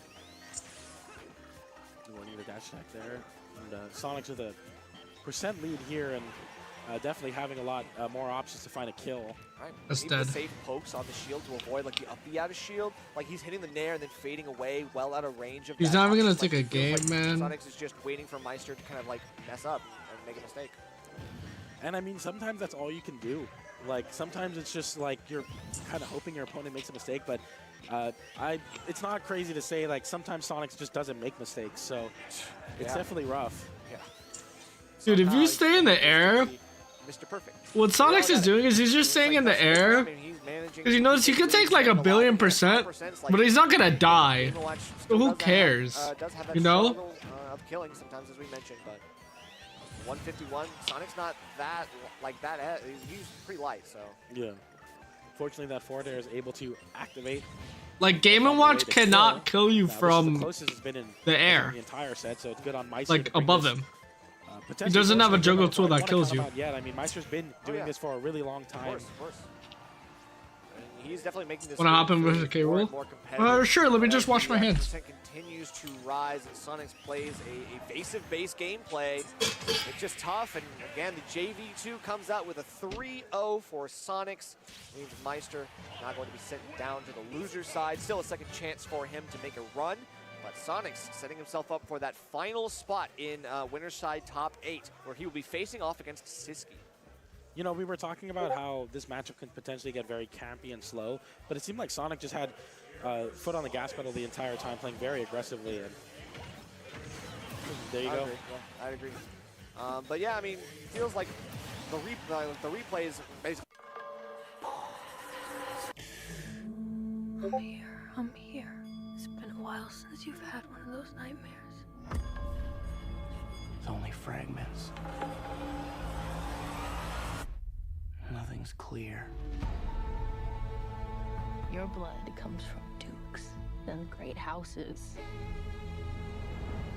Here, we're equal. Well, I'd very much like to be equal to you. Maybe I'll show you the way.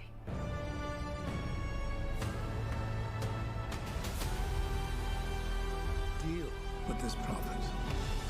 Send assassins. Fade Rother. He's psychotic. Consider what you're about to do, Paul Atreides. This prophecy is how they enslave us!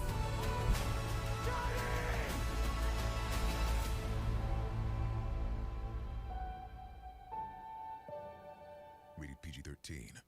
Holy cannoli, look at this. It's like a science project. Ordering lunch. Easy for you and me, but can be so difficult for a young homeowner turning into their parents. Are those all different lettuces? Yes, sir. Brown rice, white rice, or Do quinoa. do do do do do do do. Do you have any food Doo-doo. allergies? Well, my teeth are sensitive to cold. Progressive can't protect you from becoming your parents, but we can protect your home and auto when you bundle with us. That'll be 1945. Oh, I'm just paying for my own salad.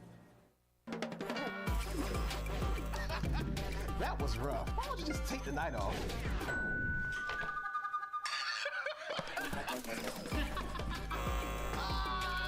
Your game's looking weak. You could use a little help leveling up.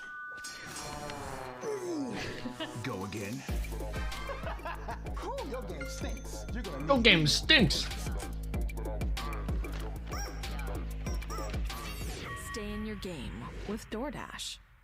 Chunky Kong being one of the biggest grinders of DK. I mean, it feels like every day, you know, they talk about Steve getting buffed every day, but DK does get buffed. Yeah, truly, Chunky Kong is just like, yeah, I found a way to kill Captain Falcon at 17% off a down tilt. And I'm just like, why does this matter? But I think about it, I'm like, the more situations that you learn and master as a DK player, the more chances you have to just kill people randomly. Exactly, and it's going to matter when he goes up against Fatality later on down the line. We all know this is like the long game, all right? Dude, yeah. Every niche lab opportunity has its day in court, trust me. I'm still waiting for that 18% kill on Captain Falcon. Man. Yeah, I know. I mean, honestly, we all made the joke that when we saw like the bile of the 0 to death on DK, but let me tell you how many times I've seen that, and I can count them on one hand, actually. Yeah. So, but yeah, no. I mean, I think it's really important to follow along with these character specialists, no matter not only in Smash. I'm so the buzz. See what they're optimizing, because although they might not be making the deepest bracket runs, they are like really pushing their characters, and you can definitely learn a lot from them.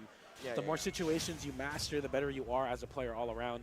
As we get into Chunky Kong versus the Buzz, DK versus Rosalina and Luma.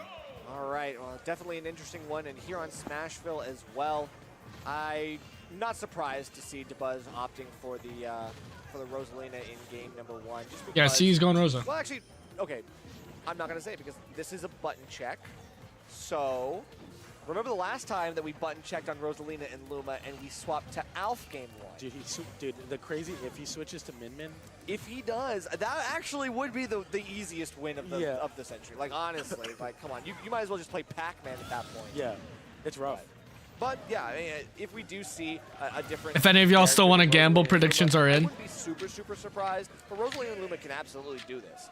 It's a matter of like using Luma to kind of like take the hits that DK wants to throw out in like a neutral situation, and then letting that extension off of Luma buy yourself more time to get the punishes. And that's just like a classic thing. Yeah. All right, I'll only do this one time for you, chat. Oh, Chunky Kong with a 1-0 lead. Let's go! Yeah, let's go. Oh, okay, okay. You get one. You get one chat. That's it for the rest of the night. No one can make that joke anymore. Yeah, thank you. But yeah, the one Lord's check. work. Thank you for doing it, so I didn't have to. Yeah, no problem. I mean, I know everyone like wants to hear it. We gotta give the people what they want, right? I mean, this event would not be possible without all of your support as people who are like fervent watchers of HBox's channel, who love watching the COINBOX, who support at every given opportunity. But of course, I mean, we gotta shout outs to everybody else who helped make this possible. Coinbase, Team Liquid, obviously HBox, the production team, District E, everybody's been really phenomenal this event. So let's get into our final set for this block. Chunky Kong, DeBuzz, this time for realsies. Yeah, no last minute character switch with the Warbow. Yeah, true. Always got to keep your options open, right? Like, never let your opponent know your next move. Yo, 300 on Chunky? Just putting Luma out there. That's crazy, bro. Yep. Well, you kind of like get in close, dash shield as best as you can. I mean, honestly, the dash shielding is going to be super important in this matchup. Takes out Luma already and doesn't get the trip off the down tilt. That's a little bit unfortunate, but hey, you're fishing for RNG. You know what you signed up for. I think Rosalina and Luma is one of the characters that gets ding-dong pretty consistently here, so it's interesting to see a small battlefield being on the table. True. I've seen might be slushy sets. I know wrong. that this is dangerous. No, this is a very good DK stage. Yeah. All right. Actually going through it, yeah, beating Luma up, using that giant punch, but still putting a lot of damage on the shield as well. DeBuzz have to take to the skies to avoid any kind of pokes or punishes because of that. Yeah, so far, very even game, even stock.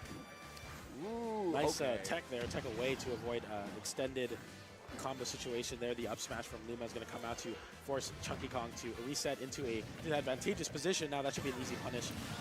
So he went for a dash back up smash, and even though he missed, Luma picked up the slack. That was sick. Always good. You always have the option for every eventuality. What did I say? He's a Boy Scout. Yeah, I mean, we saw it in the Olimar, now we're seeing it in the Luma. Yeah, it really feels like it. He's ready for everything. And I mean, we have some good flashes of inspiration from Chunky Kong. He's doing the right things. He is destroying Luma efficiently enough. But this is the trumps that we're kind of seeing. We saw a little bit of it in the earlier set, but we got to see where this goes here. Lex, I'm going to farm. He went there using the Luma destroying to potentially get a really easy spike on DK's recovery. Good stuff from Chunky Kong to trade it out, and that opportunity to get back on the stage led to a stock. So I mean, every recovery mix-up you have versus DeBuzz is going to be so important. You got to really milk it for the most. But that Nair is actually going to beat out Cargo Throw. Yeah, that's the thing. Cargo yes, throw is going to be I'm like really hard to do while Luma's 20 and right? 1 You with can't them. rely on that tool. Even like for 10 a and quick 1. 1-2 throw combo. Just because DeBuzz is ready. Again, he's preparing. He's expecting you to go for the grab because you're a grappler. Yeah. Like most he's like my friend. There's throw invincibility in this game. But cargo throw, I don't believe has any throw invincibility. Right, hit him anytime. Yeah, exactly. So you just wait for DK to initiate a cargo throw animation, and then you hit the button. These are really, really close to death off smashes, and yeah, one more was going to do it. It absolutely will do it. I'm either gonna lose because I can't parry Nair, or I'm gonna win because player diff. For DeBuzz. This is tough. Love you, Timur. Knows that he's, like, What the basically fuck is playing this the heavy knee? attacks, but on, like, Oh my god, he's using shot put!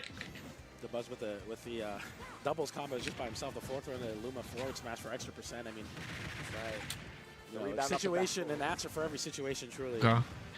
Okay, and we've still got the down Bs. There was a good amount of matchup awareness and experience I can tell from DeBuzz, especially when he was able to tech that first aerial down B, but not this one.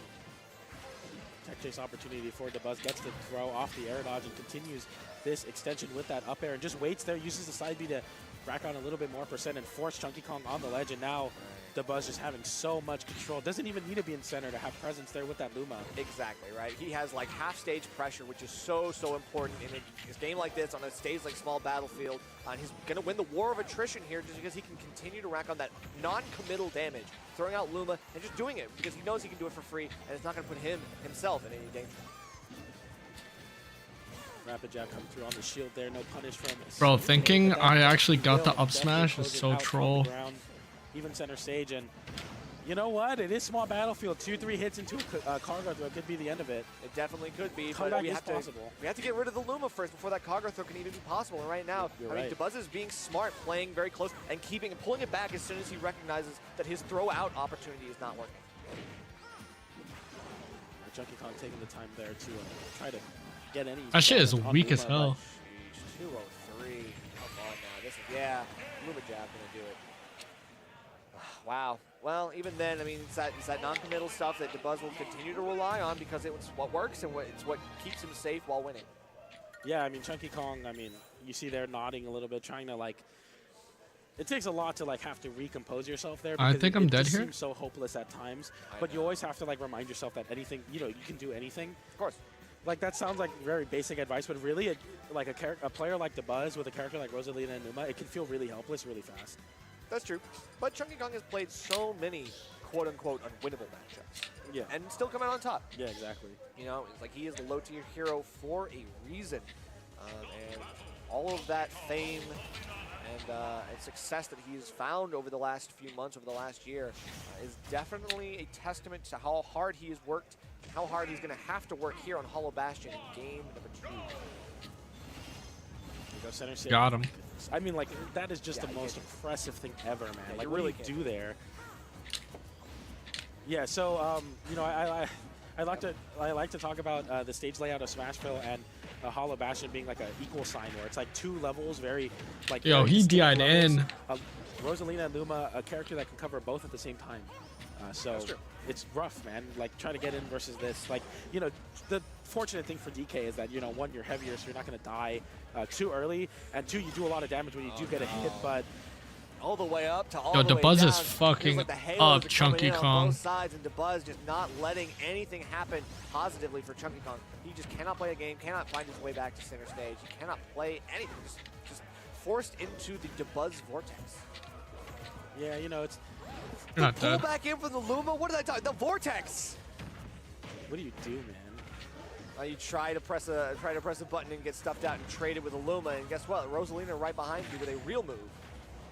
Unfortunately, there the forward smash comes through to dead. punish or to finally kill Luma out. So you have the opportunity to do cargo throws now, but the up B is going to send DeBuzz off stage, but nowhere near killing. And Luma's back. I mean, man, that's so rough. Yeah, I mean, that's the thing. DeBuzz Matchup is off way stage harder when until you can't parry. Until the Luma comes back, and you have so much stalling opportunity. Chunky Kong can't get the 2 frames because it's really kind of hard to pinpoint Rosalina up B because of the speed, the angles. It's tough. Nice nair to catch the landing attempt there, and bro, it's like, you know, obviously everyone's like, Bro, oh, just DeBuzz like is air dodge, fucking why him didn't you air dodge? up, It's like, bro. if you air dodge there, DeBuzz still DK? covers Like, it. what do you mean? Yeah, Air like, dodging off stage is DK? I hope you know what you're doing. you're gonna get spiked if you do an immediate up. If it was Noodle, Might as well would've play won. and rely on that. It's just such a, man, this is rough, man. Okay, but then right back into it. The DeBuzz Vortex comes back in. We're getting some pressure on Shield. Lots of pressure with the Luma. GG's, Timur. extend so he has enough time to shield too. That's crazy, man. Yeah, you know, you watch matchups like this sometimes, you're just like, what is there to do, man? Because every situation... You don't want to be in losers. Luma just hit him with a giant punch. So true. Like, you saw that fist. Come on, the giant punch. You wouldn't be. He's like, I got that too. JV3. Yeah, That's I think Luma is really truly winning this matchup.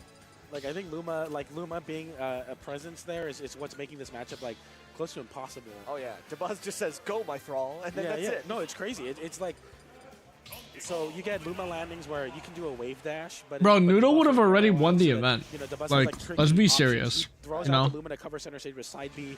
He gets a forward throw and a forward smash. He gets combos. He gets a disjoint. What do you do, man? I mean, it's crazy because it's like, honestly, I'm thinking if it's like anybody else, they're like, yeah, I'm gonna play against DK. Like, I'm just trying to like think about some stuff. Like, I know Sonics was like labbing a couple things out against like DK and like talking to Wrath about like matchup experience and stuff like that. But like Dabuz is the one player that will absolutely just matchup you to death. It's just not. You like, have been matchupped. Who has Rosalina and Luma experience? Like, seriously, who has the experience that Dabuz? I mean, the best Rosalina and Luma player for how long now? And it's not just the Rosalina stuff; it's just the anti-DK tech. Like, That it's too, just yeah. he knows Listen, the this guy vulnerabilities of DK's plays up B. Kirby. He's finding the up, like the Name is down airs, Curb just the Star. right above him, where he knows he's not able to disjoint, he's not able to do anything.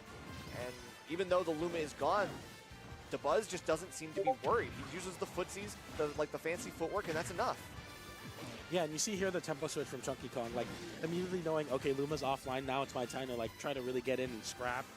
But Dabuz, I mean, has been playing for so long, is going to be extremely evasive. Even on a character that has a little bit bigger of a hurt box and can be a little bit slower at times, like even there, like you get a true combo, you get punished for it still. Exactly, you get a 1-2. Technically, no one else should be able to punish that like that, but you still get punished because Luma's right there. Now trying to do everything, but even I'm okay with Bayo. Luma's still alive, and then it comes right back, and Dabuz takes the stock. So unfortunate there. We were just like pulling more Lumas out of the clock, like one more Luma for a situation. What'd you pick? I mean, are you really expecting that there? Because Luma did that animation where it looked like it was about to fade away, but it didn't, and then the Nair pops up, and you just run up under up smash, and it's ridiculous.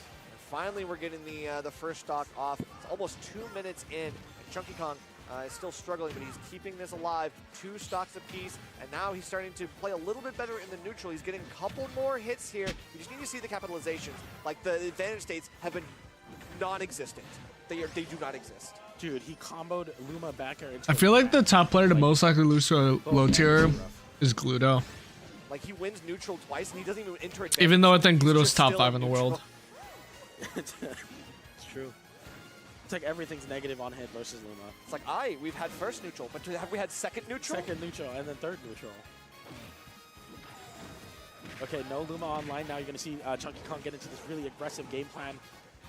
Holding 4, but, you know, Dabuz is no slouch even without the Luma. Definitely, and that's what I'm saying. Like, and Luma's back just in an instant. Dude, I think it comes back too fast, man. Like so quickly. Yeah, like I feel like it was. Dude, that shit is like not true on I Yoshi, don't man. know. I don't know. But either way, regardless, this is what we got to deal with. And Chunky Kong trying to stay alive, doing his best, but it's just not enough.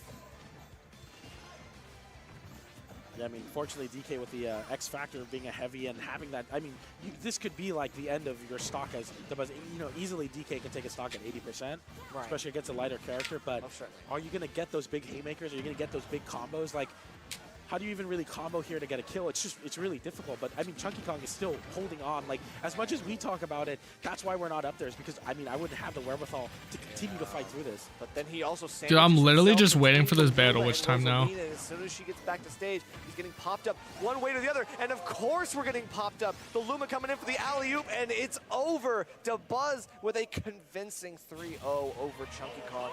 As hard as the DK main from the south fought, it just feels like it's nothing but Dabuz exerting his clinical precision and his knowledge of how to fully dismantle a low tier like that.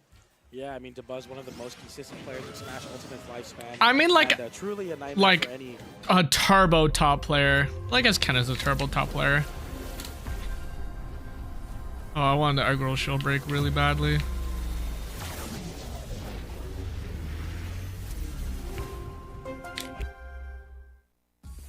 Whoa, the new iPhone 15. With that amazing camera, I'll be sharing pics from this float. You do not want to see yourself skiing. You look like a marshmallow. Join T-Mobile and get 4 new iPhone 15s on us and 4 lines of unlimited for $25 a line.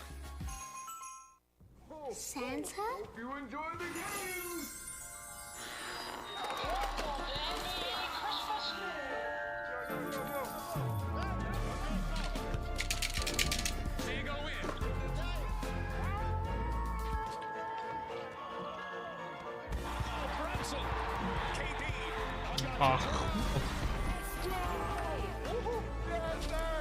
Best Christmas ever. God numbers is cracked. True. It's me, your skin. I want to feel clean, but will it leave me tight or stripped? CeraVe Foaming Cleanser removes excess oil with niacinamide and 3 essential ceramides. CeraVe prevents disruption of my barrier, so we're refreshingly clean. CeraVe Foaming Cleanser. God numbers is just the goat though. It's like a science project. Ordering lunch. Easy for you and me, but can be so difficult for a young homeowner turning into their parents. Are those all different lettuces? Yes, sir. Brown rice, white rice, or quinoa. We're gonna need a minute. Do you have any food allergies? Well, my teeth are sensitive to cold. Progressive can't protect you from becoming your parents, but we can protect your home and auto when you bundle with us. That'll be $19.45. Oh, I'm just paying for my own salad.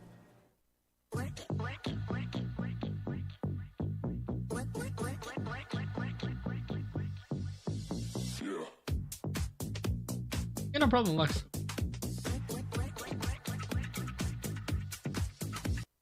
Percy, you are special. So much more than you know.